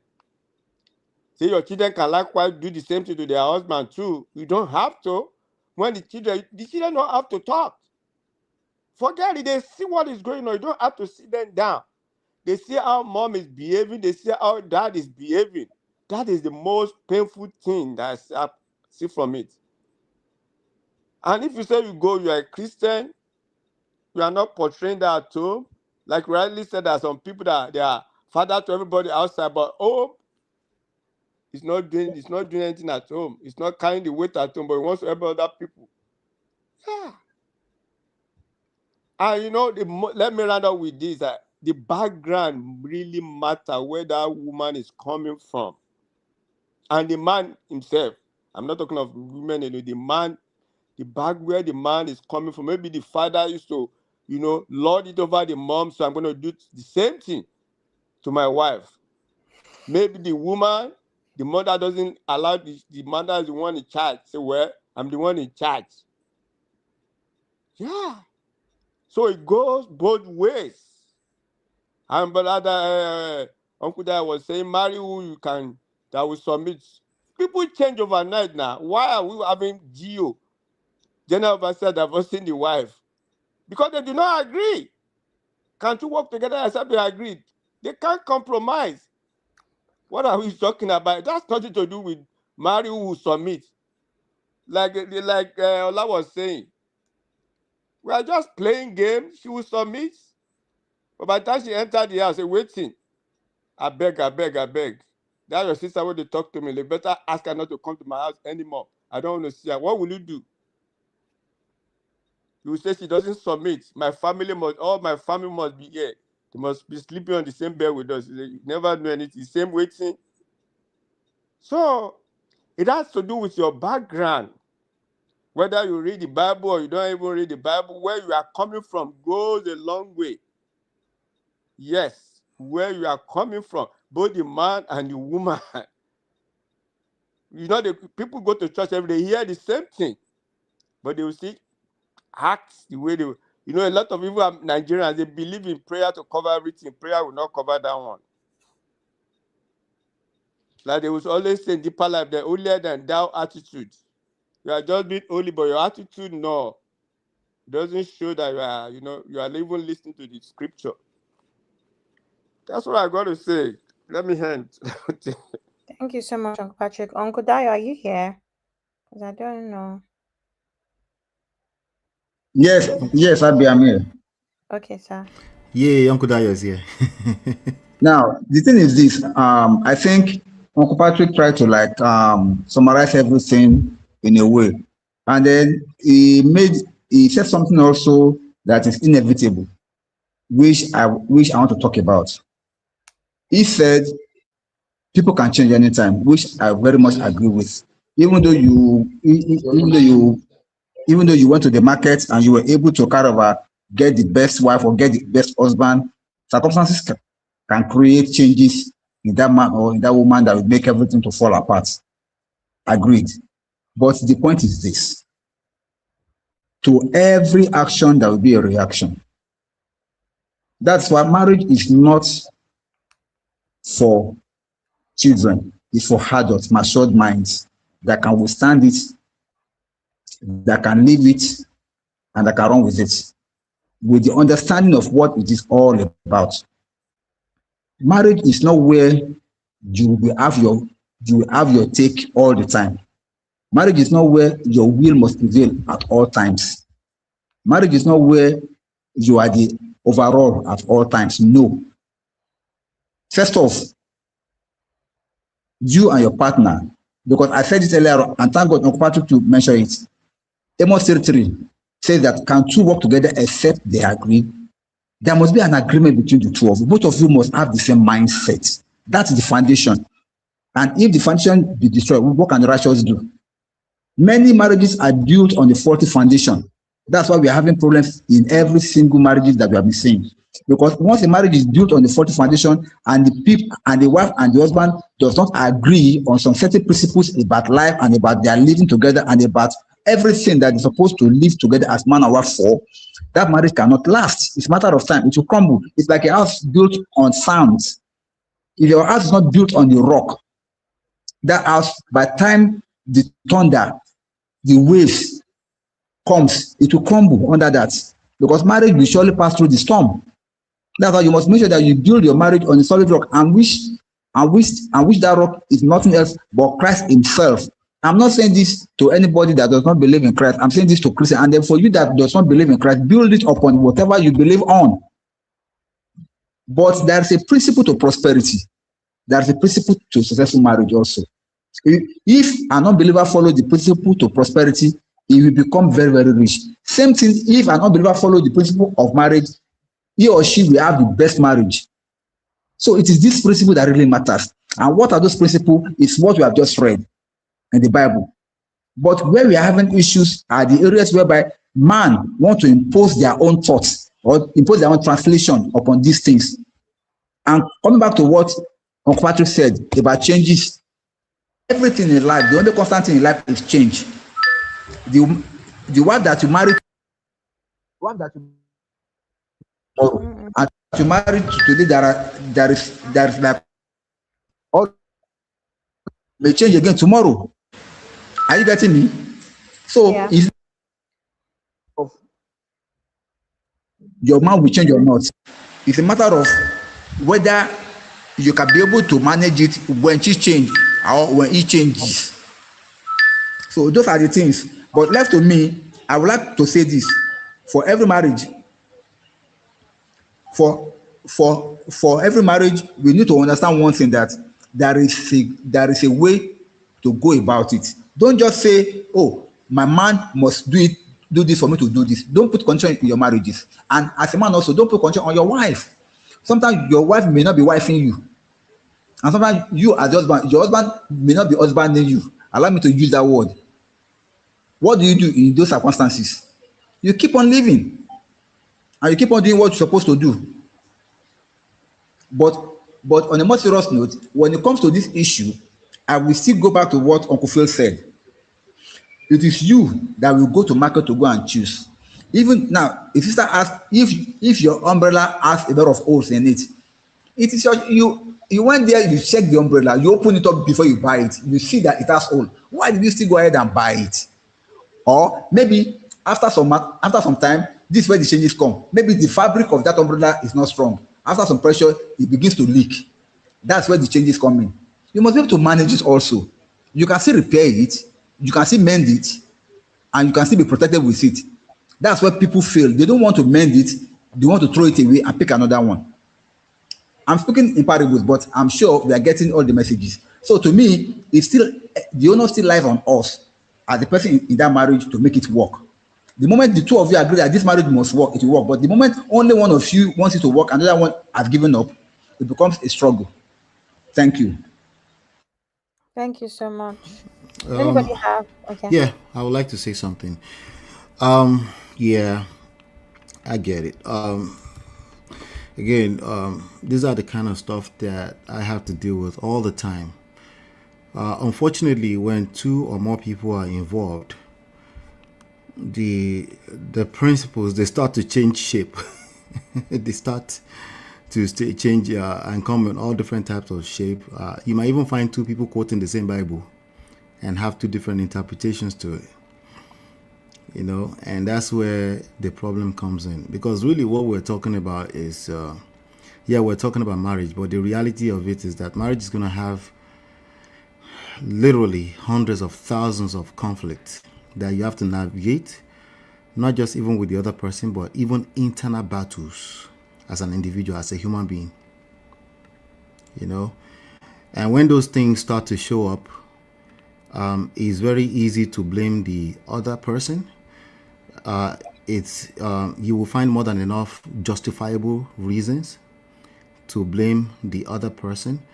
More than enough, you know. Either we call them they're pretending, or they never showed you that aspect of them, or anything like that. There's just so much that goes into that. So because if you really start to unpack that, life will be over by the time you're done. You know, there are, speaking of principles, there are principles that guide relationships, and they are right there inside of the Bible itself. Majority of them are outside of Ephesians 5. That's what we need to pay attention. In fact, a lot of them happened before the New Testament. And they are principles that guide relationships, because at the end of the day, you go into a relationship to go there and give. So hopefully you have enough value to give. It's the very reason why people will want to hang around you, why they want to be a part of your life, either in the form of a marriage or even as just good old relationship, even as siblings, as co-workers that have friendship outside of work. But people don't want to hang around you, not just because you're obeying principles. It's about their interpretation of their experience around you. That's what it comes down to. And that's what we need to be talking about the most when it comes to either we're talking about marriage or anything else. We spend a lot of time talking about the laws as it is written in black and white. Just a few examples, right? Seek ye first the kingdom of heaven. A lot of time we interpret that as the kingdom of heaven being a planet somewhere physically where God lives, an alien. And we don't realize what that really means when you really start to dig in deeper into the wisdom of that verse. When it says seek ye first, it's talking about grounding. It's talking about, when the Bible talks about removing the speck, I think Jesus talked about removing the speck in your own eyes, right? When it talks about anywhere the Bible talks about humility, or when it says turn the other cheeks, most people interpret that literally as turn the other cheek. They don't interpret it as when you just pause and you make sure you understand what's going on first, right? When the Bible talks about speaking truth in love, not just truth, but speaking truth in love, that means you can't just say you're saying truth. It has to be grounded in something that's bigger than whatever you're calling truth itself. We're still talking about marriage. Stay with me, right? When it talks about when you see friction, when you feel confused, it's time to learn something new. It's not time to preach to the choir, especially if it's just two of you inside of that equation. It's not just your words against the other person's words. Do you know how to navigate that? That's really what we're talking about. But because if you make the other person wrong and you're right, that equation becomes wrong, even if you know small math, right? If you multiply negative by positive. You understand? So we need to talk a little bit more about conflict resolution. Conflict resolution is already presuming that both of you are right. It's presuming a lot of things, including, yes, people put their best foot forward. We can call it pretend all we want. We all do it. We put our best foot forward, and eventually, the more you settle into a context, your true colors comes out. If you're in a relationship with another human being, I hope they have enough grace to navigate the crisis that comes with that. That is real life at the end of the day. In all of that, yes, we do have some core principles. But the reason why submission is getting tested is because people are using submission outside of integrity itself. That's a problem. Suddenly, the word has no meaning. No, it still does have a meaning. It has a dictionary meaning. It's just useless at this point because human beings are involved. So, like I was saying earlier on, there's enough women, they do eventually fail, that are now weaponizing it against men. They're doing the performative submission. It's not going to work. The only thing that's going to continue to work is value. Where's the value for you first? You want to make sure you're not pouring from an empty cup. Where's the value for the relationship dynamic you're trying to create? And then you need to focus on that. And then you need to trust the law of reciprocity. Because what goes around does come around. Comes around eventually. We are creating a cycle regardless. That doesn't mean you take responsibility for other people's behavior. It's just that you need to recognize that you're also an enabler at the end of the day. You can either dump them, move on, or embrace and say, hey, there's something in this. Maybe we need to have a conversation. And if you're complaining, you better be ready to lead a conversation too if you're complaining. So it's easier said than done. I don't know what to tell you. It's easier said than done. But I promise you it's easier than just quoting the Bible. Or let me say it's easier for all of us to quote the Bible. It's very, very easy. But you know why we'd go to Bible studies on Wednesdays? Because it's not just about quoting the Bible. We need to understand what is going on in those verses. Yeah. All right. Thank you so much. Man of prestige. Okay. Thank you, Abby. So, my opinion, I don't think that we can finish this thing. My expert opinion, we're still on number 8. Whoa. So I think we should just do maybe 2 or 3 more and go to bed. It's been 4 hours and 20 minutes. Did you guys really, you came up with this list, you ladies? No, I was not there. Where did Uncle Beno get this from? I don't know how Uncle Ben, knowing his community, thought that he said, I just thought I should go through it quickly, Uncle Ben. In which family do they to go through this quickly? Real fam? Anyway, let me go back to the next. The next is double standards. Double standards. Why not, Precious? You want to start this one? Double standards. Double standard. So it's from a woman's perspective. Actually, let me start because it's from a woman's perspective, right? Women are saying that men have double standards. Yes. I can see this. There's some of them I don't really understand it, but I'm like, okay, maybe this is what I've heard. So with the double standards, I believe it will be things around wanting, let me go with the aspect of maybe wanting a woman to contribute financially, but also not wanting to contribute to chores. I think that might be the angle of double standards that I'm going to go with. I don't know if that is it, but it's not something that I've really, really heard in our community.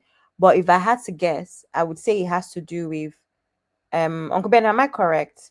It could be the angle of yes, men wanting women to. I mean, double standard is things that men can do, but women are not allowed to do, right?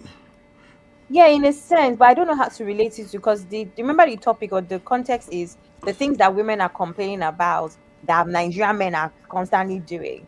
That's the general idea, complaints. So I'm thinking, what's not the context of the complaints? Should it be things like that, like the household chores versus contributing? So it's like, what is good for the goods, good for the gander. If you're going Yeah. to ask me to contribute to the finances of the home, then you may as well help around the house as well. And don't make it Jesus, that Toby and Tribe. household stuff is just for me, the woman. Um, okay, Yeah. wanting Sister Be trying to say wanting the woman to sleep with you on the first date, but you want the dates with low body counts. Okay, that's a Normal very now. double Normal, normal, standard. normal now. Normal now. Yeah, another one says, I was saying the double standards is that they won't demand all this if their partner is not an African woman. That's They also want to very demand valid. all this if their partner is not. Oh, they won't They demand won't, this if they end up with yeah, a whitey or something. or Okay. something. Yeah, okay, these are good examples of double standards. Okay, fair enough. So, man of pressure, what do you think before we move on? I think that will end up on the women's list. So two to get two, you have to cancel out. There's double standard on both sides. so so I think our society is our society because there's an equilibrium already created. If there's anything that men are doing, I'm saying this respectfully, so it's case by case, right? Obviously, at the end of the day, but generally speaking, I think women are the gatekeeper of some of the bad behaviors of men. Yeah, absolutely. Oh, yeah, of course. Yeah. So if women in general are tired of it, men will stop doing it because we Oh, need each thank you. other. Amazing. So but I think there's double standard on both ends. Like a man is not going to sit in the middle of my street now and say he needs help and something like that. I will call police to come and help him. If it's a woman, I might just rush there and help her, especially if she has a child with her. That's just an extreme example, but there are so many things that women benefit that a man don't have the luxury, and vice versa. So, and I understand this is not a competition, but I do think a lot of, because of that, I personally don't complain about what women enjoy that I don't enjoy. If I see a man complaining about things that women enjoy, I have a question lingering in my mind. Do you want to be a woman? Because we can solve that problem by easily getting some money and becoming a woman. MOP, don't start. Okay, Beno, you don't come now, eh? No. Basically, you see this double standard thing. What I heard women complain about is what Sister AY said, that most time a man would treat his wife somehow and treat another woman somehow. You see, like for instance, they often complain that, yeah. So we say, African men, they don't respect their wife. They don't allow their wife to be themselves. But when they are married to women from other nation or other race or ethnic group, they behave differently. Well, I've seen men, African men, married to Americans, for instance, and they still demand the same standard from that American woman. The difference sometimes is that American women don't drag with their African husband the way our sisters dragged with us. Let's call it what it is. A lot of American women that marry African men, they respect the African men. They do understand that the husband is the head of the house. I think outside of cheating, most time American women won't even follow you drag unnecessarily if you are not cheating on them and you are a provider. But it is what it is. I found it as part of what they complain about anyway. So Question, Uncle Beno. Question me, I don't know the data, but let me just ask as a question. Do Nigerian men that marry Oyinbo people, do they cheat on those Oyinbo people? That's what I'm saying. Like, cheating is general. The ones that cheat on African women, they still cheat on their women. We see it all the time. When I started the show, I played some videos of American women complaining about African men. So cheating is general, but most African men who don't cheat when they are married to their African women, they still don't cheat when they marry to Oyinbo or other women from other part of the world, and the women are not in competition with them.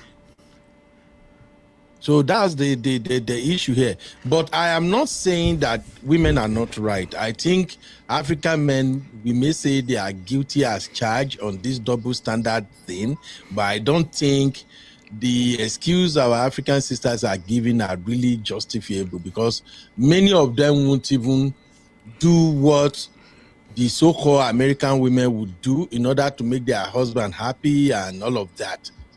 For instance, I don't want to go there. Men, they no come fight. No, go there, go there, go No. there. We've already done enough. Happy we start attacking me now if I talk. And Sister AY did the comment. Don't worry, Uncle Ben. I'm tired now. I won't attack you. Go ahead. I'm a bit tired. Uncle Ben, go there now. Let's go there. Let's call it spade a spade. Let me mute myself. I want to mute yourself so we can get the truth out finally, so we can address it. Yeah. For instance, an American woman always want to look sexy for their husband. African woman, after 2-3 kids, the tendency is she don't even give an F, even if the husband is complaining. Not all of them, not all African women.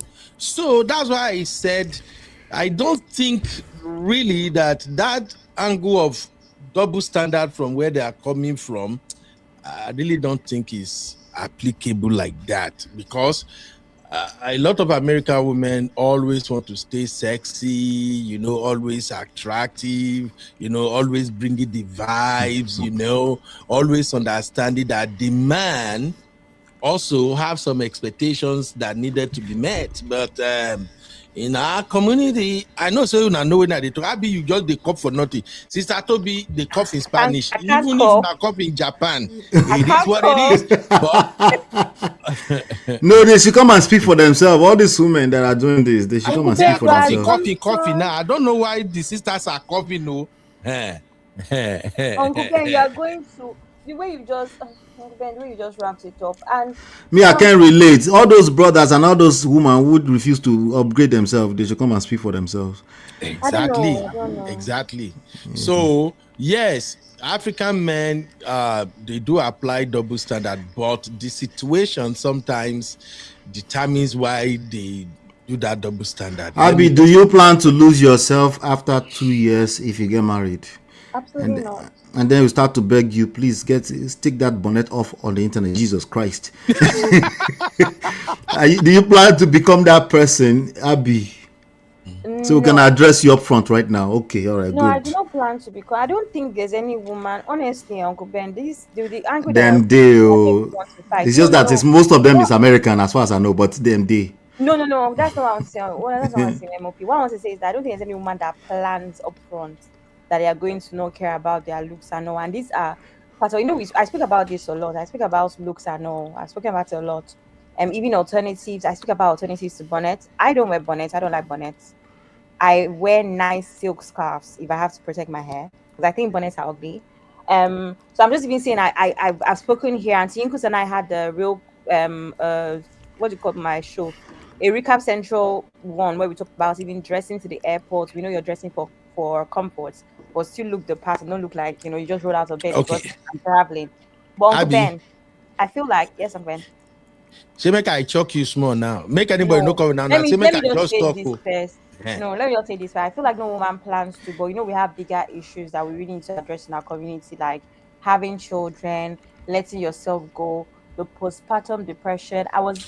Now you are talking. Women don't speak about postpartum depression as much as, I guess they should, but I guess it's one of those ones where women also often feel like, it's part of the cross they have to carry.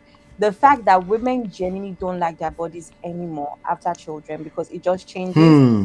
and it's They unfortunate. stop feeling But sexy, eh? yeah, so now you feel like what is going to hide this is baggy clothes and stuff like that. And these are conversations that couples really, Uncle Ben, we talked about how couples don't really talk.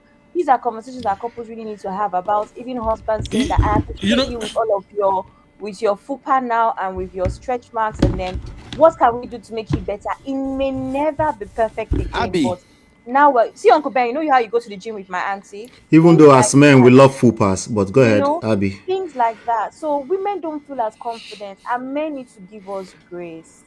For instance, Uncle Beno, sorry. What about most men literally tell you that they like it natural, they love fupas, I and know it's what is not somehow that fupa? easy. What is fupa? That the lower part of the stomach that is big, that is harder to get rid Okay, of. the upper area okay, of the The lower. Bekus area, Okay, yeah. upper area, yes. Yeah. I was gonna talk about that, but I don't just want to make anybody come for me. It's tough. Oh, sorry, Uncle Ben. MOP, I agree with you that men try their best sometimes, but when something's in your head, you are saying something. I'm looking at the mirror now. This is not the sexy lady you married 5 years ago now. You are saying so, it's not registering. So I get you, but it's not easy. Okay, so I can think of 2,000 other things. Why do we have a list of 20 things in front of me, Abby? We are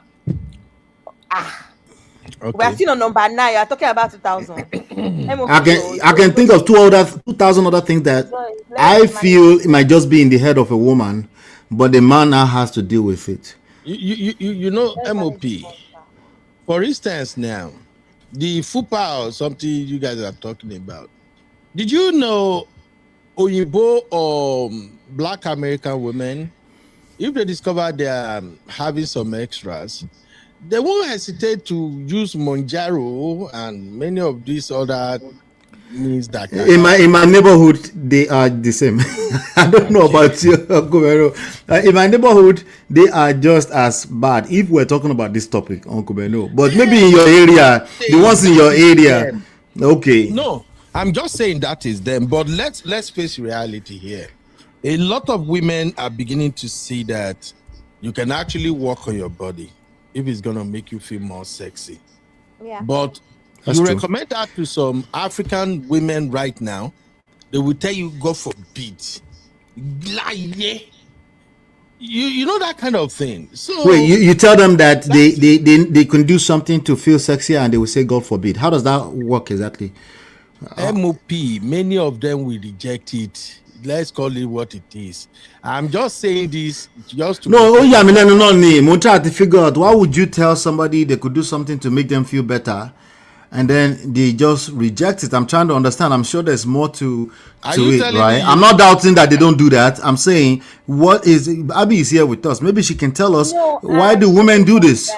I agree with Uncle Ben, but at the end of the day, one of the issues that we also have in marriage is pride. Right. There you go. We've spoken about it in the past, but I begin with Uncle Ben. I agree with Uncle Ben that there's women that will see that as an insult, no matter the approach the husband takes. Is it also defensiveness? It could be defensiveness, but let's be honest. Sometimes it's like telling somebody their mouth smells. It's a tough conversation. The truth often hurts. Now I know I'm fat in quotes. I've gotten fatter, or I've added weight, or I have more stretch marks, or my breasts are not as perky. I'm aware. You're not telling me, okay. So it's tough. It's tough. And men too could feel the same way. If a woman says, baby, you're beginning to have bare stomach, let's do something about it. It's both ways, but sometimes there's that pride. You see your partner as your husband or your spouse as your partner, and they have your best interest at heart. It really should be taken in good faith. They have your best interest at heart. So I agree, Uncle Ben. It's tough. So just to close this up, quick poll, everybody. Grab your keypad. There we go. It's recap central. I be in the building, giving us the juice and the gist. Bring the Gen vibes on the rock. I am UB, your favorite Gen Z uncle. And this is my take. Uncle Beno, me too. I want to push up my accent too. I don't know. Leave my AI alone for me. Just leave me and my AI. Listen, I was watching you on TV, and my wife stopped with and said, "What is?" Now I said, what is this? I said, it's Uncle Beno. Just then my sister said, make she accept me like that. So basically, let us cast a vote on this one real quick. Grab your keypad. Are African men really guilty of double standards based on our Uncle Ben, we have discussion so Uncle far? Phil and Uncle Dio here. Did they talk about this topic? What's No, No, they I haven't. think They've been quiet. Yeah, Uncle because Phil, Uncle because Dio, man, I know Uncle verse. Ben, you just came and took over my show. What's going on? Sorry, in it, no verse. It's because I want us to address the most pressing one, not this No this problem, one but I that think now It's not your fault, Uncle Beno. controversial. Abby, if you don't come on camera, how do we know it's your show? If you don't come on camera, Abby. it's my show. Once Uncle Ben says he's coming, he's going. Once he goes like that, it has become my show. Okay, so let's quickly vote on this, my people. All right, we still have like 40 people, right? So are African men guilty of double standard? Let's vote on that and then we can move on, because I want us to talk about two things here. Lack of ambition. African women have accused us this one. They've accused us a lot on this one. That's absolutely false. That's false. I'm surprised that you even now, say Uncle it's Ben, false. please give Uncle Phil and Uncle Dio like 2 or 3 minutes to address the double standard. Uncle Phil, are African men practicing double standards, sir? You know, Uncle Phil, I know here Uncle Phil, sir. Uncle Phil probably is attending to more pressing issue. Okay, Uncle Dio Phil, here. Maybe when Uncle Phil comes back. Uncle Dio. Yes, Uncle Ben. Are we guilty of double standards, sir? No. Thank you. Uncle Dio, after I fought for you to speak. We're not guilty of that too. I agree. Yeah, we're not guilty of that too. Ask me why, Abby. Why, Uncle Dio? Thank you. Let's have it. Thank you. Because you cannot apply the same trick that you use to catch a lion to catch a dog or to catch a monkey. It's not done. The way you relate with an African woman is not the same way you can relate with an African American or with a white woman. So we must we all know these basic things. It's not a matter of double standards. It's a matter of getting what you want from whoever you are dealing with. You know, if you want to approach an African American as a man or as a woman, you know how to relate with them to get what you want. And you know, if you want to approach a normal African man or woman, a typical African man or woman, you know how to relate with him or her to be able to get what you want. So I don't see it as double standard. I see it as a strategy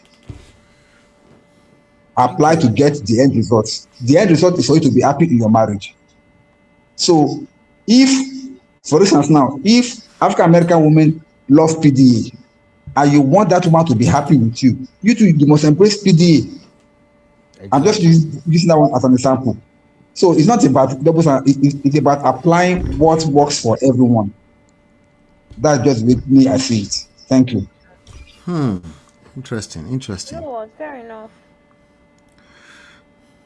All right. Really? So based on the votes so far, and Sister Toby and Tribe said 1, African men are guilty of double standard. Uncle Dio said 2, Uncle Phil said 2, Sister Jennifer said 2.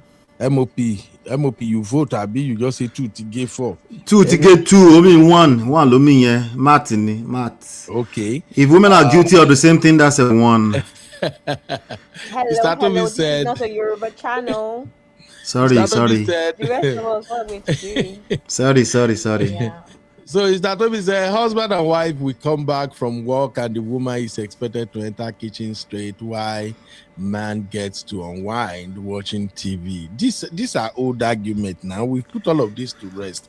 Sister Yika said 1. Okay. Sister Yika, no just start wahala this evening. I always trust Auntie Yika's answer. She's not a gender warrior, so I trust her answer. Okay. So me, I'm gender warrior. Gender warrior, Pani. Okay, moving on. I'm gonna combo a couple of items on the list. Number 10, They accuse African men of lack of ambition, control, and jealousy. That's 11. 12, no apology culture. And 13, takes women for granted. I think we already addressed that when we're talking about double standard. 14, not a team player. Now, from 10 to 14, that lack of ambition is a big one. I think I agree with African women on that one. I disagree with But them. I disagree. yeah, I agree, but there is a caveat to that one, MOP. I think we had the debate here one day when I said a lot of women really don't understand how this lack of ambition thing resonates with men. And I made a strong case for African men, especially in abroad. I made a lot of cases that just because it is way easier for women to navigate studying with family demands and all of that, is usually not easier for men to navigate like that. Because if you're going to be a provider, it means finance come first. And when you look at majority of African men, we are the primary payer in the house. We take care of the bills mostly. We spend more, which in other words means that if the man should lose his job, the whole thing will just scatter if he's not married to a strong woman. So holding on to a job, going to school, and at the same time being that present husband, like women always demanded, sometimes it slows a man down in terms of ambition. That was my case that day. So this complaint about men lack of ambition, I partially agree with MOP too, because I don't know what your reason were to disagree, MOP, but if you can explain that, that would be great. Then control and jealousy. Okay, African men are controlling. I agree with that, but jealousy, I don't know where women they are going with that jealousy kind of a thing. On the one hand, don't you want your husband to be jealous when other men, or it seems like you're looking so good and men are beginning to start sniffing around? I've heard sister on this our show here say it multiple times that even when they are married with kids and the men know that they have a good marriage, some men still slide in their DM. So why would you accuse a man of jealousy? So I agree with control, but I disagree with jealousy. Now, the no apology culture, I really don't know where they are going with that. What are you demanding apology for? Please, if Abby can explain that, because I don't know. The number 12, that no apology culture. What do women mean when they say, Uncle Ben, why? Yes, sir. Uncle Dayo. Just before Abby respond to you, sir, I really want to say something about this jealousy stuff. Maybe Abby can respond to it altogether. Now, the thing is this, jealousy is not bad. If you love somebody, you must be jealous of that person. Even God loves us and he's a jealous God. He said he's a jealous God because he has loved us with an everlasting love. So God is jealous over us. So if men are jealous, don't see it as a bad thing. Except you don't love. Nobody can love without having, and they will not be jealous for the one that you love. Because jealousy is protective. Jealousy want to preserve. Exactly. Jealousy want to keep you safe. So it's not something bad. If they say we are jealous, we are jealous. But it's not something bad. It's something good. Even God is a jealous God. So they should not put it as if it's a bad thing when men are jealous over their wives. Come on, if you are not jealous over it, that means we don't love you. That's part of that. Thank you. Thank you. Mr. Toby and Tribe said, if you offend me or hurt me, you won't apologize. Okay, is that where that no apology culture is coming from? Yet, I still have a pushback on that too. It is here. Abby, thank God you are here, Abby. Why is it like I tell you to fight me? What happened? Yes, because you said it on this platform that sometimes men just say, I'm sorry, just to end the conversation. So when a man say, I'm sorry, what else do you expect him to say? Uncle Ben, Uncle Ben? Let's have a conversation as uncle and niece. Okay. If you are mad at me and I apologize to you, would you not want to know that is genuine? How do you determine the apology? I'm sorry, is not genuine. You can't determine it, but would you not? Is there not a few signs that you say, okay, Abby means this thing, whether it's the words that I say, whether it's me taking accountability and saying, Uncle Ben, I shouldn't have done this. Is that not a good start for you? It is, but some men, when they say I'm sorry, that is them No, Uncle taking Ben, wait. accountability for whatever Uncle Ben, they've you are done. going far. No, Uncle Ben. There are people, I'm not saying it's all men, but there are people I know for a fact. Every woman at one point or the other has experienced this. There are men that would, or even women too, anybody, doesn't have to be men, but we're talking about men, women here. There are men that will say as their story just to get past that. I don't want to hear your voice anymore. But the issue with that is that if you don't even understand what you're apologizing for, or how you've hurt this person, there's a very high chance of you continuing to hurt them in the same way because you don't even understand and you haven't taken accountability. You have not sat with them to Give analyze us an why example. does this make you feel this way. And there is no example really, Uncle Ben. It could There should be an be example. I it could I be can. anything that requires that. If it's anything that requires you hurt me Okay. and apologize, and the woman is going on about it. I don't like when you do this. I don't like when you do this. Okay, ma Beno, I'm sorry. Just because you don't want her to keep on talking about how it hurts her, when actually the Okay. right approach should be sit down. No, you How are did reading this happen? too much meaning to that. Let me I'm not. add It's a a real thing. Other women will tell you in the comment okay. section. Let It's me a add real a thing, Uncle scenario here. Ben. Maybe we can make it make sense. All Yeah. right. You and I, we're husband and wife. We're having an argument, and at a point, I was loud. I was yelling at you. Stop! Why would you say that? I am talking. Listen to me. I'm talking, my friend. Da, da, da, da. Then later, maybe a day later, you came by and you were like, babe, yesterday when we were talking, you are yelling at me, you are shouting at me. I don't like it. I'm not your baby. You can't be yelling at me like that. I have my own point too. And I say, oh, I'm sorry, baby. I'm sorry about that. How do you determine that that is not a genuine apology? Uncle Ben, just like when we're talking about the quality time thing, Mhm. I'm going to be very honest and say that whether we agree or not, some women are probably more sensitive than others. Some people, it's not a woman man thing. Some people are more sensitive than others. Uncle Ben, some people, Uncle Ben, it's like anything else. Like some women, is your shoes not at the right place that would unfortunately make them be more angry. Other women, I don't know, you have to do the most. I don't know if you know what I'm saying. I get There's it. women that really just want to be reassured. And I personally think that no matter how hardened in quotes your spouse is, reassurance is important in relationship. And I Okay. think women generally want to know that they are being heard, they are being understood, and they are being cared for deeply past finances and you have a roof over your head and stuff. And I personally, I would say that I would appreciate if I say something. And I'm not someone that complains regularly. So if I complain once a year about something, I really would appreciate if you hold my hand and say, Abby, how did this thing make you feel? Because I think that that is always my approach as well with people that I love is that, come, let's talk. This is how this made me feel. I don't really care to shout and make it a big deal.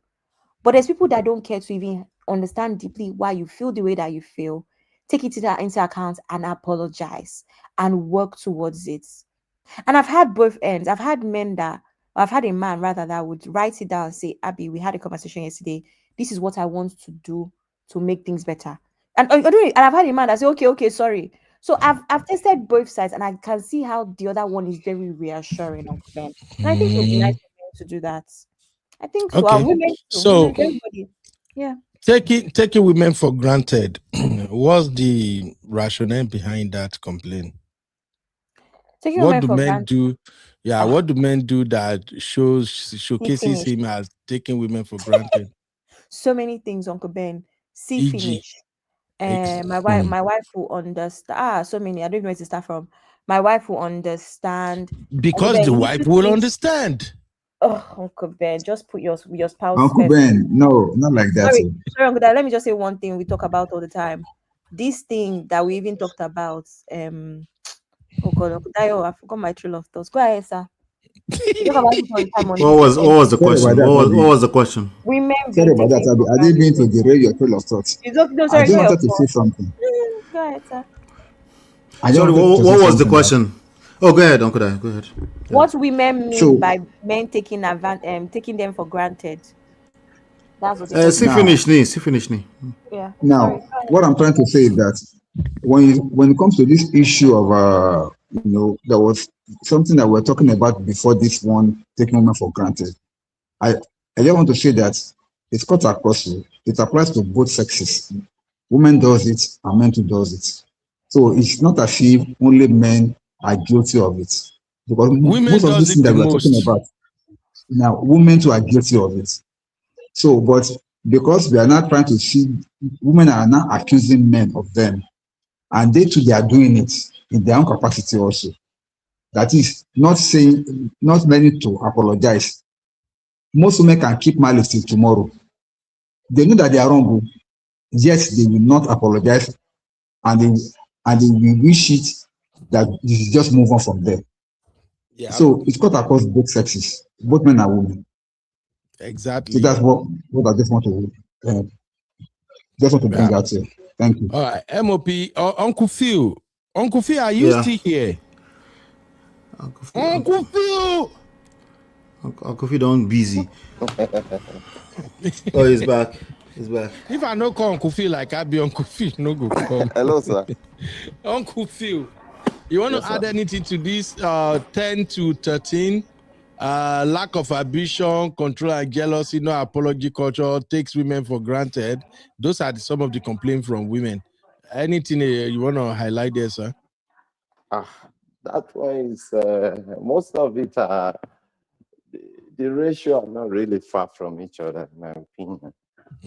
If we have to look at it like that, the ratio are not far from each other. But the apology part, I would want to follow what my uncle Dayo is saying.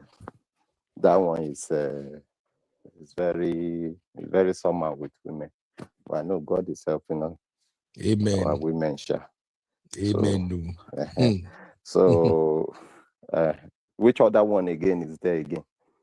They say no apology culture. That African men we don't apologize. That it's becoming a culture. No, That's really? fact. Really? That 100% facts.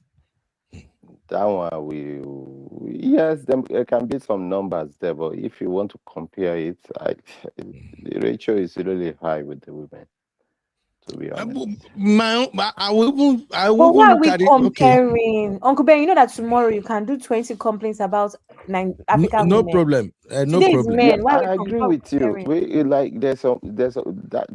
Try to understand what I'm saying. The numbers are there for men, right? The numbers are there for men, but for the most part, being that women, they always look at things from the emotional side. Man used to look at things from the logical part, right? Women will just say, "Oh, accept that you are wrong. Accept that you are wrong. Okay, I'm wrong. I accept." Only for the logicality to play out, and you realize that the man is right, then you will not be able to backtrack and say, "You know what?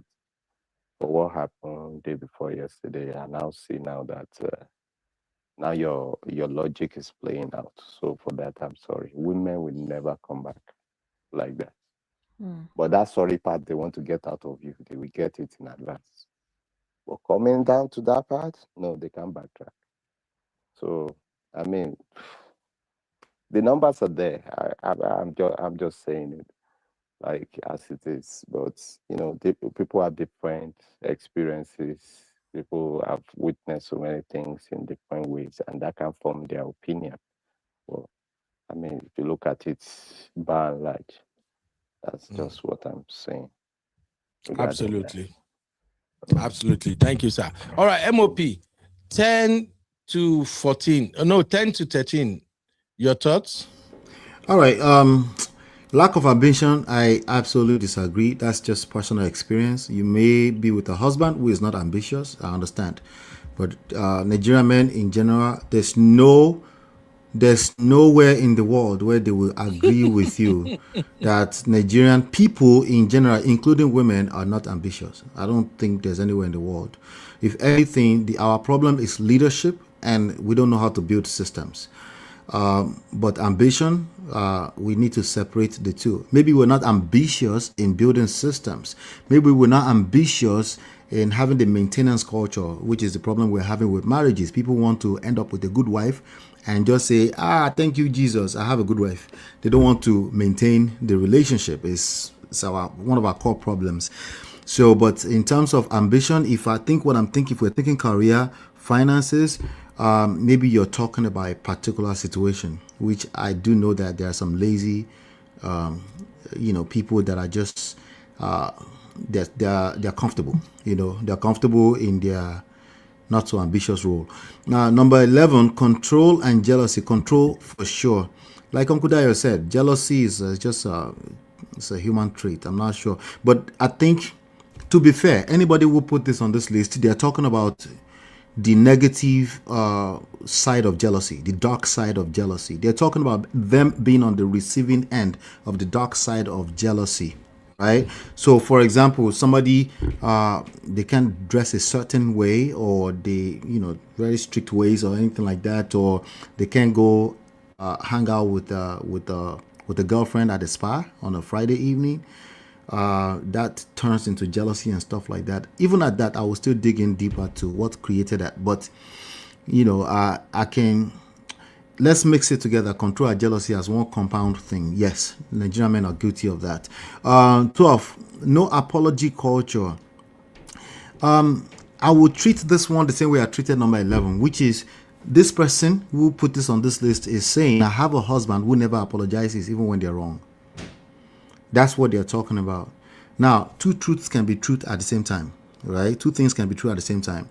Most apologies are destructive because they lack accountability, because they are accompanied by defensiveness. So if you are saying I'm sorry and the person can't receive it because they feel like you're still being defensive or you're not owning your own part, most apologies come like that. This person that put this on this list doesn't even get any at all. So you see the angle. So of course, if they don't get any at all, they crave it.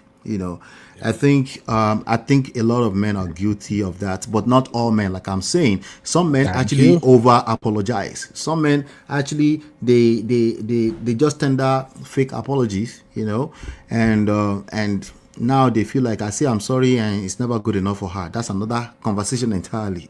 Like I was having with Abby. Abby say, I'm sorry, he get color, he get red, he get pop, we get this. That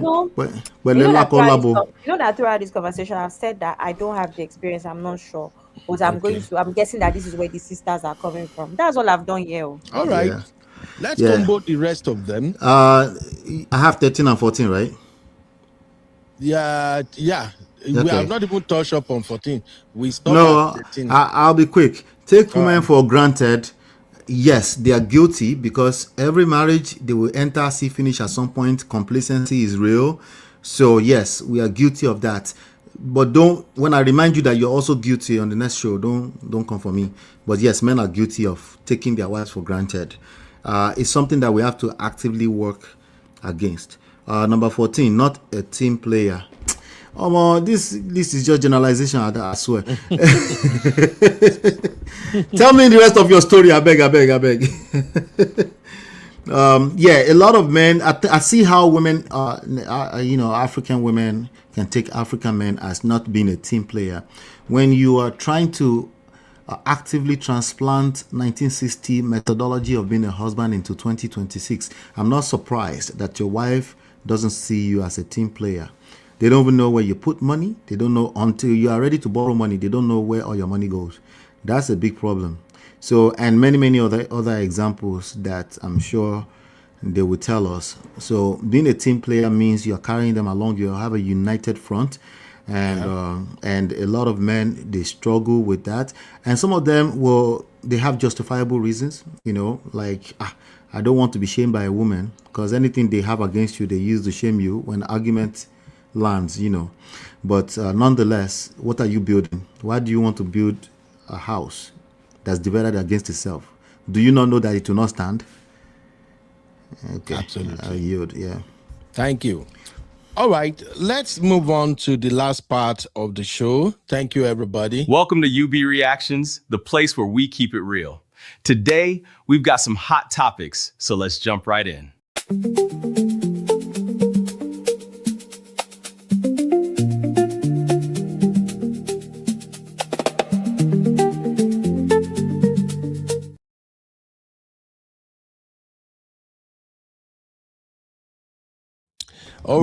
All right. Okay. When I'm dancing like that, just know that it's about to go down. Anyway, number 15, women accuse African men of refuses to change. Disrespect and arrogance is number 16. Poor hygiene and grooming. Why women they lie? Anyway, let's keep on moving. Number 18, no support for our dreams. This one big, small. Number 19, secretive behavior. And 20, not husband material. You see, this from 15 to 20, that's 6. They refuse to change. I don't think African men are guilty of that. A lot of African men are changing, except for the typical, patriarchal, traditionally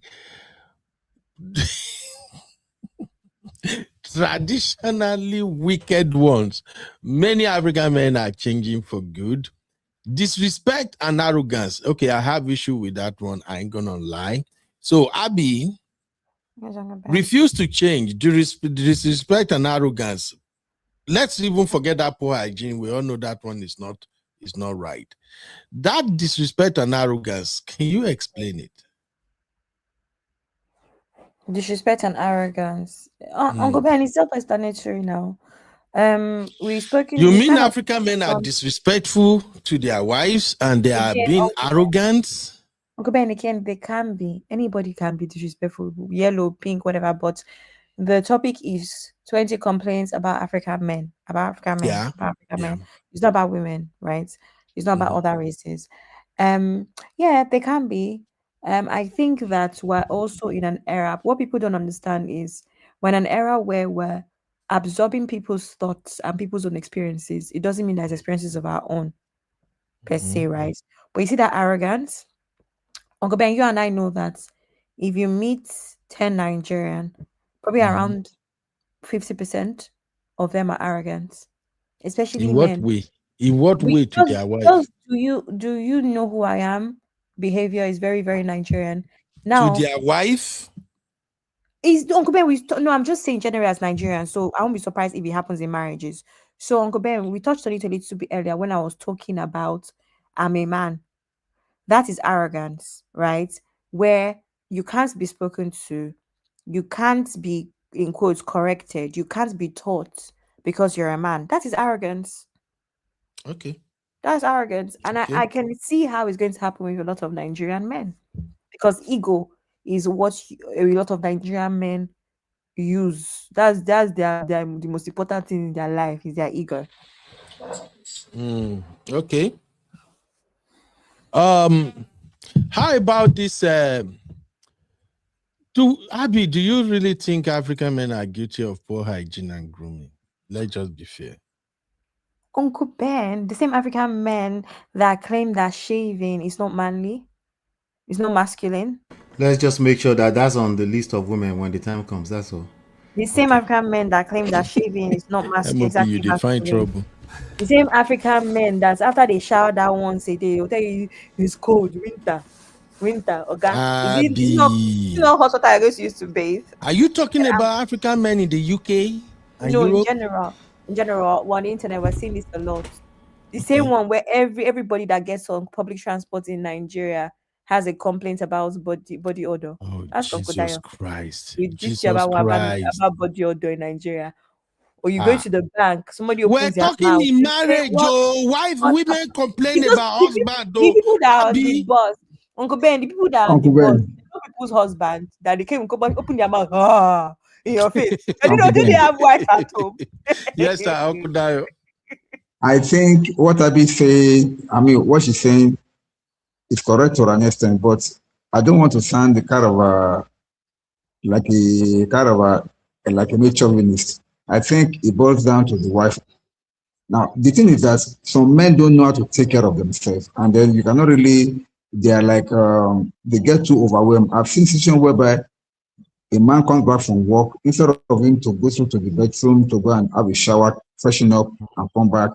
All what will be on his mind is just to get food to eat, and after eating, he feels so tired, he just want to go to bed. Some men do that, but not all. But for those men, I think the wife can really help them. The moment he comes in, before anything, encourage him to take off his shoes, to go and shower, come back, to come and eat. Tell him that. To encourage him. No, we are not saying what we are saying is wrong, Abby.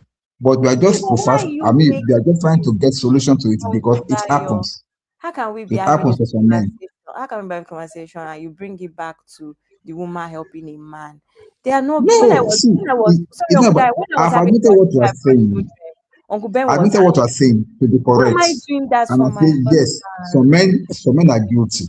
Some men are guilty. But I don't want to. I don't want to make it sound as if you say we are going to have the women's show tomorrow. So if tomorrow, when we start on the women's zone and I raise this topic and I say women are guilty of this, please don't be surprised because don't come and be fighting everybody here and be swinging. So don't come and fighting us. So we are accepting now. So tomorrow you come back and talk about the women. Then we shall see. Thank you. Uncle Tayo, I think it is very unfair for two adults to be married to each other and you give such a basic responsibility to the wife. Now, we want to talk about do you know? Sorry, 1 second, sir. Abby, do you know? Grooming. Oh.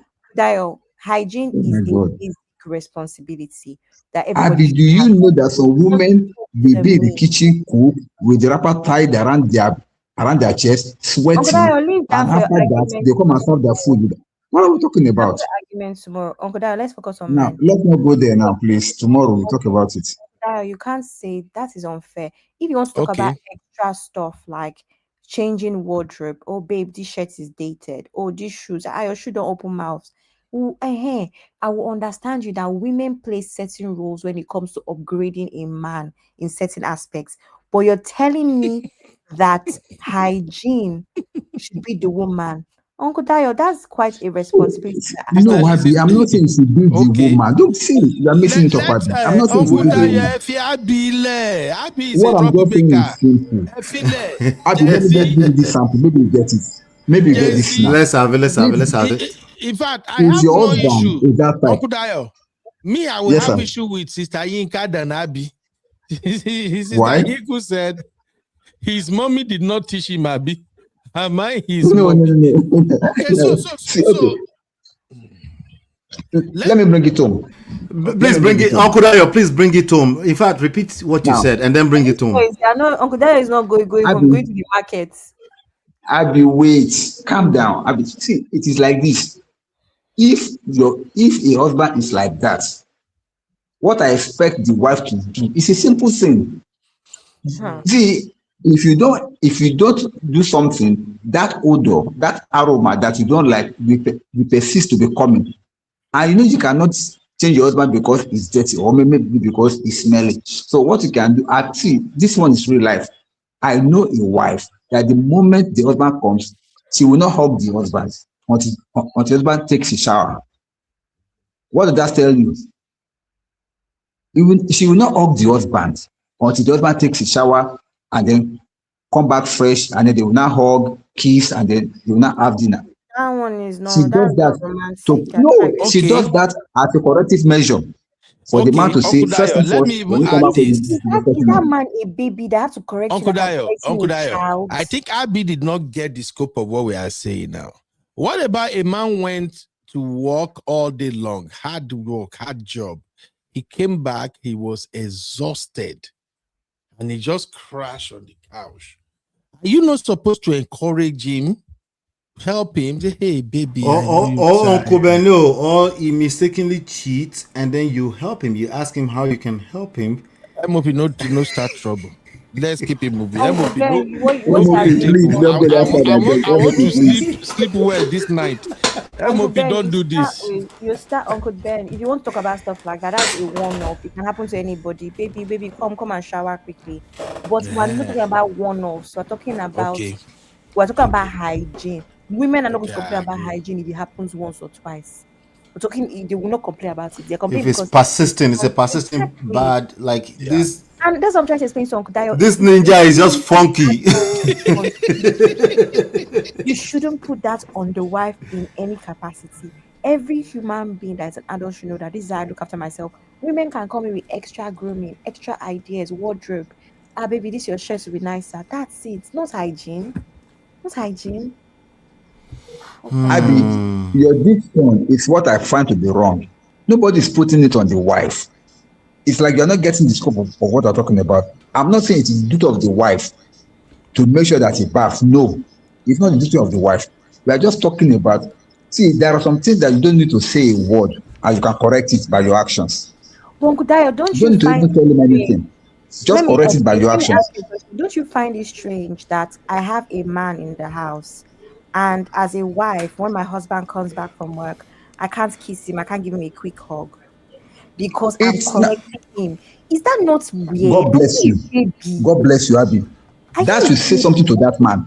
No, Abby, that should say something to that man. Because Uncle Ben, you are Because going, the Uncle man knows Dio, that when he comes home, he's supposed to clean up first. you are going, to me, that is very disrespectful and rude. You are going against everything that we're talking about, head of the house or whatever. As neck of the house, why will head of the house come home No. and I'm correcting him by not hugging him to show him something? What kind of vindictive behavior is that?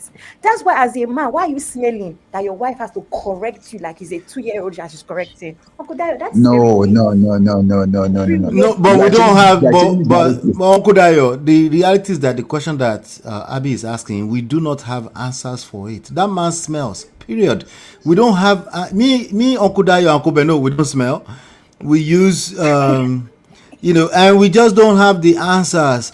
This auntie need to, because I get where Uncle Dayo is coming from. These aunties who are complaining about their husband need to go and deal with it because we don't have the answer for why their husband smell. I have a question, please. I It's have a just question. weird to correct your husband like that, Sha, in my I have a opinion. question. Yes, sir. Go ahead, sir. Was he like that before he left home? What do you mean home? Like Nigeria? No, No, like home for he work. yeah, was it Oh, like okay. I don't Was it know. like that? Uncle Dayo, help us answer. Was it like that before he left home? Oh, Uncle Dayo can't. He's trying to talk, but it's not translating. Was he like that before he left for work? Was he smelling like that before he left for I work? don't know. Uncle Dayo cannot. I think his network No, is. Abby, No, it's a question it's for a you. generic question. Oh, the general question. Anybody Me, I can don't answer. know. It's Uncle Dayo's angle. Okay, Me, I don't okay. know. Abby, let me ask you this question directly. Your husband left for work, came from work smelling. Was it like that before he left for work? I hope not. It cannot be my husband. Jesus Christ. All right. No, wait. Let's Uncle Beno, wait. Uncle Beno, wait. Abby's case now. Abby na case study. We not go promote here today. Please, I have a follow-up question for Abby. I I beg. think we are not ready leave yet. Abby alone. I beg. I still need Abby tomorrow. Because We are not Yeah, I'm not ready coming back yet. tomorrow. We are You're not getting ready me yet back to have this tomorrow. conversation unless we are very honest. We are not there No, yet but because see, I am saying comment like this parent not teaching, was it how can it be that, was it like that before he left home? That's the question. Just Uncle Phil. Just Sorry, let me help Abby. Abby, just in the last 2 weeks, he's consistently be like that in the last 2 weeks. So Abby, what would you do? No, wait. I want to ask a question. Uncle Phil, do you say left home as in left his parents' house or left home for work? No, your You house. left your matrimonial Your bedroom. For home work, to and then came work. back smelling. Okay. When So he was leaving, was it like that? was he smelling? Mhm. Okay. Let's actually now paint a scenario. First of all, I think I have been misunderstood. In that context that Uncle Dio brought up, I'm saying that I find it strange that a wife has to go to that extent to correct a grown adult. Her husband, I don't know, is a bit So vindictive to the me, word right? I'm looking at is a So correct. Is a correct. Yes, So Uncle Phil, my point here is that if I want to correct a child and say, I'm going to take your iPad from you or your tablet or whatever children do these days, that is you correcting a child. You want to set a boundary. I don't think that for my husband, I need to snatch his phone and say, I'm taking your phone off of you. It's the same way I feel like in a loving household, if my husband walks in from work and I'm somewhere, I think the normal response is welcome, hug, kiss. Well, Uncle Daya is saying that somebody is going as far for corrective measures to see they are not kissing and hugging because to kind of like set the tone of you have to shower as soon as you come back from work.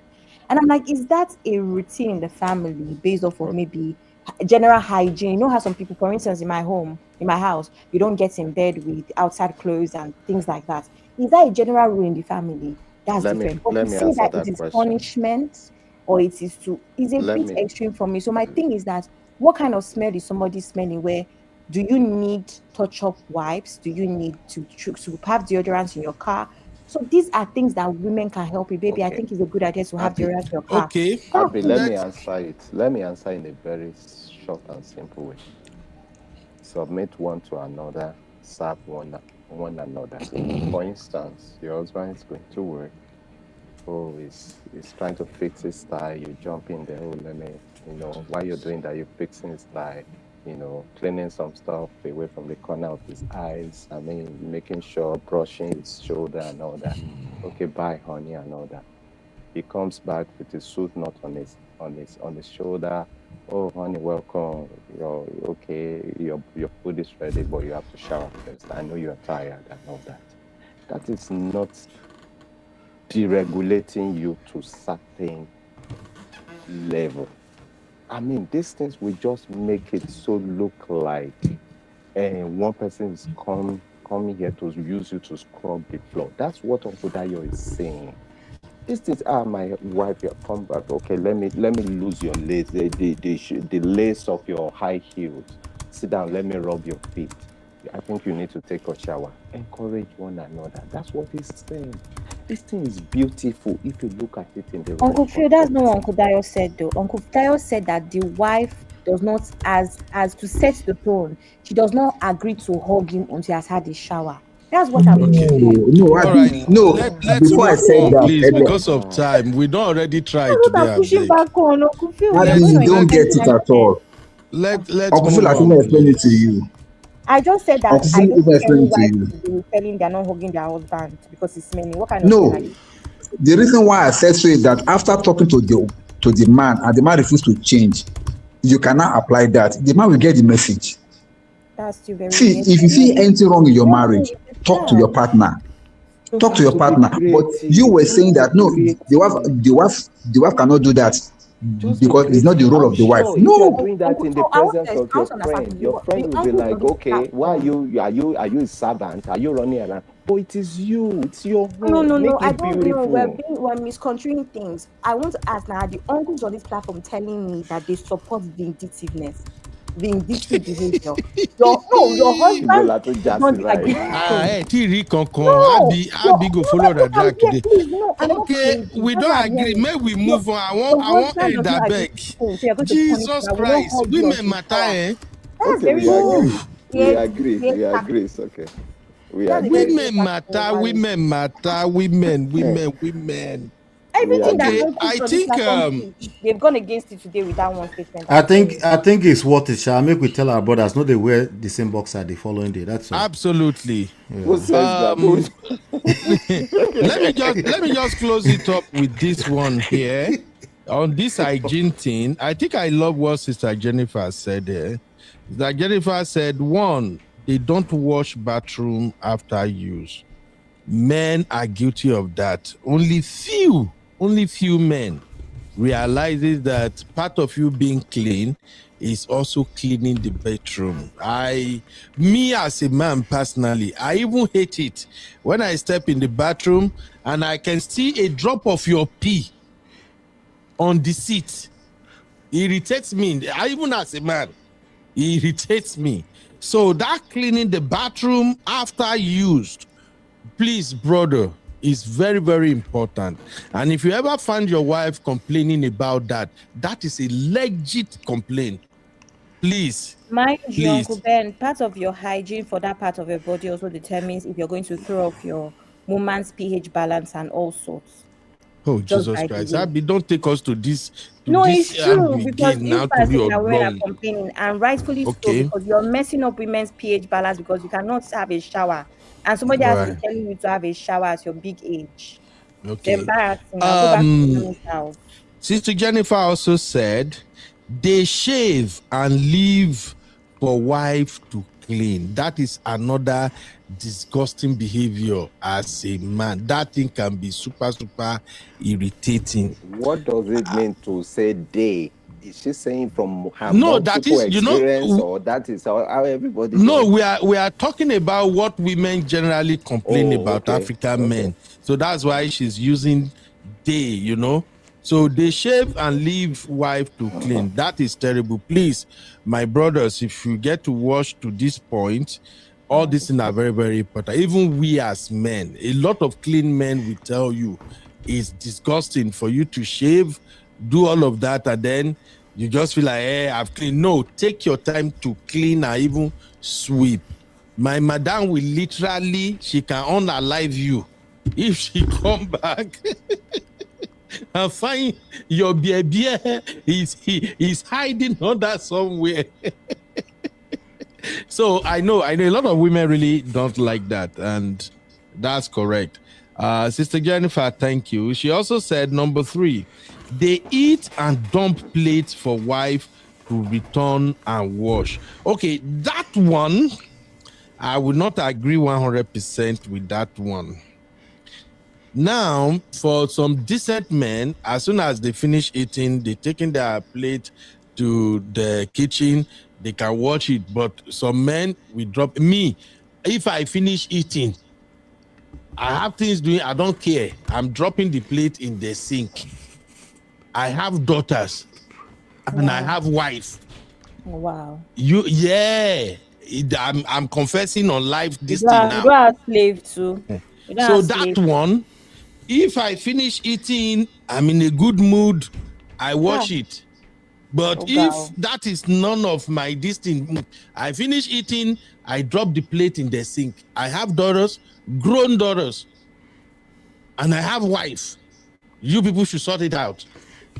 And nobody can even argue that shit with in this me. 2026. Yes, I'm saying it now. Oh, okay. If I can say something, please. Yes, Uncle Dayo. Now, what Abi have to understand is this, or what the women have to understand is this. As a bachelor, you can never see a dirty plate in my sink. And you can never come to my house and meet any dirt. I'm always clean, and I can sweep my house 4 to 5 times in a day. Anytime you enter my house, you will see something called tidiness and cleanliness. Now, when I got married, I carried on with that tradition, and my wife, too, being a clean person, to follow suit. When we started having children, and our children are grown, you cannot expect me to still be washing up after myself. That is, washing my own plates when I have kids in the house. It's not done.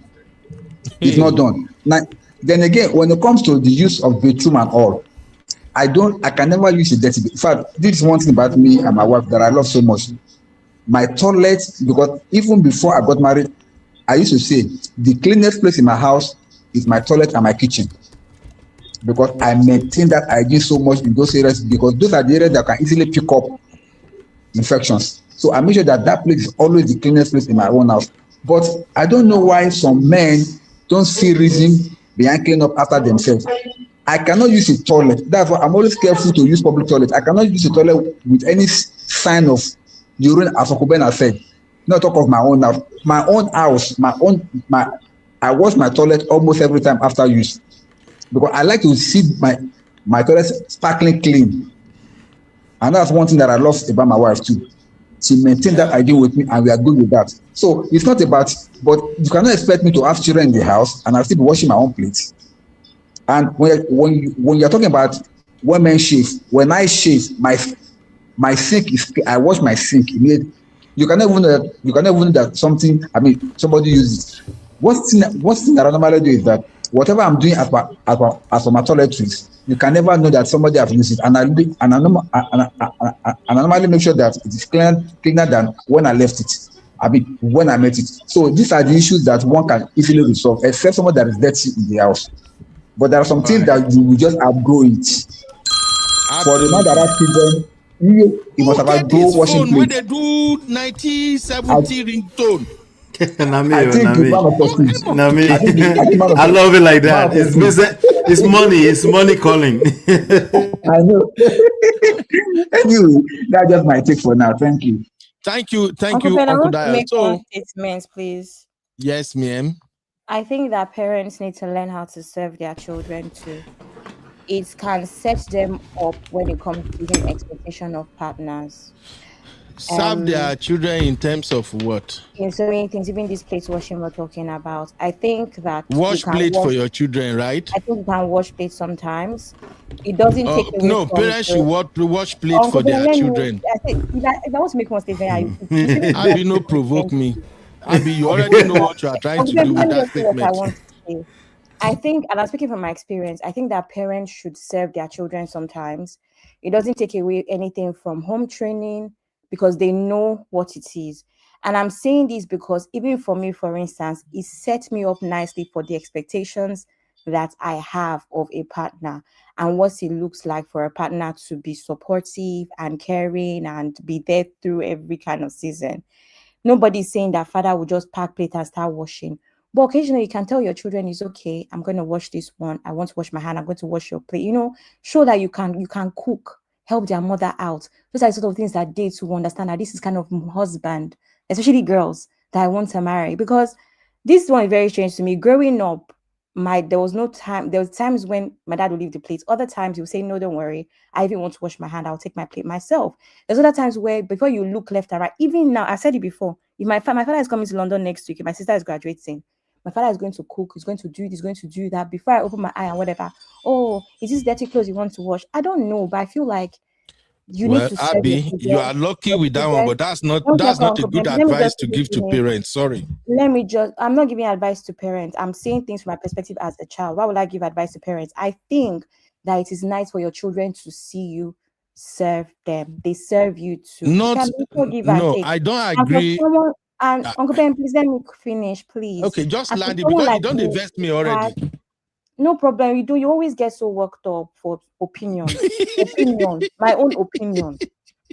Okay, so I think that personally, like I said, it has helped me really form a decision of what I think a good father and husband would be, because it's the same thing that I saw with my parents. So that's what I have to say. And by the way, it's not just my dad. A lot of my uncles are like that and stuff. So just saying, I don't like the idea of my parents and my children in the house. So why must I wash plates? Sometimes, like, what's going to happen to you? It's just one plate. Just one plate. Abby. What's going on? Mind you, if anybody wants to push back, I grew up in Nigeria. So this is not even a UK thing. That is your Gen Z mentality speaking. It's not a Gen Z mentality, Uncle Ben. My older cousins that are 40 I've heard you. That's how they grow up. Every home dynamic is different. If you say washing plates, for instance, as a man, if your children see you washing plate, you are setting example.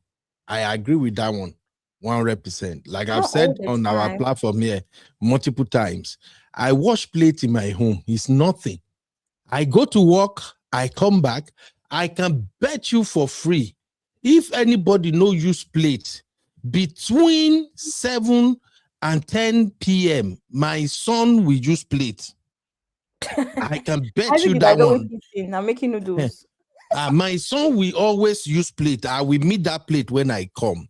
Or my eldest daughter, I must meet her. So when I come back from work like that, as I enter, I take off my scrub, everything. When he go remain only boxer or something, as soon as I'm seeing the plate, they're already sleeping, I will wash it. It's not a big deal for me. The only problem with my own is nobody is telling me in my own house, under my own roof, baby, can't you wash that plate? As a wife, you tell me that shit, we have problem instantly. Uncle Ben, Just hear me out. Now, Shebi, I allow you land your own. My own thing is, if it's my prerogative, if I choose that, oh wow, use plate. It's the same thing with laundry. If I'm taking off my scrub, as I'm taking it off, I'm already heading to the laundry. Once I'm getting there like this, if I see clothes, once they bring that their dirty basket, everything, whatever, I see clothes, I don't care who has it or not. Because I know when I get home, I'm not going to go to bed and sleep for the next 2 hours. As they reach there, as they dump their clothes, they start the machine. If I see plate, I watch. That is me doing it out of my own free will. Now, when it comes to me eating and I drop my plate because I have grown children or something, there is nothing you can tell me. Don't even tell me that. Serve your children. It won't go well with me. Under which home? In an African home? We don't do that Western bullshit, my friend. I'm sorry. In my home, serve my children, wash plate for them. What am I teaching them? 1999 behavior. No. Me, I'm not going to agree with that. Just hear me now. You go say we they talk over each other now. Say, baby girls, I made pasta for you. Nothing's going to happen to you. That is a different thing. You are talking about food. Those ones are different. I'm talking Abby, I'm talking specifically about plate. I'm not going to do that. Lie. Now, when it comes to cleaning, and saying that I've washed the plates. Okay, Shema, I give you a chance for you to talk. Make I wait so that I'll drop my own point. So I didn't get to give my submission on the rest of it yet. At the come, sir. So my own thing is, when it comes to cleaning, I clean my son's room. I clean my middle daughter's room. I think the only person I don't get to clean her room these days is my eldest. Why? Because sometimes I just feel like when you say allow children to clean home, they may not get to the corner because of their bed. So if I'm off like this, only me there has no job. I clean, I mop, I do all of that. It's coming from my own free will. But for me to say, for me to go by what you say, I be say, serve your children, and when they eat, you can watch me, African man, to fear over my dead body. In which person house? It ain't gonna happen. Lie. I eat, I drop my plate, you wash that plate. You know what, and I have issue. Who put roof over your head? Who is taking care of you? Which kind of nonsensical ideology? I don't do that stupid Western thing. Uncle Ben, you are an African. You are an African children. You are a Nigerian children. I raise you the African way. Nobody is telling me jack on that. Uncle Ben, this service that you spoke about. I know they do work on understanding when it comes to stuff like that. Now, Uncle Ben, let me give you an example of something. This service you're talking about is very, very funny because I'm at a point where my dad has done so much where I can now even decide that, Daddy, for my dad's birthday this year, I'm sending him on holiday. I paid for. That is me giving back because Uncle Ben, that is what service is. So you're saying when you say things like under this roof, under this wall, you've set me up for me to be able to give you back now that you're in your 60s. So Uncle Ben, don't give back. I don't need you to give back. I don't look forward to that. Carry your give back. You say that I did not let you talk, but you interrupt me. No. If you think bringing you to this world, providing, making sure you have good education, you are well fed, good clothing, you are not lacking in everything. I train you to the point you can be independent, you can make good money. If you get to one point and you don't say, again, my daddy didn't know where to play for me, I don't need your freaking money. Go and sit down somewhere. I will enjoy the rest of my money and chill. Going so far for what is supposed to be a simple Uncle Ben. No, it's not a simple conversation. That is how it starts, and then it becomes something else on the internet. We are African parents, we are African dad. I won't take that. On. What is going on, Uncle Ben? I'm going somewhere with this. It's triggering when you said you as a father, you have to serve your children. Stop waiting. In which African home? Who does that? Uncle Dan, stop. Let's try to understand Uncle Ben first. Wait, you cannot say understand people off of my own points. I'm misunderstanding me. Let's try to understand Uncle Ben. See, what Uncle Ben is saying is simple. There are some things that cannot be compromised, okay?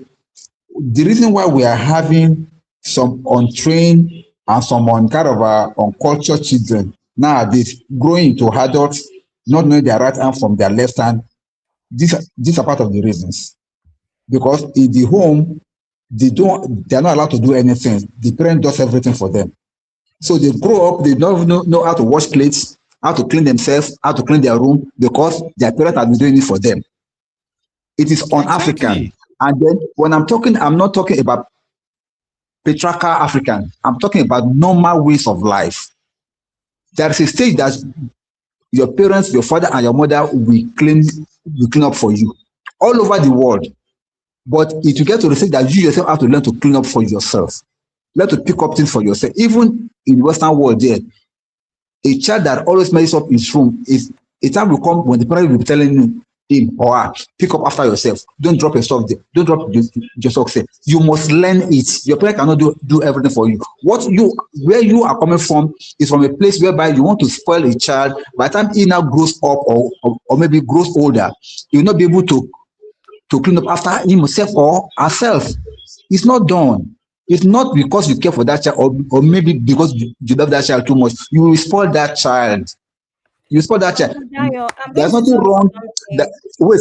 Myself and my siblings. Let me land, please. My siblings are very, very well. You can rebuff after. Let me land first, please. Let me land, because there is no place. There is no place you can tell me that a child will learn. After this one, they go buy a gogoro drink. There is no place you can. There's no way you can tell me. Uncle Ben, there's no place. There's no way you can tell me that a child will learn from what the father is doing for him or her. For instance, now, if your father is the one that cleans up your room, wash your clothes, clean up after you, I bet you when you become a woman or when you become a man, and that now falls upon you, you find it strange. Those are the people that you now get into marriage and they be saying that my husband is not doing this for me, my husband is not doing that for me. They become a mess in their marriage because they were not taught this thing at home. They never practice it. Their parents never allowed them to practice it. That's what we're talking about. There's nothing wrong in me up till now. I still clean my own house, I still wash, but my children knows their duties. Now, even as God will have it now, all of them are gone. When me and my wife are left at home, we still do everything by ourselves. But when they are around, I take a leave, I take a back seat. All those basic things, they do it. But when they are gone, I continue what I used to do. Because they have already learned. And then, that's why I say, there was time that we are having this kind of a conversation that how come boys don't know some boys don't know how to cook, some boys don't know how to do this, they don't know how to do that. How would they know when the parent is always doing everything for them? This is what we're talking about. Father doesn't do anything, and they cannot see that men do things too. The thing is this, me that I'm talking to you, I learned cooking from my mother at the age of 10. I learned cooking from my mother at the age of 10, Abby, and I taught all my children how to cook too. Even my boys now that is school, the boy is sleeping now. I can put him online. I taught him how to cook. See, it's not about if you don't allow these children to do these things, they will grow up without knowing it. But if you put them through it, they will learn it and then they will be able to master it. You and Uncle Ben have That's what we're talking about. For something that don't papa your children beyond measure. If you papa them too much, you spoil them. Uncle Daya, you spoil them. You guys are setting me up for this is so unnecessary for something that I said. No, you've already set up everybody already. Please let me finish, please. Okay, I'll be finished. In fact, whatever. Continue. No, I'll be finished. Let's hear it. Misunderstood on purpose. I choose my words carefully. I basically said sometimes serve your children. Now Uncle Dio is going on a tangent of bringing up children and whatever. What has that got to do with anything? There's children that they turned them to slaves in the house, they beat them and anything, and they still turned out useless. There's so many things that will combine that's going to make you have a well-rounded, brought-up child. And it's not by washing plates. We all know that. I said sometimes let your children also see that you can be of service. It's not even necessarily to them, it's even helping your wife. I did not know. I agree with you. If you remove that washing their plates for them, please let me. I agree. If you so far you remove that washing their plates after they eat, I'm okay with it. Can I please just finish, Uncle Ben? It sets them up to know the things that, how life is, what a loving, beautiful thing is like. I saw my father help my mom in the kitchen. Sometimes he doesn't even know how to cook as much as my mom, but he's just even sitting there on a chair. They bought a chair specific for him to just sit there and gist with my mom. But you're going on a tangent of home training and all. What has that got to do with anything? I literally said sometimes. Mm-hmm. I said it today. For instance, now that I'm grown, my when my father comes, I'm going to be away at work. Sometimes we just be like, I made a bow. Will you eat? Because I've been out. But there's some Nigerian parents that will just sit down there. You see me that will come back at 7 p.m. and still make I eba for agree you. with you on But that do you know one. one thing? One thing is that as my father is coming next week now, I'm going to stock the freezer and the fridge with cooked food. That's what how many times have you been here when I'll be on live and I'll say, I'm coming, my dad is around, I'm cooking. Whenever I'm on live, I can barely stay on live all through because my dad is around.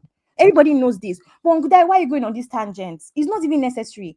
No. Using Nigerian Let for triggering let me clarify everything. that, Now Abby. it's triggering everybody for something that is so basic. Show service as a parent. Sometimes Abby, we lead, Uncle Ben, please. Sometimes we list the lead by service. No. example. List That's the my point. service you Now want the children parent will to be, show. will Just list the be service. spoiled Like me, I say because no of verse, this and Abby. that. Just for Uncle us Ben, you to don't like me be interrupting you, clear. but you're always interrupting me. Wait, now I want you to make it clear. I'm trying to help you out here. Don't help I'm me out because saying all you've done is you set me are up. right. You are right. But if you are going to list the service parents can offer to their children, so far you did not include sometimes when your children eat, wash the plate for them.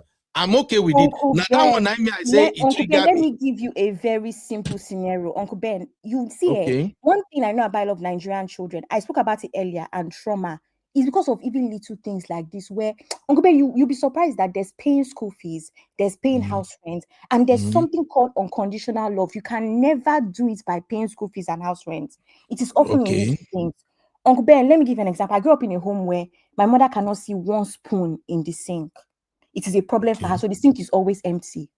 There's no reason for, and mind you, I've said this so many times, I grew up in a military background. If you know what it means growing up in a military background, there's always help, house help, orderly, blah, blah, blah. So I'm not even a girl that needed any of these things, but home training was not even a thing.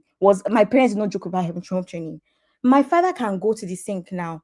If I leave one plate or there's no place in the sink, he's going to wash his own plate. What's the point of leaving the place in an empty sink? Because you want to show that you're the father of the house. No, what's the point of leaving one plate, your own plate that you ate with, in an empty sink?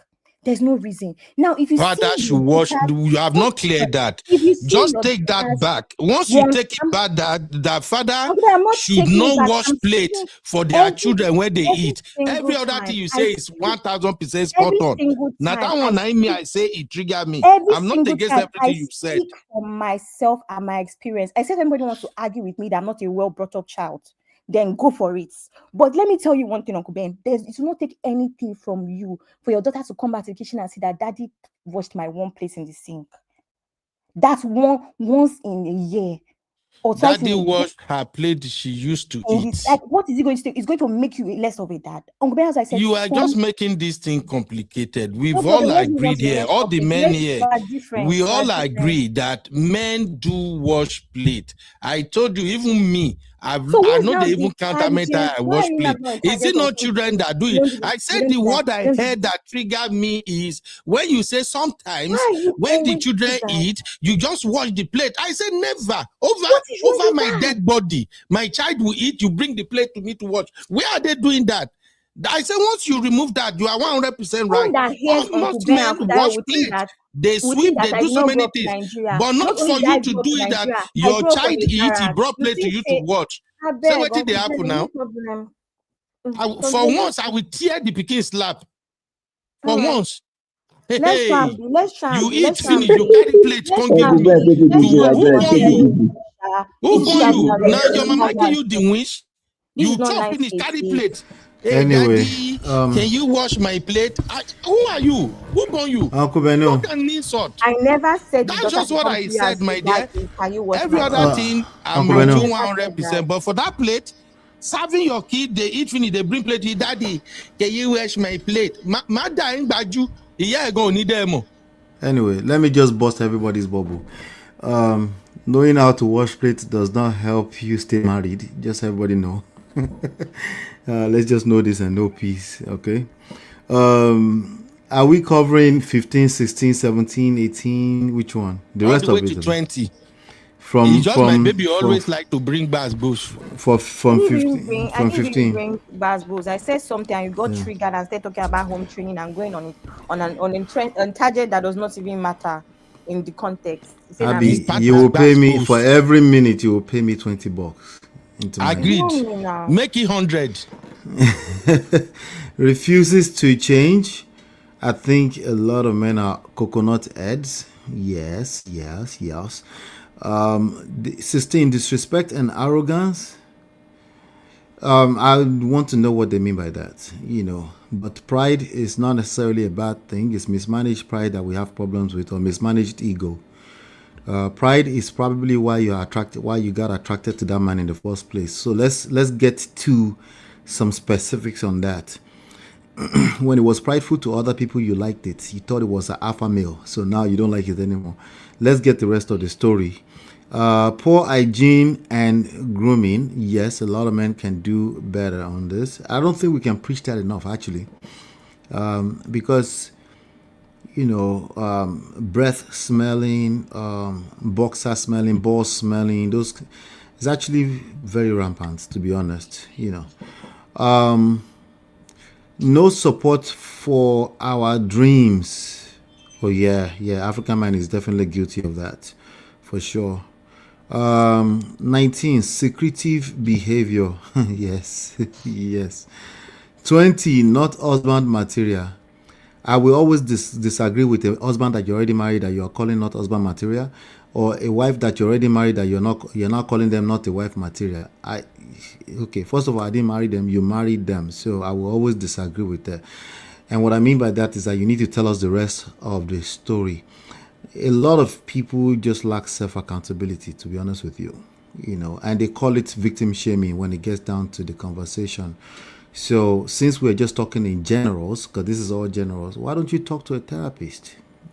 Talk to someone, talk to a pastor or somebody to help you navigate this, because you're already married to this person, and I just see a bunch of generalization. Yes, a lot of men are guilty of these things, but generalizing it doesn't really help, because if you say, for example, poor hygiene and grooming, someone like me, I can't, if I decide to take it personally, I can't relate. I'll just tell you I can't relate, find help.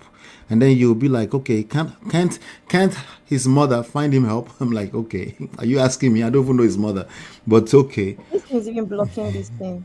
Have you seen it? Oh, I was able to kind of peep it, yeah. Oh. So, not husband material lies. You married that husband, so it clearly was a husband material. And I think that's what Uncle Dayo was trying to say, but I get... No, but man of sex, you can just be told that and handsome now.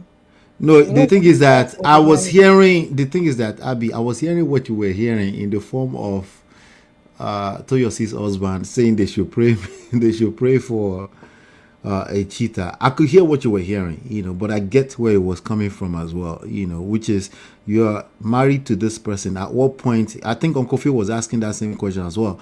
At what point did this issue start, right? But I could also see pride and defensiveness. The same thing we said about women that you might want to tell or help them feel sexy and they get defensive. I can also see that with a man that you're saying, hey, can you use some deodorant? Hey, can you brush? Can you do this? And then they just get defensive. And if they get defensive long enough, you don't feel safe to share that with them anymore. And I think that's some of these women listing a lot of this stuff on this list right now. So I feel for them. But nonetheless, it's a tough conversation you're trying to avoid. You're still going to have that tough conversation. And if you don't know how to have that tough conversation, a good coaching can coach you how to have tough conversations with your spouse.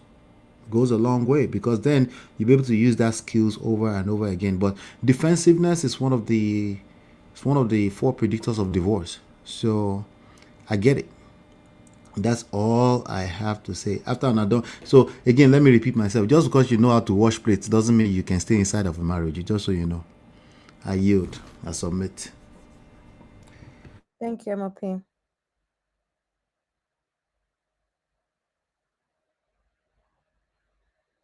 Oh, why? Okay, I see we have a lot of comments. Unfortunately, we can't go through all the comments. It's been a very, very long show today, and I think everybody can get where we're coming from. Shout out to my man of prestige, Uncle Dayo, Uncle Patrick, Uncle Phil, and of course, my Wahala baby sister, Abby. This list is really long, and I'm glad we're able to cover everything. It's just that my initial thought was it's going to take like 2 hours, but here we are now, 551 minutes to real long. But it's a very interesting conversation. The bottom line is, brothers, our sisters are really complaining about everything on this list. We have to do better. Like I said when we started, we have to unlearn and relearn if we really want to make it work. It's not the responsibility of a woman alone to make a marriage work. You, the man, the biggest part of that responsibility is on you. And if you can't hear your wife, made all this complaint, now you hear it here today, and thank God you've heard from our sisters and our brothers what they think about all of these complaints, which majority of them are really, really valid. Okay, tomorrow we're gonna talk about men complaining. Now let me beg everybody, I'm starting with my I'm baby really girl. busy tomorrow, so good luck. Oh, busy. Abby, you will see me in the UK tomorrow. I'm if you say you're traveling busy. tomorrow. I'm not Oh, going to Carol be say around. Abby, one light and lie. I will send you Wi-Fi. If you enter plane, plug the Wi-Fi. You got to be here. Because no, you sisters cannot be present today. So, Uncle Bear, you want me to come when Uncle Dai has already started? Oh, so tomorrow. Abby not going anywhere. So Abby tomorrow. will be trust me. Abby will not make it for the world. She'll be here. So Abby, you want to choose tomorrow to disappear, No, Abby? man of prestige, Uncle She's Dai not said going anywhere. that women. Okay, that Abby. Okay, Abby. I apologize. I apologize. I'm sorry. Yes, Come tomorrow. Come tomorrow. I apologize. You've already started. Uncle Dayo, to be honest, Uncle Dayo, you were pinning Abby's neck. Seriously. So honestly. No. Abby is pinning Uncle Beno's neck. So somebody need to pin our own leg too, so that you let Uncle Beno leave. MOP, you haven't really spent enough time with Abby. Abby can frustrate you when she wants to. Spent enough time with me. No, not be me and you the host almost every day. MOP, let me tell you something. Abby can literally put a rope on your neck and start tightening You it. just get triggered too easily, Uncle Ben. Then why are you trying to trigger me? You see, this is what we talk about in marriage. When you know your man get triggered easily, why are you attempting to trigger him all the time? Uncle Beno, I have a simple question for Abby. Abby, who benefits more in marriage, men or women? Uncle Ben, after a TV show that I was the timekeeper, you come here to ask me this. Men, of course. Okay. I was going to give you another chance to redeem yourself. I called you gender warrior earlier on. You just confirmed it. I plead the fifth on that one, no, please. Abby, just take. It's okay. Can I tell you something? A friend of mine that I've been listening to the show with me, hearing Abby and all. Do you know what my friend said? She said, "This lady sounds like a feminist," and I said, "Yes, she's feminist." Honestly, so it's not something. It's not something hidden. We know how to do. We know. Uncle Dayo. Yes, sir. Yes, sir. Say, Abby feminism, no be the feminism way people know. Her own feminism is a really good one. No, it's sweet. No. Abby. Before you guys don't talk over me. Let me say this. Abby is well balanced. Before I don't get a chance to say it again. Please, Abby is well balanced. Abby is way. Sometimes I don't tell her before. Even on a phone call, I told Abby, will you stop calling yourself a feminist? Because I wouldn't agree with the label feminist for Abby at all. No, but she calls herself a feminist, but she's not. No, she's not a feminist. She's always balanced. You're a fake feminist. But when she go feminist like that, no, Abby, you are not. Your daughters will not have gone to school. Abby, you're a fake feminist. You're a fake feminist. Abby, that we call other women. A feminist with sense is a fake feminist. I'm sorry. Yes, MOP, they will come for you. I don't care. They don't. Feminists are misandrists. That's All the reason right. why you see that today It's coming. 2026. So, let me Gentlemen. say this. So let me tell you the reason why I'm not coming to tomorrow's show. Uncle Dio said that he started today saying that women tie wrapper that they used to cook ogbono soup and they come to the bed. And you want me to come, bro? How am I going to defend that? How am I going to defend it? Oh my God. Abby, if you want to go to that route, that's why that tomorrow show go hot. I pray, may God help me to survive. I think I will have to call Sister Yinka after this show. So I go talk to Sister Yinka, make he guide me. I will send my Because list I've to heard her. that thing before many times. Eh, I'm not coming. no, I will send You, my you will come. list. You will come. My You topic for come, Abby. tomorrow. Who is I gonna will host the send show it if you don't come? I will Sister send I it to Tanya wonder. has Sister been thinking about how Yinka we're going to to defend help ourselves me. tomorrow. I was saying to Sister Yinka to help guide me on how to go about it because tomorrow's show, I go collect bars go at the end of the day. For instance, there are so many things women did that is pissing men off. I still remember this conversation is not even way too long. One brother was complaining bitterly. He said in the notice, say every time after Kerewa, the girl where he won't marry, and they've been together for a while now. He said the girl when they plan to marry, to say after Kerewa, she know they go clean up. Say now so she go sleep till they break.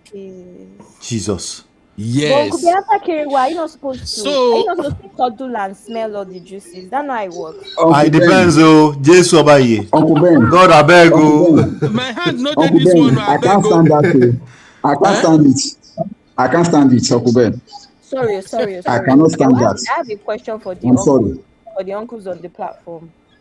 If a woman goes straight to bed after Kerewa, is that not a good sign that you did it? It depends on what woman. You put the working. You finished her. Is that not a good sign? What do men really want? Abby, It depends you are on not what getting the woman. context. You are not getting the context. See, anyway, I don't know how to explain it to you. You may not get it because I don't know. I don't want to go into another bad place with you. The thing is that, oh my God, Uncle Ben, I don't know how to really explain it Let's for her. wait till I want her to tomorrow. get it. Uncle Dayo, wait till tomorrow. Wait till tomorrow. Okay, sir. No wahala. Well, my hand no day. So please let me begin prep for tomorrow, ladies and gentlemen. Welcome to UB Reactions, the place where we keep it real. Today, we've got some hot topics, so let's jump right in. It's recap central. I be in the building, giving us the juice and the gist. Bring the gen vibes on the rock. Recall.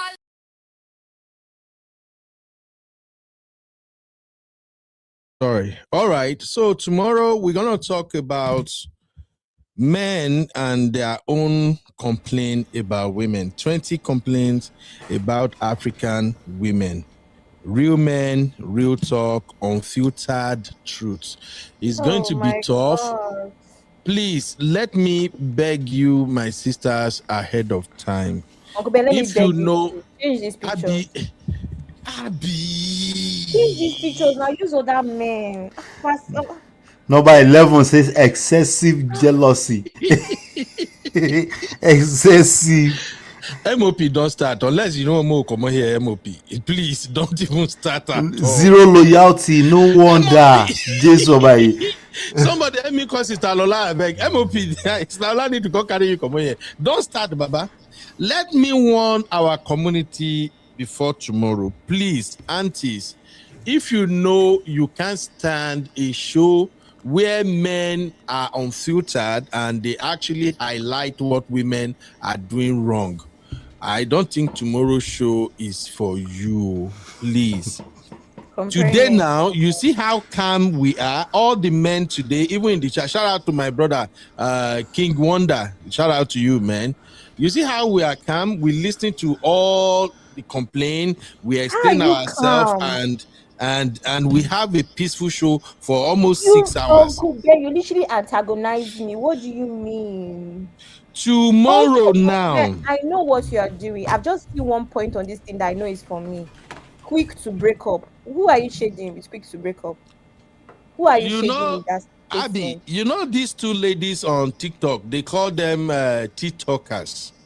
One will be highlighting what they want to discuss. The other one will take picture and go say, Shakam. And then the other one will say, no be say tomorrow now. So I'm saying it now, Abby, and to all our real farm sisters.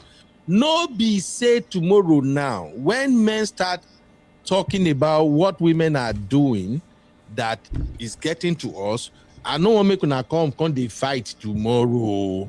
No be say now tomorrow now. No say where is the link, Sister Joy? I see you. No be say tomorrow now. Say where is the link? Where is the link? Una come they fight. You see how Uncle Phil explain calm as always. Uncle Phil is always calm. Explain calm as always. Even MOP took his time, even though we didn't pay him. He helped us break all this thing down. He brought balance. Uncle Dayo, as usual, make it make sense. And me myself, I was as calm as calm could be. You see me, I even wear tie today. I don't even know where I find this tie. You see me wear tie today, right? Because I put the tie. I want the tie so I can be calm. So please, tomorrow we're going to talk about 20 common complaints from men. And there is a reason why I use Frank Edoho, you Edochie, and Davido.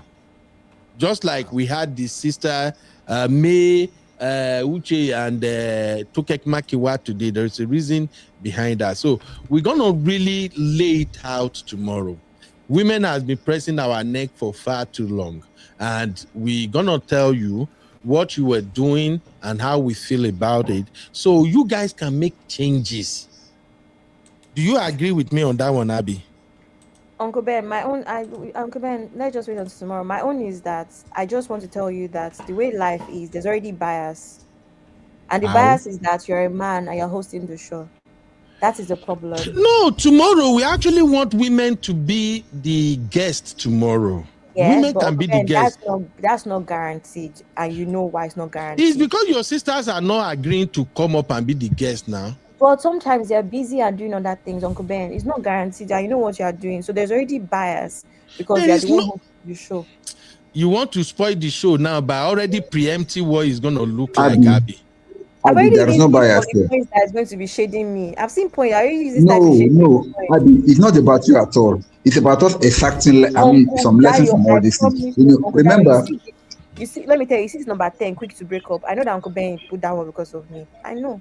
No. It has nothing to do with you, Uncle Abby. If at all, you are the most resilient person I've ever seen. No, this is not to praise you, Abby. Honestly speaking, you are the most resilient person I've ever seen. So this has nothing to do with you. Now, let us bring it home, Abby. Do you know why that particular one is there? Because of this negative feminism that's going on. You know, you have done it on your show before. This is that circle where you talk about all this negative feminism.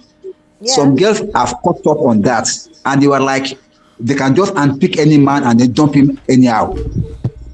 So that's what we are targeting. It has nothing to do with you at all. Please. No. It's not attack. We just wanted to highlight what women are complaining about. MOP.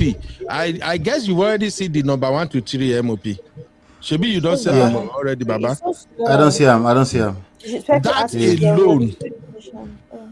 That alone is a big problem on its own. That number 1 to 3 alone. So please. Everybody. You see, she's very that. Uncle Ben, I want to thank you. Uncle Ben, can I give my appreciation to you?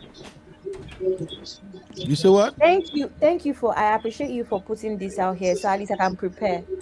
Yes, thank you. I can prepare and come with the good fights tomorrow because I'm going to win the arguments tomorrow. Good. No. It's in the backstage already for any sisters that really want to take their time to think about. Then I'll also put it on our community. I'll put it on our Patreon too. So everybody take your time, come and defend yourself. I just want to tell you, let me just give my first point for tomorrow. Everything here is as a result of the patriarchal system that we grew up in. The end. Are you already defending women, or what are you doing now? No. Uncle Ben, let's not start tomorrow's show today. I'm just giving a preamble. Please, time has gone. Let her be. Abby, bring it on tomorrow, please. Okay, bring it on tomorrow. We'll talk about it. It's because of men. is as a result of the patriarchal system put in place that works against women. Patriarchal, misogynistic, paternalistic. Oh, you don't start. Funny girl. All those grammar will not. It's not going to help you tomorrow, Abby. It won't help you Until tomorrow. then. We will speak our mind. You see that number 7. That number 7, social media addiction. Now that one I go finish this modern women. So Uncle Beno, these are our brothers supporting. They're representing us tomorrow. This on the screen. They are not representing us. You mean the one on the screen? The worst. The one on the screen. No, they are not representing us. I wanted to like make every reference to what they are also talking about. Part of their or what they are secretly going through. What they are secretly going through. What did you, Edochie, go through inside that marriage? Let's scatter this table. Let's scatter this game once and for all. The way you are going, you make the ladies to be scared, though. You make the ladies to be scared. Frank Edochie came out and complained about what the wife did to him. So how the wife is offering kwekus to Chike, they make mockery of him. You know? I know. Davido has to do a live video with one girl by saying to people that you people are calling me Jonasi. I'm not Jonasi, man. So yeah, and your Edochie never backed down. Your Edochie did not back down. And let's not forget that he never spoke in recent times of his ex-wife. He never told us what happened there. Yeah. 20. Tomorrow we're gonna go through the things that women are doing. In fact, cheating and infidelity is part of what the men are complaining about, in case you don't know. Jesus. Yes. All right, so a couple of people must be here tomorrow. Uncle Beno, a couple of people must be here tomorrow. Let me name them that must be here tomorrow. Okay. Name them, sir. Auntie Yukus must be here tomorrow. Abby must be here tomorrow. Honey Bay must be here tomorrow. Honey Bay must be here tomorrow. CC must be here tomorrow. Who else? Tomorrow, this is not around. Auntie Ayo, Auntie Wa must be here tomorrow. Toke must be here tomorrow. All the aunties in the chat right now, make sure you're here tomorrow. All the people you are calling Nagbas boss they go bring. Let us invite Sister Lola and Sister Sue. Janet. Sister Sue is not going to come. Janet must be here tomorrow. I stumbled into her on TikTok. She must be here tomorrow. Yes. Sister Janet not gonna let us finish tomorrow. She go fight everybody to stand still tomorrow. One more person, Uncle Beno, that I'm demanding to be here tomorrow, Misty. Oh yeah, I need to check on Misty. Yes. Misty is yes. I pray she has time. If she has time, she will join.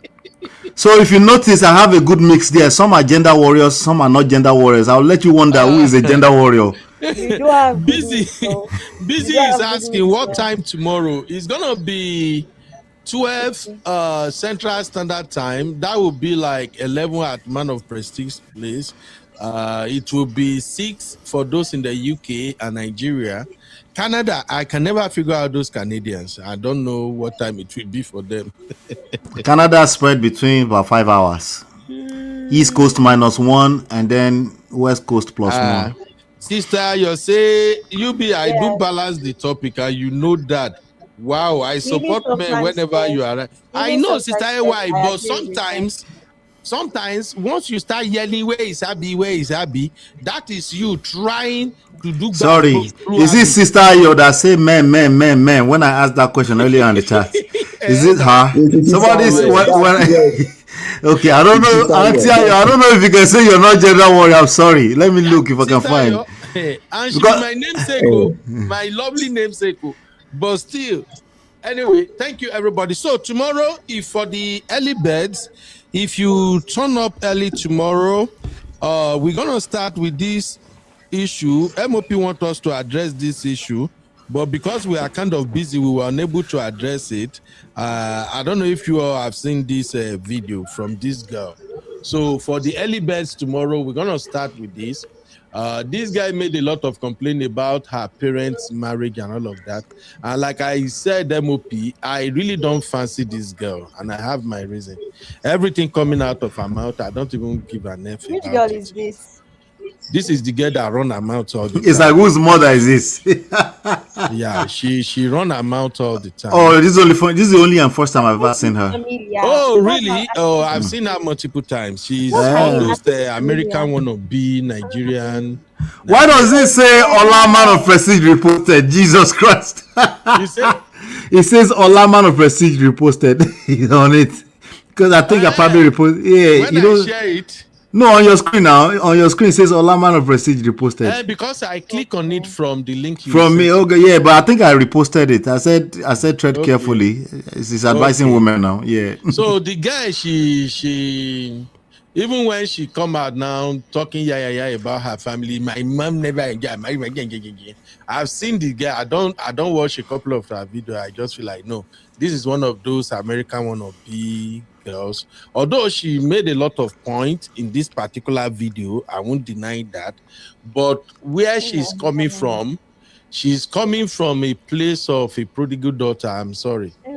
This is a girl that has no relationship with her parent. I almost sound Lenny. For a decade, by the way, for a whole decade. So what do you expect her to say and all of that? Her parents raised good kids. No, what she's saying, Uncle Beno, just a teaser, right? What she's saying is that the rest of us had perfect parents and our own parents were just terrible.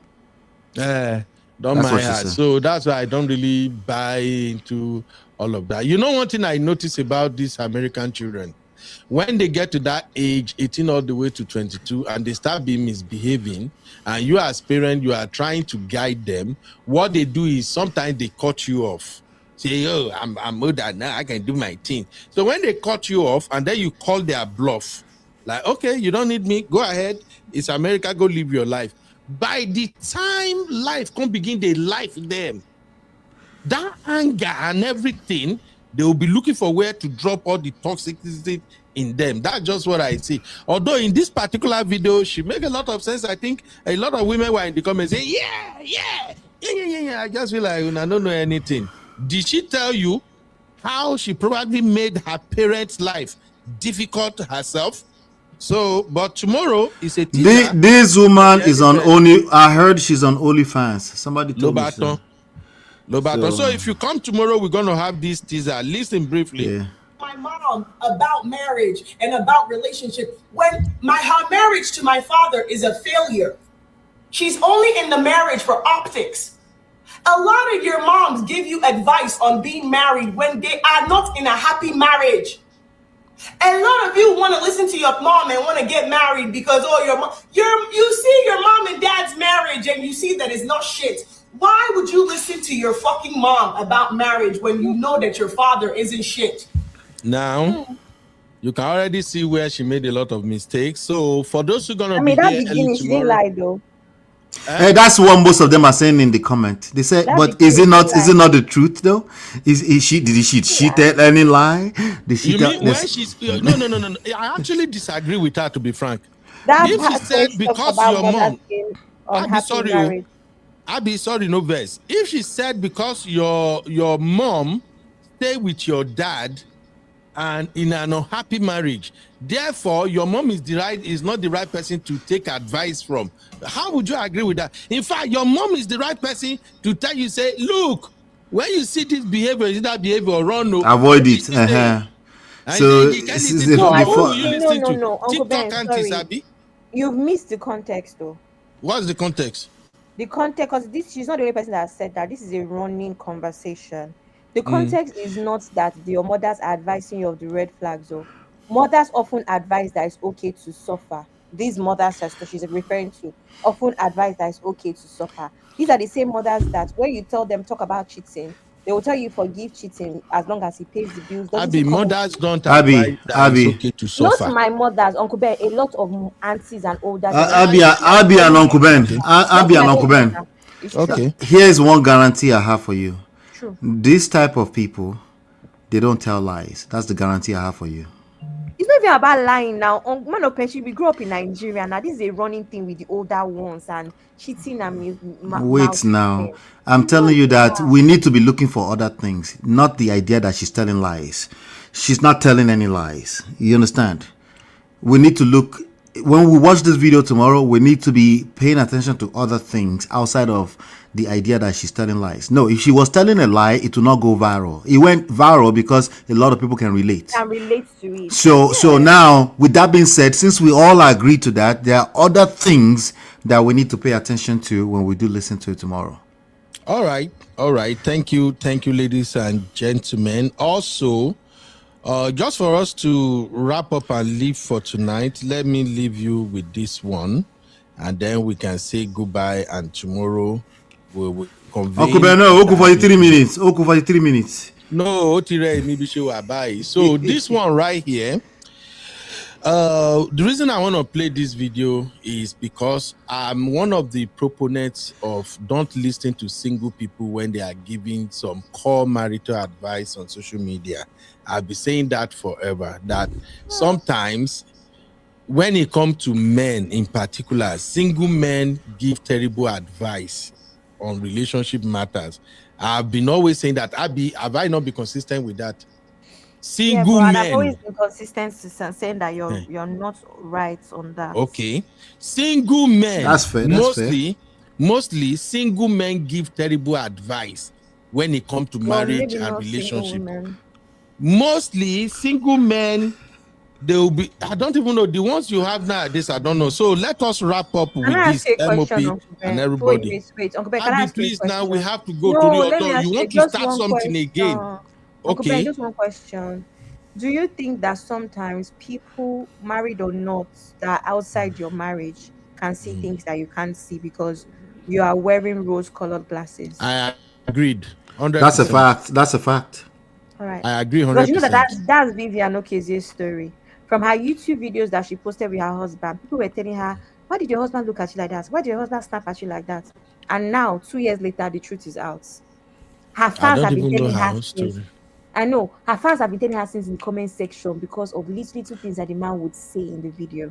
And they'll be like, Vivian, are you okay? Your husband is a bit, and the truth is out 2 years later. So all right. So yeah, so this one is a very short clip. You have to listen very well to get the real issue here. And after I play the video now, I will ask if anybody get the main issue here. Then we will reconvene tomorrow. Take a listen, my people. This is coming for tonight's conversation anyway, but listen.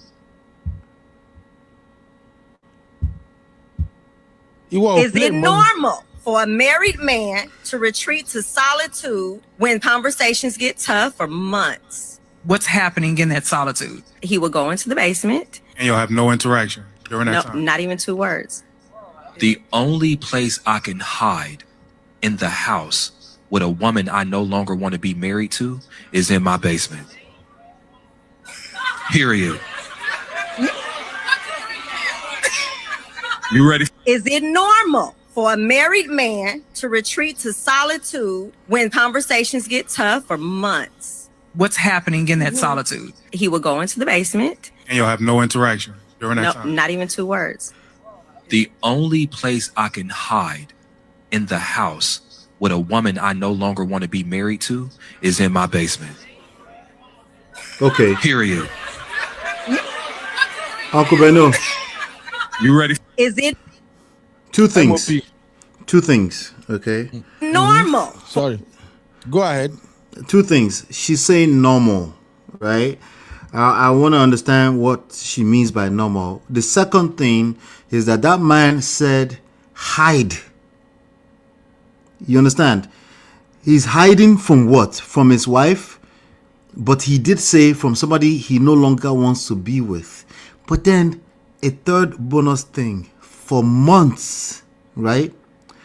Now they're using a nice word, solitude, but that's silent treatment. That's what that is. Now, I've always said silent treatment is also a coping mechanism, right? Yeah, coping mechanism from what? What is he running from? Why is the conversation so hard? And that's why, I forgot her name, I think it's Kitty, right? That's why she's asking what is going on inside of that solitude. I would be interested to know more. You understand? It's not as simple as shaming or blaming people who tend to hide from tough conversations. We need to know what those conversations look like, because some of those conversations, they are damn near like they're about to kill themselves. You know, so that's what we need to know. Yeah, that's malice, that's silent treatment, and that's stonewalling, and that's one of the 4 predictors of divorce. And so he's right. He's hiding from something. He no longer wants to be there. Doesn't mean it's not fixable, but no, it is not normal. It is not okay. Okay. Uncle Patrick, Uncle Dayo, Uncle Phil, and Abby, did you get what's really going on here? God have mercy. They have brought chicken into this conversation. It's Sister Yinka. Sister Yinka is the one that caused it. Uncle Phil, you get what's going on here. Just in this short clip, the lady said his husband will go to the basement for months when they are having deep conversation and maybe he doesn't want to be part of it.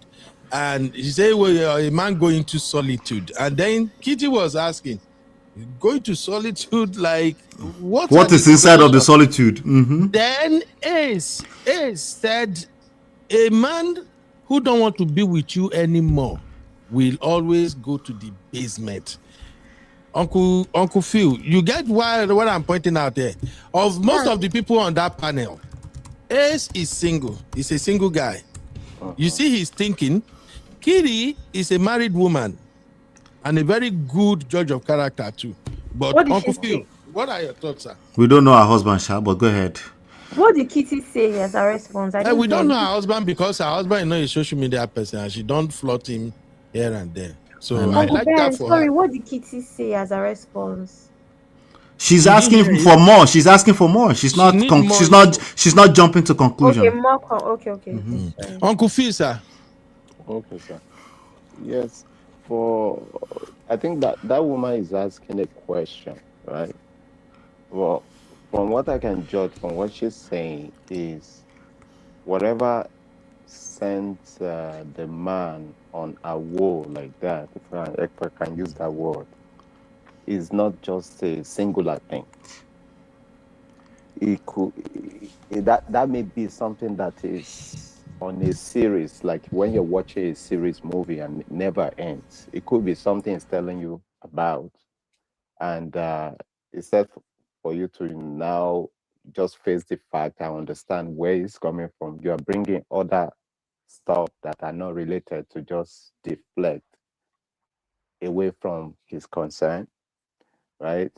And normally, when a man is telling you one thing multiple times or several things multiple times and you don't get it, most men don't want to get into argument, because in the process of what will lead them into that place of argument is them, like, in their true heart trying to scream the point at you. When I say scream the point at you, their inner heart is just wondering, why don't you get the point? Right? Not literally screaming, right? But for the most part, when women lead men in that direction and they get into that phase, they tag them another thing. They say you are nagging. And no man wants to hear words like that, on top of them trying to help you see the point, right? So when they see, and usually when a man has been with you for a while, they will notice that pattern with you. Maybe they are talking about something or something totally disjointed, unrelated, or uncertain. They can figure you out and say, you know what, this conversation, this is where it's leading to. Okay, we just retrieve back. The basement, literally, in my own understanding, may not be, it may be a physical space, but may be a space within him. It's just going to withdraw. And that's why sometimes you see that there are certain things as a woman that you normally would do wrong around the man, and you don't see the man call you or call your attention to it right there and there, or right away, or it will just, do it to his face, it will just ignore you. That is one telltale sign to that woman that that man has withdrawn, into that basement. That basement may be physical basement or may be a basement in his own person. Yeah. Right? Now, once they get into that phase with you, they don't care whether you tell them you are going wherever, you go out to work, you return in another 3 days. They do not care, right? To really bother to ask you what is going on. And for the most part, that is when that guy always show up. You now see one lady selling carrot here and there, like always bringing food to the man if he's an office person and all that. Before you know it, that sharing palm wine. That's that window period that things like that do happen, right? So for the most part, man will never, like in this context, Joe, man will not, if you are leading him in that direction of trying to turn every simple conversation into argument, and you will now by extension continue to tag him, you know, like he's now committing other crimes in the process of trying to have simple conversation with you. He will just withdraw into that. And he can do that multiple times within the phase of the relationship, because men will naturally, not because of feeling, jump out of a relationship. But women are more likely to jump out of a relationship because of feeling. They will be there with you. They will not leave the household. They will still do their responsibility. But in their mind, they are in the basement of that relationship with you. But you would think you are peppering him, but he's not even feeling the pepper. That is just numb to you. He stops seeing you, he starts seeing you in a different way, right? He's more quieter, he's more like, not really avoiding or whatever. He's just going to be there and not be there, kind of. Absolutely. All right. Thank you, Uncle Phil. Uncle Daya, you want to add anything to that, sir? Uncle Phil, I have a quick question for Uncle Phil. MOP, Yes, you have sir. to wrap Yes, up. You sir. still want to drag this? Okay, let's just take Uncle Daya. No, so that just go ahead. Yeah, go ahead. Uncle No, Daya. Okay. Yes, sir. Now, the thing is this: before a man can get to this stage, so many things have happened. That's probably when the man find out that he's not getting the desired result, he decided to shut down. Okay? If a man should just decide to go and be living in the basement instead of living in the same house with you as a wife, it speaks volumes. Because definitely that means he must have tried to get across to the wife, and the wife is not maybe getting it, or maybe the wife persistently does something that puts him off. And to avoid trouble, now even the Bible says it is better to live on the rooftop than to live in the same room with a nagging woman. So one of the number one essential thing. The corner of the rooftop. In fact, God bless you, Uncle Phil. The corner. Not even on top. Dangerous part. Corner, tiny place, corner of the rooftop. That will live of the roof. that will live in the same room with the nagging wife. Now, one of the number one essential thing that men want in their marriage is peace. And once a woman denies them that peace, they will go anywhere to go and get it. So the woman never gave him peace. That's why he went to live in the basement. Is not fun, man. But he decided to live there. All right,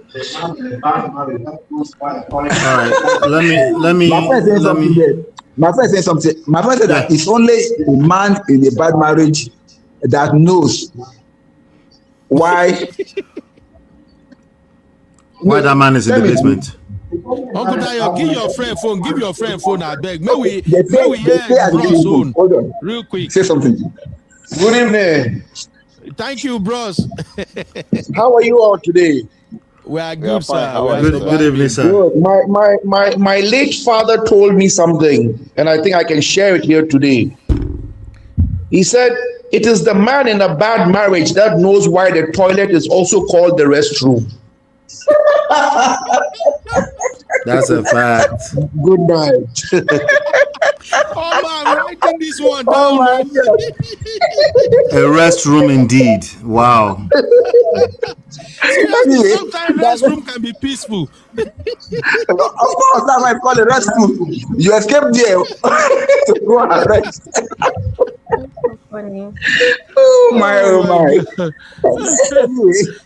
Anyway, that's my take for Oh, tonight, Uncle Ben. that's it, Uncle Thank Dara. you. Thank. I don't learn one Good today. night. He's a man, only a man in a bad marriage we know the reason why toilet is called restroom. Let, All right. All let right. me let me Thank you. say one last thing, Uncle Beno. I'll be All quick. right. Yeah.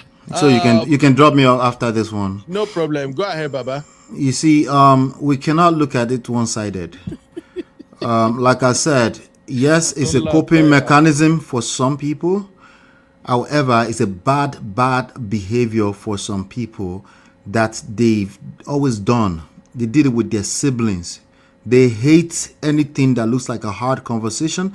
They don't like to confront their demons, and they will run at anything that smells like anything that will hold them accountable. There are some people like that. So it could be either of the two. And that's why I think Kitty is asking those questions. I think the answer is already clear. I mean, why would you go into solitude that your wife does not know anything about for 2 months? The answer was already clear to her. She's just not going to jump into conclusion. But since we don't have much on that, right? 2 months and you're in that house and you're not interacting with your wife, that's not as simple as malice keeping anymore. That man has checked out completely, but again, has he really checked out? Some people can literally do that for years. Some people can punish themselves for years. They'd rather punish themselves than face hard conversations. But what is marriage if you can't occasionally have hard conversations that are not comfortable? I mean, let's be honest with ourselves.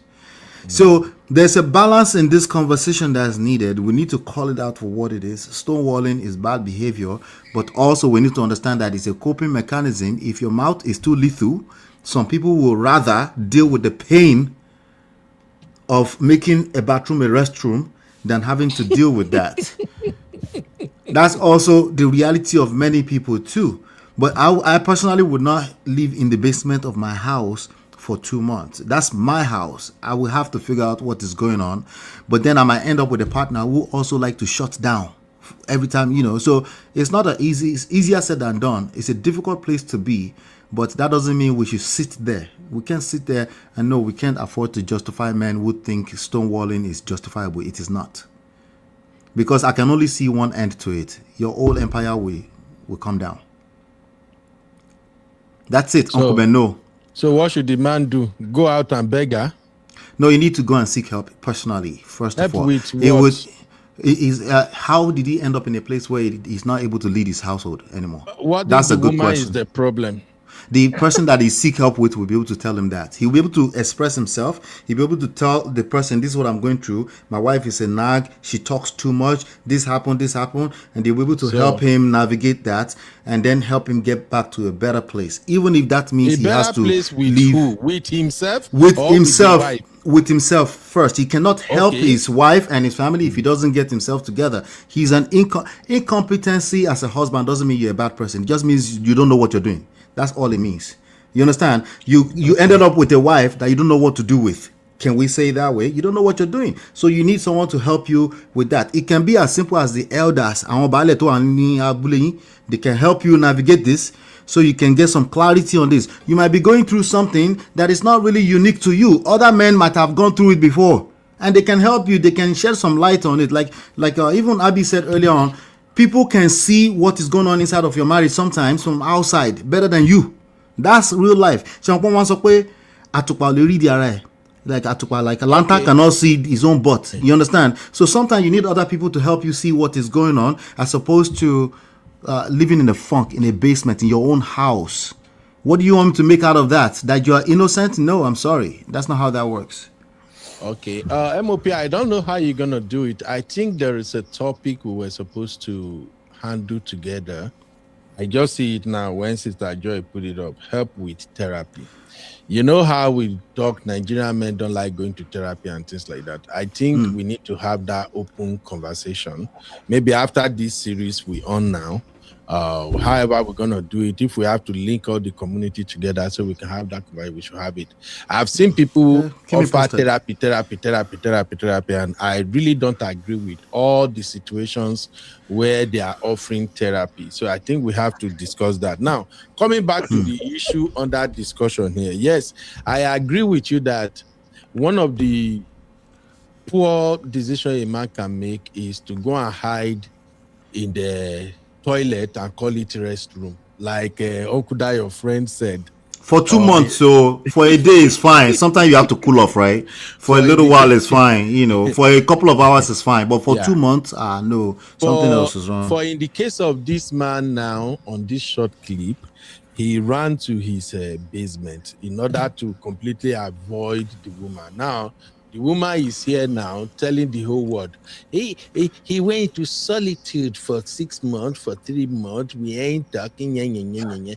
But here is what I notice and where I kind of disagree a little bit with the observation that the man have an issue. This is not generalization, but I've noticed this. The vast majority of Black American women, they are talkers. They can talk. They can talk. If you are not a man who really have worked on yourself and understand how to go around Black American women, you can hardly put a word in. They will talk over you. They will talk above you. They will shut you down. They will run their mouth. They will gaslight you. Everything they will throw it at you. Not all of them, but it's very common. Go and watch Black American videos. In plenty. Now, that behavior is not limited to Black America alone. Right now, in our own community as Africans, we have a lot of women like that now. They are also running their mouth. Issue day ground. Hey, babe, let's talk about this. No, bam. They are saying something. I said, okay, you calm down. You give them time to speak. Then the moment you open your mouth as a man, you want to say, okay, I've heard you, but this is how I'm feeling. You remember when we went out and you do this? Okay, they will jump in. Okay, well, what happened then? What were you doing? Yeah. So you struggle to get words across. It's reality. And to be honest, this is where my own approach is a little bit different. It all boils down to who you marry anyway. And I don't know if you heard me say this before, MOP. I always said that when it comes to this marriage thing, as a man, you first of all need to know who are you? Who are you? How do you approach issues? How do you want people to relate with you? When it comes to woman, what kind of woman are you looking for?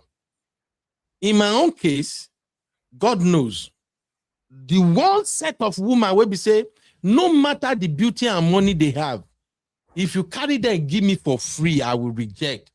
It's a woman that talk non-stop, that will not even let you drop your own take. That just gonna be, you start saying something, she jumping, you try to, she jumping, Me personally, I'm talking for myself. From when I was younger, single, I've always known I can't stand women like that. For those who don't know, I understand myself to some extent. I used to stammer. Like when I'm angry, when I'm angry, I used to stammer. If I'm getting to that level where I really can't express myself, I used to stammer. The more I begin to stammer, the more angry I become. And when I'm angry, sometimes I might go overboard. So I understood myself to the point that if I'm going to be married and settled down, I need a woman who can have that grace to allow me to express myself. You see what I'm saying now? So when I was searching for a wife, this is the number one on my box. Say, if I must find someone that can check this box for me. Now, when I find the person that can actually allow me express myself, talk where they go, I was like, yes, I can roll with this person.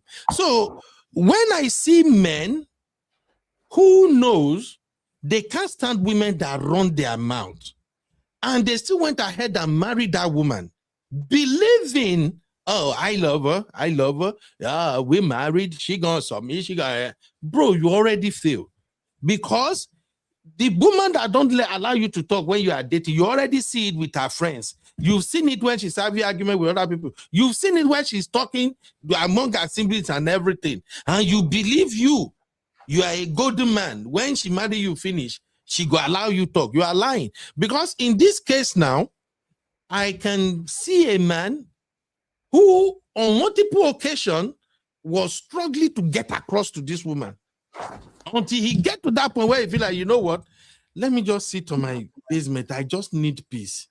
Let me just stay right here. And that is where I agree with you, MOP, that he need to work on himself. But left to me, if you can't stand a woman that runs her mouth, don't think when you marry her, finish, she will stop running. And one of the biggest problem in this world to deal with is a woman that won't stop talking. A woman that believes she's right, she know it all. It has to be this way. You are not listening to. You got that. Even some that want to dominate you, control you. They want to determine how you walk, how you move, where you go. They want to question every goddamn thing about you. No. So you got to put all these things into perspective. You feel me now? So in this case, forget the laughter. This woman is laughing on the screen now. He frustrated that man to the point the man said, you know what? I'd rather be in the basement and experience my own peace. And when, as MOP said now, that the man need help, yes. But if the man goes for the help, oh, you got to come out. You can't hide. You got to talk to her. And she herself do not change who she was. So now, the man will now be the one to be adjusting himself in order to accommodate her. No, this is where I usually said, look, bro, in marriage, if you ask me, Ben, what determines a good marriage, I will tell you, happiness. I think when I was with Auntie B and we had the debate, I emphasized that happiness in a marriage, if you as the wife, you are not happy and the husband is not happy, if both of you cannot find a way to be happy, it simply means you are not supposed to be together. So for me, once we get to that point whereby he won't reach level where I go begin to hide just to avoid the no, I'm not doing that shit. I'm having that difficult conversation with you. Hey, Auntie, do you still want us to continue this marriage, or we just call it off right now? And that is why I kept saying divorce is part of modern marriage. Anybody who do not get it, that this modern marriage you have now, divorce is side by side it. You are not ready to be married. Because if you venture meet people where they over stubborn, especially this opposite gender, or you meet a man that is really a dangerous coconut head, maltreating you, doing everything, and you can't call the shot. You can't have that difficult conversation with the man. Say, the way you're going, I am not happy, and apparently you're not happy too. I don't think we're supposed to be together. So for me, no need for therapy. Cut the shit off. Let her find her way. You find your way. Chicken, no? That's just my take, MOP. So, I mean, yeah, Uncle Beno, I mean, it is, you know, I mean, we can have that conversation when it's time to get to it. The way I see therapy is as simple as your village ballet. It's not any more complicated. It's just another person who is a little bit more balanced than emotionally driven, generalized talking point, who can hear both sides, not judge you, not judge the other person, and then help you with a clear, maybe clarity, a clearer outcome. A clearer outcome can be divorce sometimes, yes. You know, that's the reality of life. But oftentimes, these people, and we've always had them in our societies. I call them Baale for a reason, because sometimes when we say therapy, we like to zone in the direction of standardized, Oyinbo, too many English. No, we're just talking about somebody that can see beyond the obvious. They can hear beyond what you are actually saying. They can listen to you long enough. They can read between the lines. They can also, and they don't need to see the second person. They don't need to have you say the truth before they know the truth of what you're dealing with, and they can help you navigate the difficulty of human interaction. Human interactions no be your mate. It's not common sense stuff, because oftentimes the other person also makes sense. Their experience is their experience. Your own experience is your own experience, and you need other people to help you see that clearly sometimes. And we used to have somebody that will literally sit at the palace and will hear those type of conversations, and they can say, do it this way, and they pay attention to beyond just, oh, a woman is always doing this, a man is always doing this, and they settle this kind of scores all the time, and because they've done so many of it, they see patterns. They know where you're going before you finish, even though they will still let you get there, so that you can feel heard, so that it doesn't look like somebody is judging you. We have those people in our society. When we call it therapy, we'll push against it because it sounds like something westernized. No, it's just wise counsel, like the Bible said. It's just wise counsel.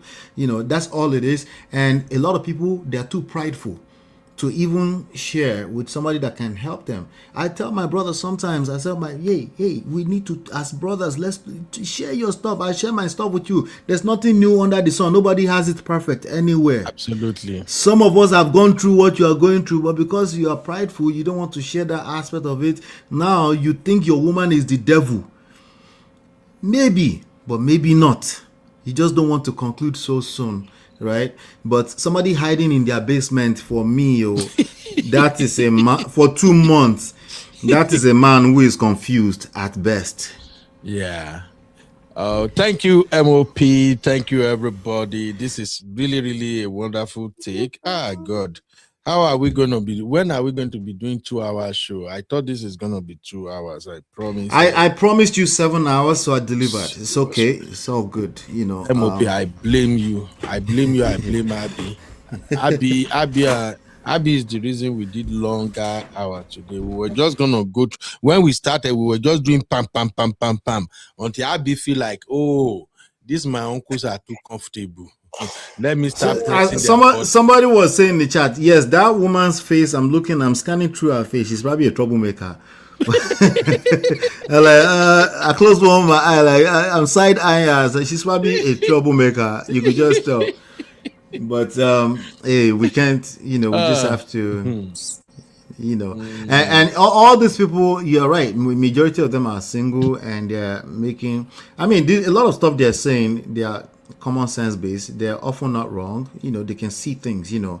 But when it gets down to marriage is a very, it's a complex thing. Do you notice she's laughing when Ace said that man that ran to the basement is a man who don't want to be with you anymore? You see how she was laughing? Because she knows more. That's why. I don't necessarily think the man doesn't want to be with her. I think that man is. I think it's a deep. There's like, I can think of 10 different types of stories. MOP, were you here in the beginning of this show? What happened? When Uncle Ben was talking about, what were we talking about? Something along the lines of men and this hiding thing. Uncle Ben, what were we talking about? I can't remember. When I had pushback that men don't communicate. We're talking about emotional connection. Unavailability. Emotional unavailability, yeah. Unavailability. And this is what we're talking about, where I did not disagree with Uncle Ben. I was just saying that it's an unfortunate situation where men are brought up to believe that they are men, so they have to present a certain way, so they can't be vulnerable, they can't go into certain conversations deeply.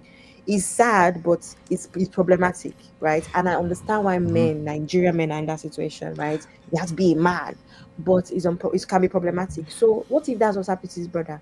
He thinks he has to be a man and solve his financial issues and all without talking to the wife. Now the wife thinks that something else is going on. Uncle Ben, this is an example of what I meant when I was saying that, okay, fair enough. A lot of African men or men in general have been brought up to handle things themselves, not be vulnerable, not go deeply into conversations. But this could be the effect. Your wife feeling like you don't want her anymore. What is going on?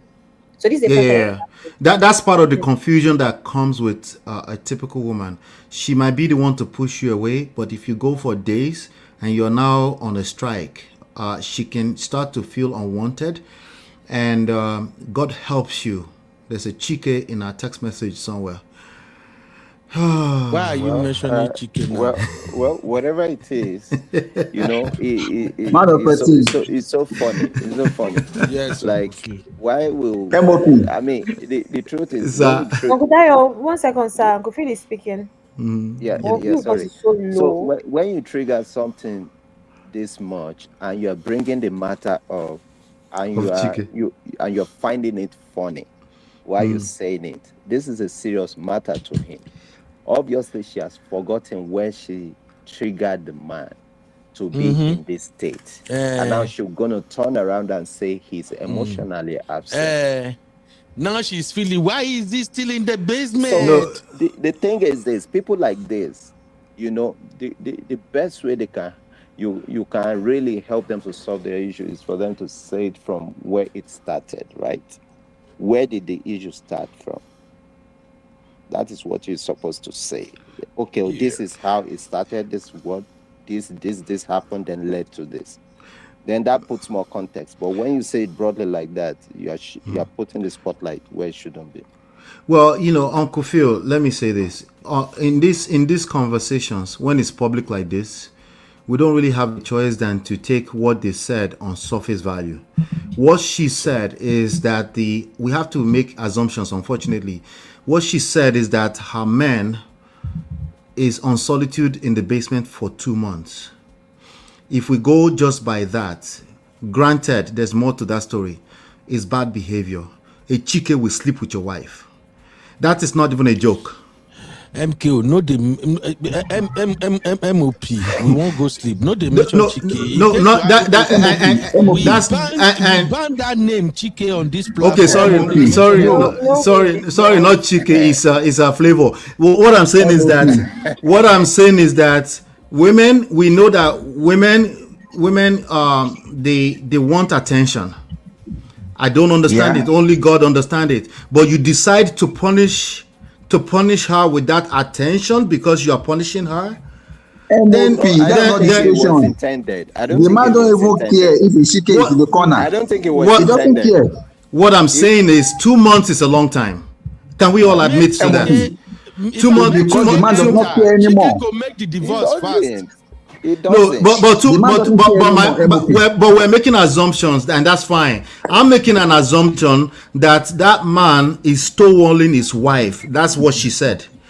That's not okay. I want to put that should not be encouraged. Back to what somebody said earlier on, and that is the fact that they said that the man is not talking. No, the man. No, if that woman is a bad woman, dump her and move on. MOP, hold on, sir. The thing is this: nobody will come out and say something to come and implicate himself or herself in public. Even the little that she said, she's been implicated in a way. I want to look at it from the angle that maybe the man has been trying to communicate, but the woman was just not listening. So the man has decided to shut down. I don't want to believe that the man. I agree with you. I agree with you, Uncle Dayo. Could not talk, or maybe have a conversation. There are some women, MOP. There are some women that they deliberately make communication with them difficult, and they know that because what you are going to tell them are facts, but they don't want to listen. So they make it difficult for you to be able to communicate. And then once the man has tried once, tried twice, the only thing he could do is just to shut down. So I agree with what everybody has said, but let us look at it from that perspective also. I'm speaking from a point of view. I'm speaking from a point of view. There are 4 predictors of divorce. There's tons of studies that have done around it, right? The 4 predictors are this, right? Is criticism, right? Is defensiveness, is stonewalling, and is contempt. Those are the 4 predictors of divorce. So if any one of these things are happening, regardless of who is at fault or not, is going to result in divorce. That's something that everybody should just know that, because again, sometimes Uncle Beno, it just seems like we're looking for perfect human beings sometimes, and they don't exist. Everybody should just know this and know peace. I yield. Thank you, Uncle Beno, for having me. MOP, thank you. Before you go, think about this one for tomorrow. MOP, Uncle Dayo, Uncle Phil, and Abi, the defenders of the galaxy. Think about this one with the screen before you come back tomorrow. When we tell you say some women be winch, you now go think say we are just trying to gaslight women. This one on the screen now, she divorced her husband after 23 years. Then she get upset that the husband will not help her carry grocery bags, enter house. Husband where she don't divorce you.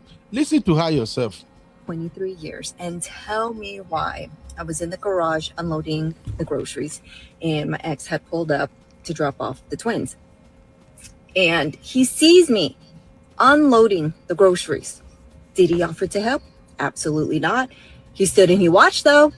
And so I obviously wasn't going to give him the satisfaction and asking for help because, you know, we are independent over here. And so you bet your ass off that I picked up all 15 bags of groceries, milk and everything in one go because we are strong. But my arm still really hurt though. Strong, independent, strong, dependent. More weights because I feel like bringing in groceries is the one thing I literally hate doing. And I might need a man for that, but you know. Okay. This give me the vibe of a controlling woman. I just left my husband. Even after divorce, you expect him to come and help you with the grocery? Welcome to our Are you really talking here? Imagine, are you really talking here? Imagine the ballet of your village using vibes to judge a case. Ladies and gentlemen, It's almost 2 a.m. It's almost 2 a.m. I want to say something, please. Abi, 2 a.m. Please put it to better. Hey, good to see everybody. Good to see everybody. I appreciate Uncle Beno. Abby, you wanted to say something. You got it. Go for it. Mo, they leave after Abby. In her defense, though, I feel like Abby, don't defend her, please. Till tomorrow. I beg you. We will bring it back up. Today. I beg. I feel like random men that don't open. I don't know if you're in the house and you divorce somebody, you can still help with the bags. Why are you so wicked? Random men help hold doors and stuff all the time. This is somebody that you know, even if you're getting divorced. It's weird. MOP. Yes.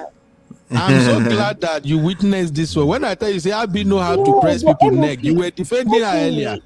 No. Abby, good night, everybody. No, but is it not true? What's the big deal? Random men like neighbors would help you with your bag. Make she go get Chike. Chike will help her carry the bag, not the husband. Facts. See, exactly. And then exactly. When Chike comes into the conversation. Good night, everyone. Yes, thank you, MOP. God bless you for showing up, Baba. I'm practicing for tomorrow. Good night. Uncle Dayo, have a good night. Uncle Dayo, please. No can do Abby co-host tomorrow. You know how Abby usually bribe you in order to get your Once Abby say that's my baddest co-host, Uncle Dayo go begin support Abby. We're not doing that tomorrow. Because tomorrow we are going hot. We are going in on the women. So no follow Abby. Uncle Phil. Oh my God. Uncle Phil, please. Good night, Abby. Thank you very much. What can we send to Uncle Phil now? Because we need Uncle Phil's voice to be very, very loud and strong tomorrow. Sissy. Call Sissy. Okay, we'll call Sissy. No. Once Sissy is here, Sissy Uncle will Phil. We can't hear you, please. We can't hear you.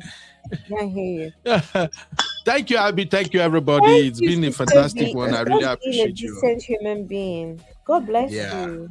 God bless you. Bye-bye. All right, we see you all tomorrow. Have a good night. Sister Joy, Sister Toby and Tribe, Auntie Ayo, Sister Yinkus, my brother, King Wonder. I love you already, King Wonder. At least you can, What are you loving for? Una start with Bass Boss. I say so now, don't be best friend now towards the show. Thank you, Uncle my Ben, brother. let me tell you one thing about all the men that give me glasses on this show. They end up being my friends, from Mr. Darren. I know. So I know. They will start with fighting you, and then later you and they will now be party. You know, say na juju you they use. I know. Anyway, thank you, everybody. I'll see you all tomorrow. See you later. Bye. Bye. Oh my God.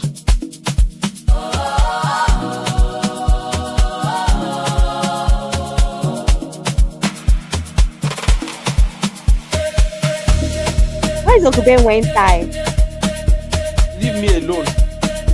Uncle Ben said he went tie this whole time on this show. You don't know? I didn't know. I didn't know. Where did you go to that what tie?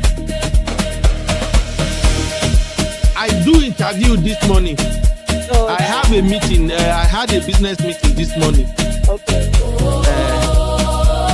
you, everybody. Bye. Bye, Abby. Have a good night, Mama.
You are watching Trending Vlogs with UB.